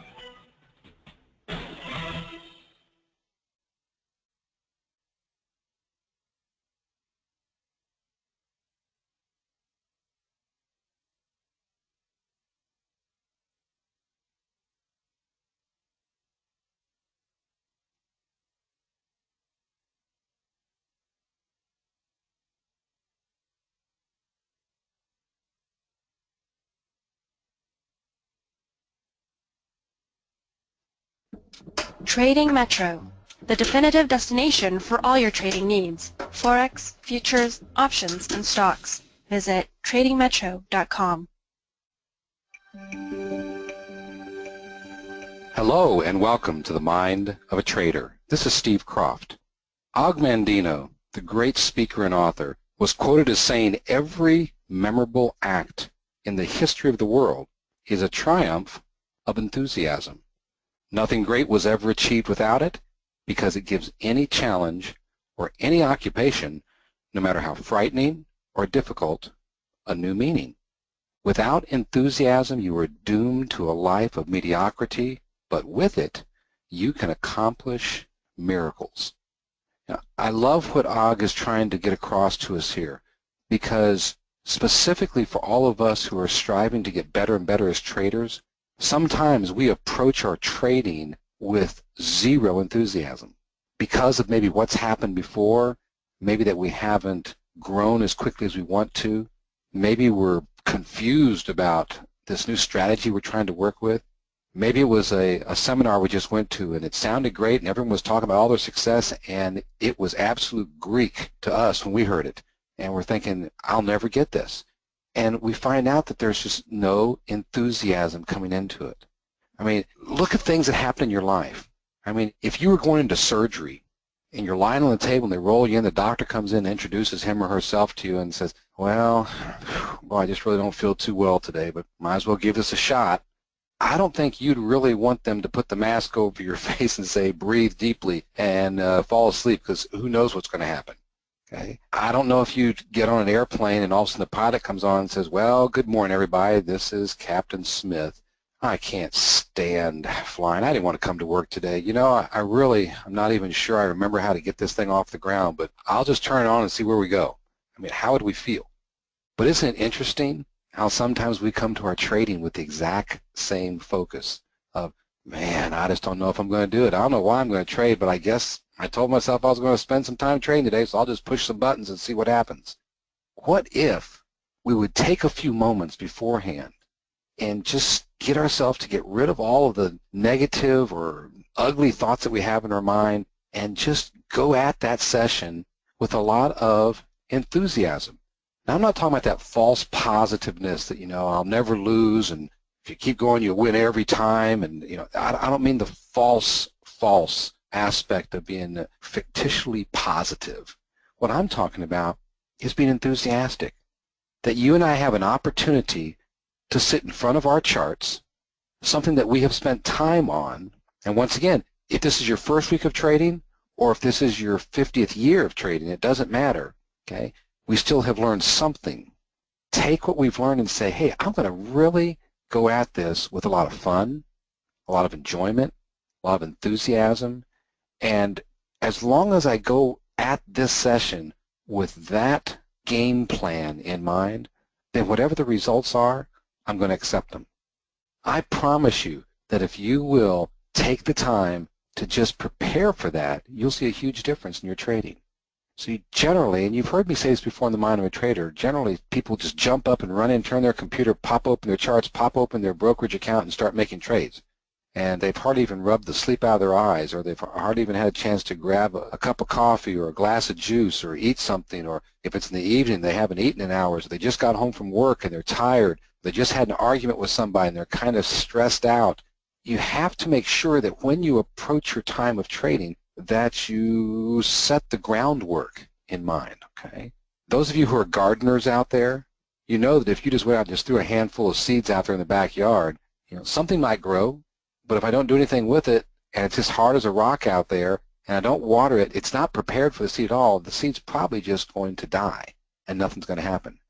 However, if I prepare the ground, I turn the dirt over, I make sure I maybe get some nutrients in it, if there are certain types of fertilizer or things you need to put on for the type of seed that you're going to put in there, you get it all prepared, and then you place that seed in the proper area of the prepared ground, and then you continue to work with it, you've already got yourself off to the right foot.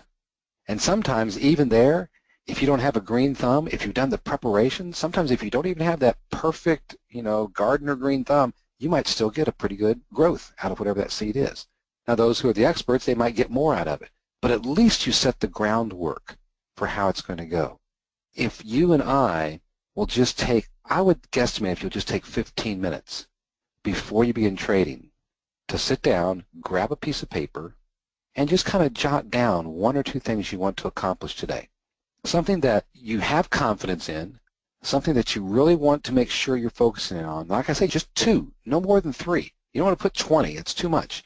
Just 1, 2, at the most 3 things. Maybe it might be number 1, I'm going to spend just 10% more time of looking at the trends that are happening to kind of double check everything against my strategy before I actually execute the trade. Maybe that's one thing that you're going to do. Maybe number 2, you might put down saying, I am going to ensure that whenever I have my trade hit a specific point, either in the positive or the negative, I am going to exit that trade as per my strategy, no matter what. If that's the only 2 things you did, then throughout the day, then every time you do that and you close that trade, then acknowledge it to yourself. Put a little check mark next to that number 1. And every time you do it, put more check marks and more check marks and more check marks. I mean, how many of us back in school loved it when the teacher put the gold star on there, put the big check mark on there saying, good job. It was a visual acknowledgement that what you did well. And you gain enthusiasm from that, which helps you to approach that the next time with even a higher level of confidence. See, we are building our own foundation by doing little bitty things that go deep inside of who we are. That's the psychological side. It's the ability to be able to put inside of us positive, growing, confident, action-oriented thoughts and ideas. And by visually seeing things, and you can look at the end of the day and say, wow, look at all the check marks I gave myself. I really did a good job on these 2 areas. And if I was focusing on that, I don't focus on the results. And all of a sudden, I get to the end of the day and say, wow, I had a profitable day because I was enthusiastically approaching a couple very simple goals. This is one of these short messages that I want to leave with you. Not very complex, not something that you're going to have to sit here and pull out your calculator and analyze about it. I just want you to have that memorable act in the history of your career. See, Og Mandino said that every memorable act in the history of the world is a triumph of enthusiasm. At the end of a football game, I mean, everyone raises their hand, takes off their helmets, you know, at the end of a race, they run through the tape and they sit there and they wave their flag in the Olympics. There's a triumphant aspect of what people are striving to accomplish to make things work for them, to do it again and again and again. And you and I are no different. We have to have that ability to have a triumphant experience. That comes from enthusiasm in front. See, nothing great was ever achieved without enthusiasm, because enthusiasm gives any challenge. And is trading a challenge? Absolutely. Any occupation? Think of your job outside of trading. Think of your family. Think of your health. Anything that we have. Enthusiasm gives it, no matter how frightening or difficult it is, it gives it a new meaning. If I'm going at this with enthusiasm, it changes the perspective of that picture. So take those 15 minutes to sit down, take a sheet of paper, and just write down 2 things you want to accomplish today. And then, after that, just think about it, relax, get rid of all the other things around you, the thoughts that you have, and then when you're ready, then get up, sit down in front of your computer and say, I am ready to go. Say it out loud, I'm ready to go. I'm going to approach this day with enthusiasm. And then look at your charts, analyze the trends, look at your strategy, and start executing trades. A new meaning? Absolutely. A new approach? Absolutely. New results? I'm sure that you'll see that. Have a great week of trading. Be enthusiastic. And in the near future, you'll be able to look back at memorable acts in your career, your history of trading, and you will be seeing the triumphant picture of yourself because of your enthusiasm. Look forward to being with you again the next time we all get together on the Mind of a Trader.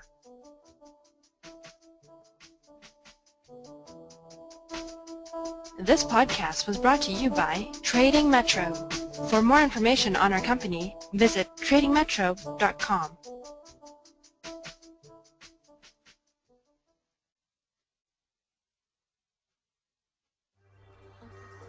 For the past 20 years, David Williams has pioneered a number of breakthrough market forecasting techniques that quite frankly put him in a league all his own. He's the real deal, and real traders know it.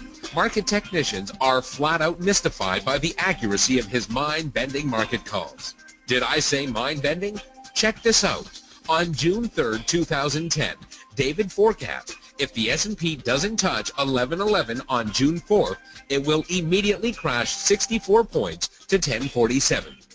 This forecast was broadcast live in real time on CFRN to listeners in over 20 countries. Check the records. On June 4th, the S&P topped out at 1107.75 and immediately crashed 64 points to an exact session low of 1047 just 1 day later. Wow. David has made regular market calls just like this one day after day on CFRN for the past 5 years. Tune in Monday through Friday at 12 noon Eastern to CFRN.net and meet the man behind the forecast. www.cfrn.net, a community of believers who trade for a living. Good evening, City Church. I know some of you are expecting the taller, more handsome, less beautiful version of the Smith family to preach tonight, but instead you get me. So, thank you for cheering and not getting up and turning around and looking disappointed and walking out. Well, if you're on Twitter, then you know that Judah is actually not here with us because he is at the Masters Golf Tournament. Who knows what the Masters Golf Tournament even knows or cares?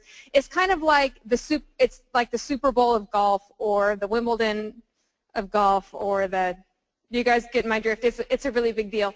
And Judah has actually, it's been a really cool God thing. Judah has struck up a friendship with a PGA Tour professional, is what you call him, whose father passed away from cancer just a few months before Judah's dad did. And he's a Christian believer. They've just struck up a really cool friendship. In fact, I think we have a picture of them. So Judah got to caddy for, his name is Bubba, on the par 3 competition, and you've got to know, look at Judah rocking the caddy outfit. You've got to know that he was absolutely the most stylish caddy out there. He was too. He thought about that. He flip the collar and wear the teal green shirt underneath.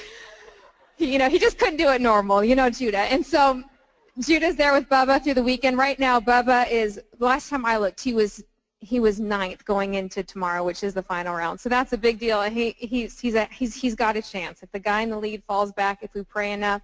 And so it's, did I say that? We're not going to podcast that part. So it's a really big deal for Judah, and he had it planned way before we took a few extra weeks off, and so I'm thinking about it and praying about it.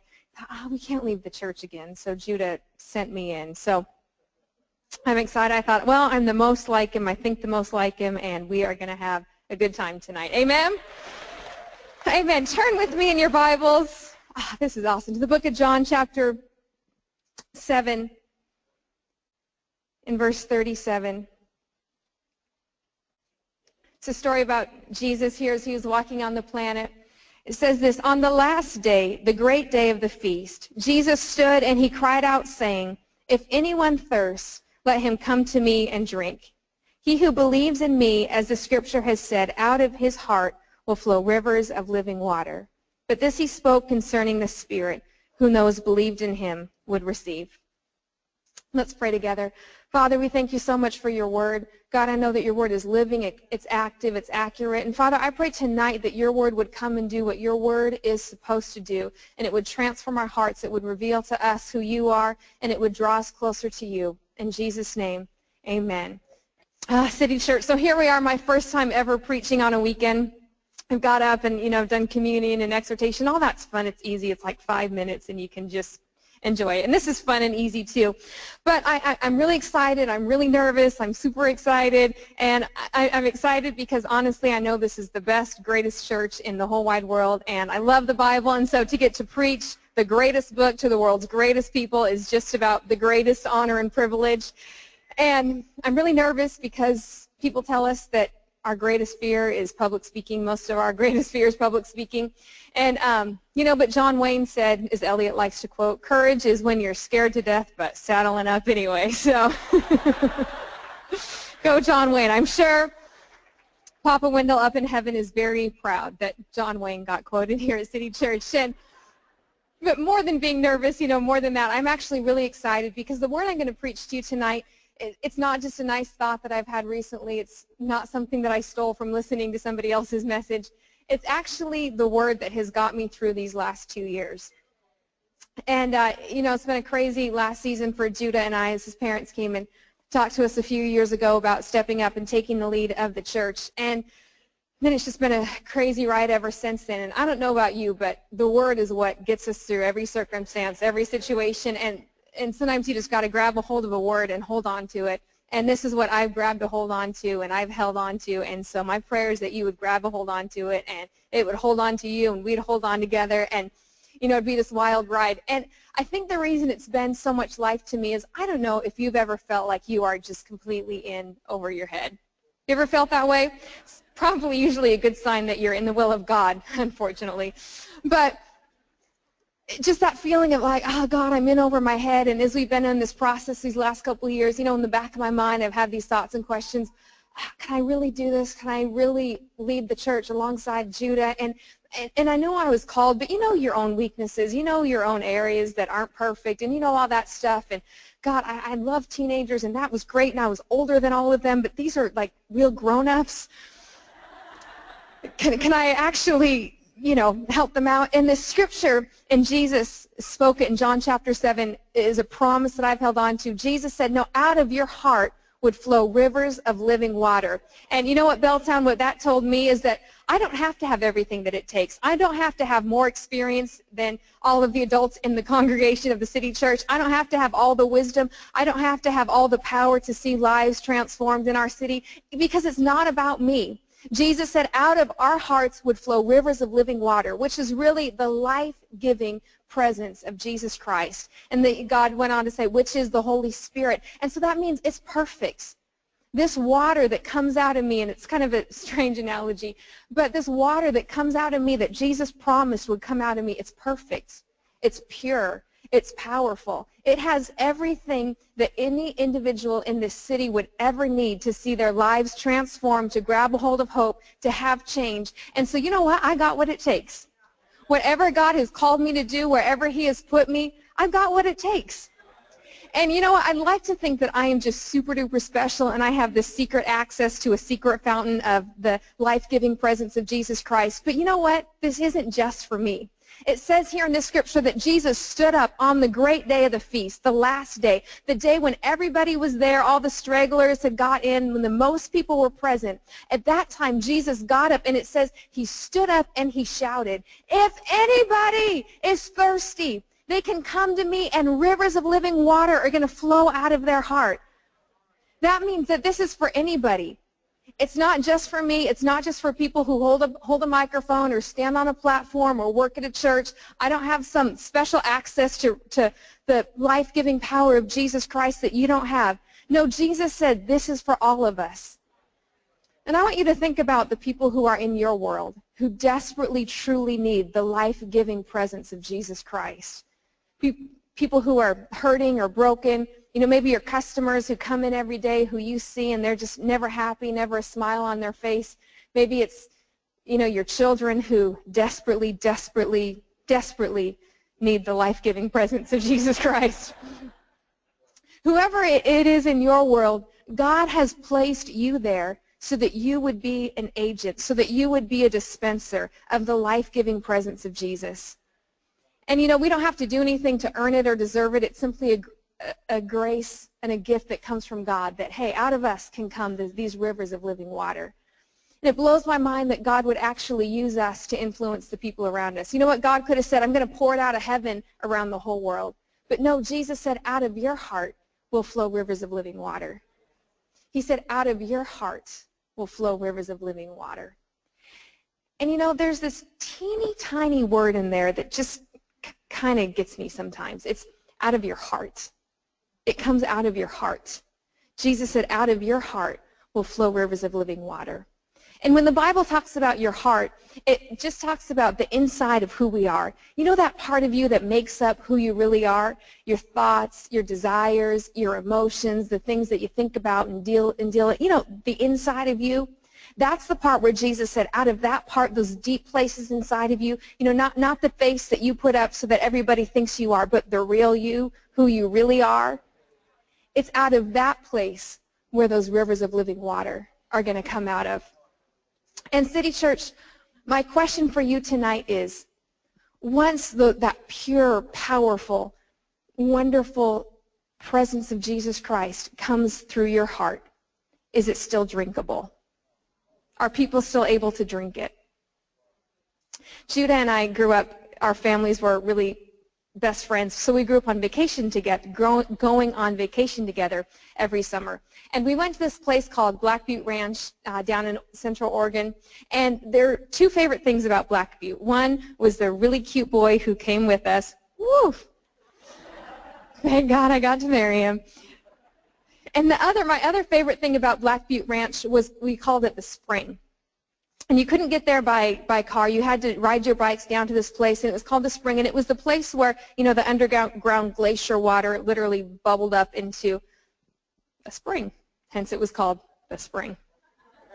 We gave it a very detailed word. And so we would go there, and the first thing we'd do, we'd hop on our bikes, we'd ride our bikes to the spring, and we'd bring our water bottles with us. This was before the days of bottled water. And we would bottle our own fresh mountain spring water. And we'd go there, and we'd go right up to the source of the spring, and we'd get our bottles in there, and we'd fill it up, and then we'd dump it on top of us, and we'd splash people. And then when I got a little bit older, Judah and I would flirt a little bit and splash it on each other. It was awesome. Don't do that if you're in junior high. And we've loved the spring water. But then, you know, about 10 feet later, you'd see some sweaty, nasty high school, junior high boy like dipping his head in it and taking a bath in the spring water. And then people would ride their bikes through the spring, and about 20 feet down the spring from that would be deer drinking from it and pooping in it. And things that you don't want to think about. And so even though this water was pure and perfect at the source, it's crazy. You got about 30 feet away from the source, and the water was completely undrinkable and contaminated. And it had nothing to do with the water, but it had to do with what the water had to pass through to get to where it was. So I want to ask you the question again tonight. Once the water passes through your heart, the pure, perfect, powerful, life-giving water of Jesus Christ, are people able to drink from your water? And it's because of that I'm not a crier. I'm the emotionally stable one in the family. Did somebody just get that? I'll drink to that.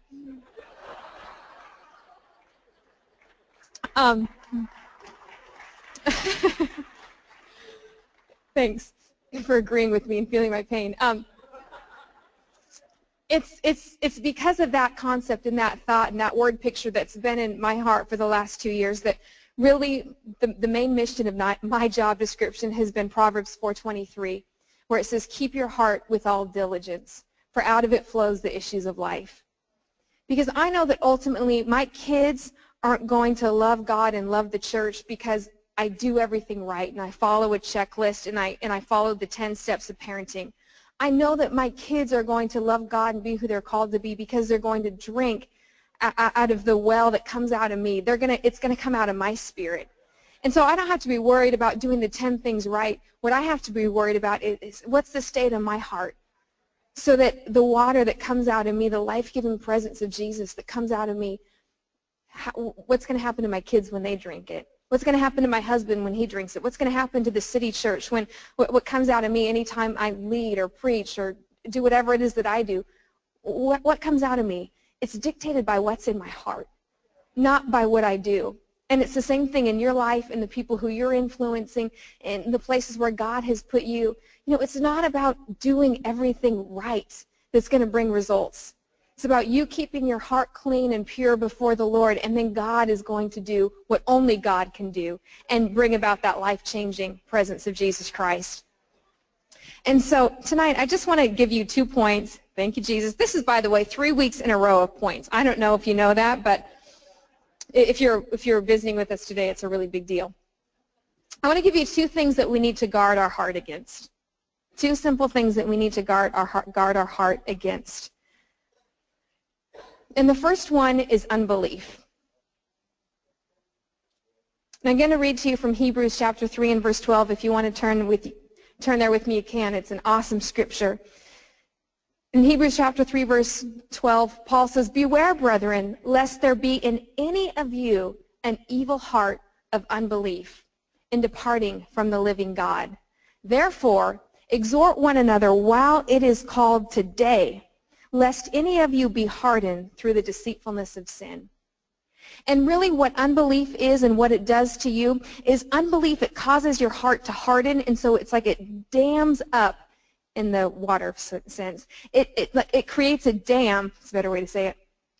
It creates a dam so that those rivers of living water actually can't flow out of your heart. You're so hardened by fear and by insecurity and by timidity that your heart just becomes hard. And so instead of your heart being this easy, effortless flow that life can come out of to other people, it's just hardened. And nothing can get in, and you're even too afraid to do anything or to step out and to do what God asks you to do. And it's fascinating to me, the answer and the solution that we see here in Hebrews. It's not, and so guard against unbelief, so read your Bible like crazy. You know, don't have unbelief, so say 27 chants day after day after day. No, what's it say? It says, beware lest any of you have an evil heart of unbelief, exhorting one another while it is called today. Exhort one another daily while it is called today. And so do you know what the solution for guarding your heart against unbelief is? Is getting around people of faith who can speak to you, who can exhort to you and say, no, God's with you, He's on your side, you're going to make it, you're going to do it. And you get yourself in an atmosphere of faith. And your heart is never going to allow unbelief to come inside of me. I want to look at a story in the Bible. It's in Luke chapter 1. And this is the story of Mary when she finds out she's pregnant with Jesus, who is God. And it is one of the most important stories in the Bible, if not the most important. And it's amazing to me the setting that God sets up for Mary, and I'm going to tell it in my own words, and you can follow along with me so you know I'm not making stuff up. But basically in Luke chapter 1, the angel comes to Mary and says, Mary, you are favored. You are God's favorite. In fact, he loves you so much that you're going to be his mom. Huh?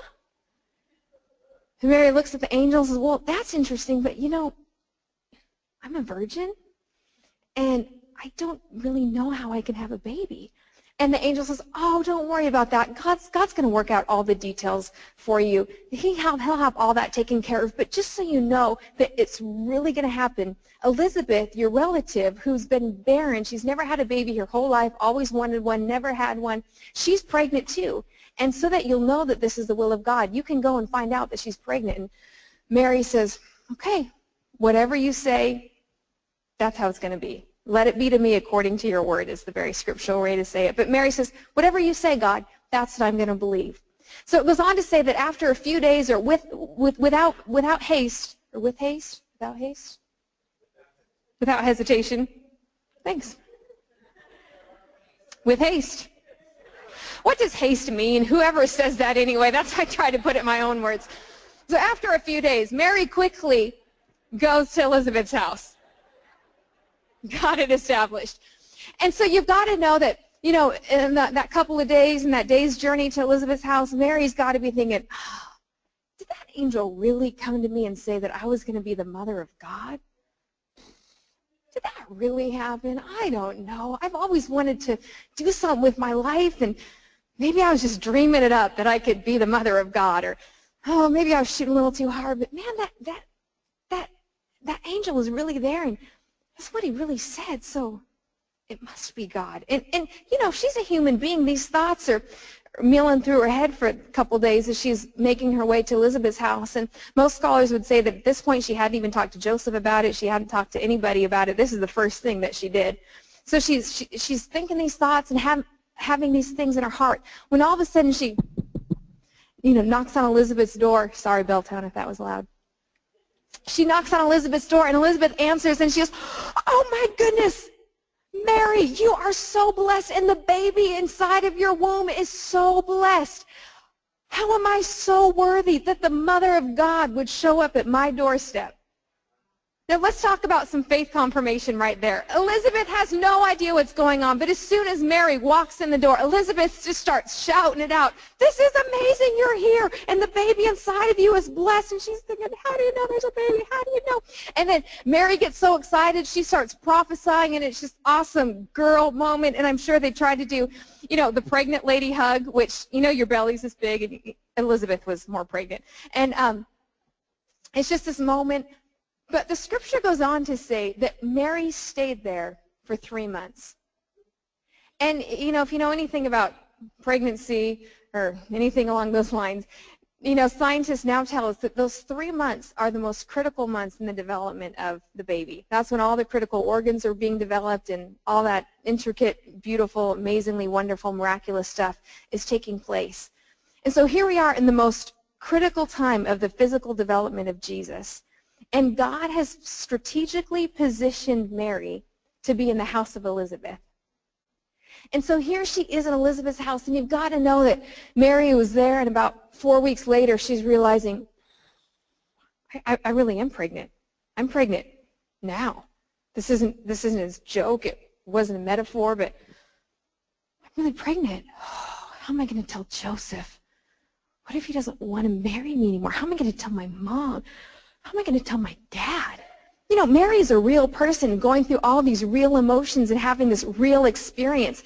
And as she is there, God had positioned her with Elizabeth. And Elizabeth is saying, Mary, look what God did.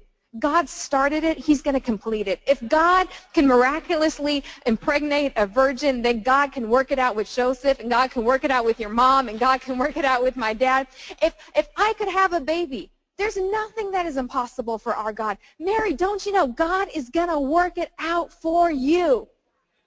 And, it's so easy for us to sit in church and we sit here and God tells us something and we get a word from God, or you have an encounter, you're reading your Bible and God speaks something to you and you decide, yeah, I'm going to start that business, or yeah, I'm going to start that city group, or yeah, I'm going to make a commitment. My family and I are going to go to church and we are going to be Christians and this is who we're going to be. And you have that moment with God and it's wonderful and exciting. And then reality sets in. I want to start this business, and how many pieces of paper do I have to fill out? Oh, I have to go with this government agency and that government agency, and then I got to try to get a loan, and you fill out all the paperwork, and then the loan gets denied. What are you going to do? It's one thing to have that faith response of Mary and say, okay, Lord, let it be to me according to your word. But it's a whole other thing to actually walk it out day after day after day. And I'm telling you, the only way you're going to walk out the promises of God in your life is if you let God strategically position you in a place of faith, where no matter what circumstances or situations arrive, you have people around you saying, oh no, God's going to do it. And if you're newer to the City Church, let me tell you who the City Church is. We are a place of faith. We are a community of faith. You're going to come here every weekend and you're going to hear God is for you. God is on your side. God is going to work it out. If God started it, he's going to finish it. There's nothing that is impossible for God. There's nothing that is too hard for God. If God is for you, who's going to be against you? That's who we are as the City Church. And can I tell you, you don't just need it once a month. In Hebrews chapter 3, it said, exhort one another daily. You need it every day, and can I tell you, you don't just need it from the pulpit. You don't just need it from somebody who doesn't know your face and doesn't know your name and doesn't know your circumstances and situations. You need it. You need to surround yourself with people of faith who know you, who can look you in the eyes and say, I know what you're going through, and I know your exact circumstance, and I know your situation, but let me tell you, God's going to work it out. God is faithful to every one of his promises, and that's why you need a city group. That's why you need Christian friends, and you need to strategically place yourself in an environment of faith. Why? So that you can have good faith and feel good and strong about yourself? No, because you don't want your heart to turn into a hardened heart of unbelief, and then those rivers of living water can't get out of you to the people who God has intended for you to give life to.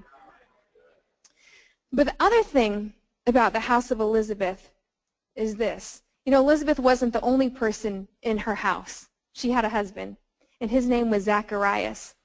And earlier when God had come to Zacharias and said, Zacharias, you're going to have a baby, his response was, shh, how can that be? I am so old, and my wife is even older. There's no way that this can happen, God. I'm sorry. And do you know what the angel said to Zacharias? Because you responded with unbelief, I'm going to shut your mouth, and you are not going to be able to speak. Now, was God punishing Zacharias? No. God was preparing an atmosphere of faith that Mary could walk in because she needed an environment and an atmosphere of faith. I'm telling you what, there are times when just as much as you need the voices of faith to speak into your life, you need the voices of doubt and unbelief to be shut up and to be silenced.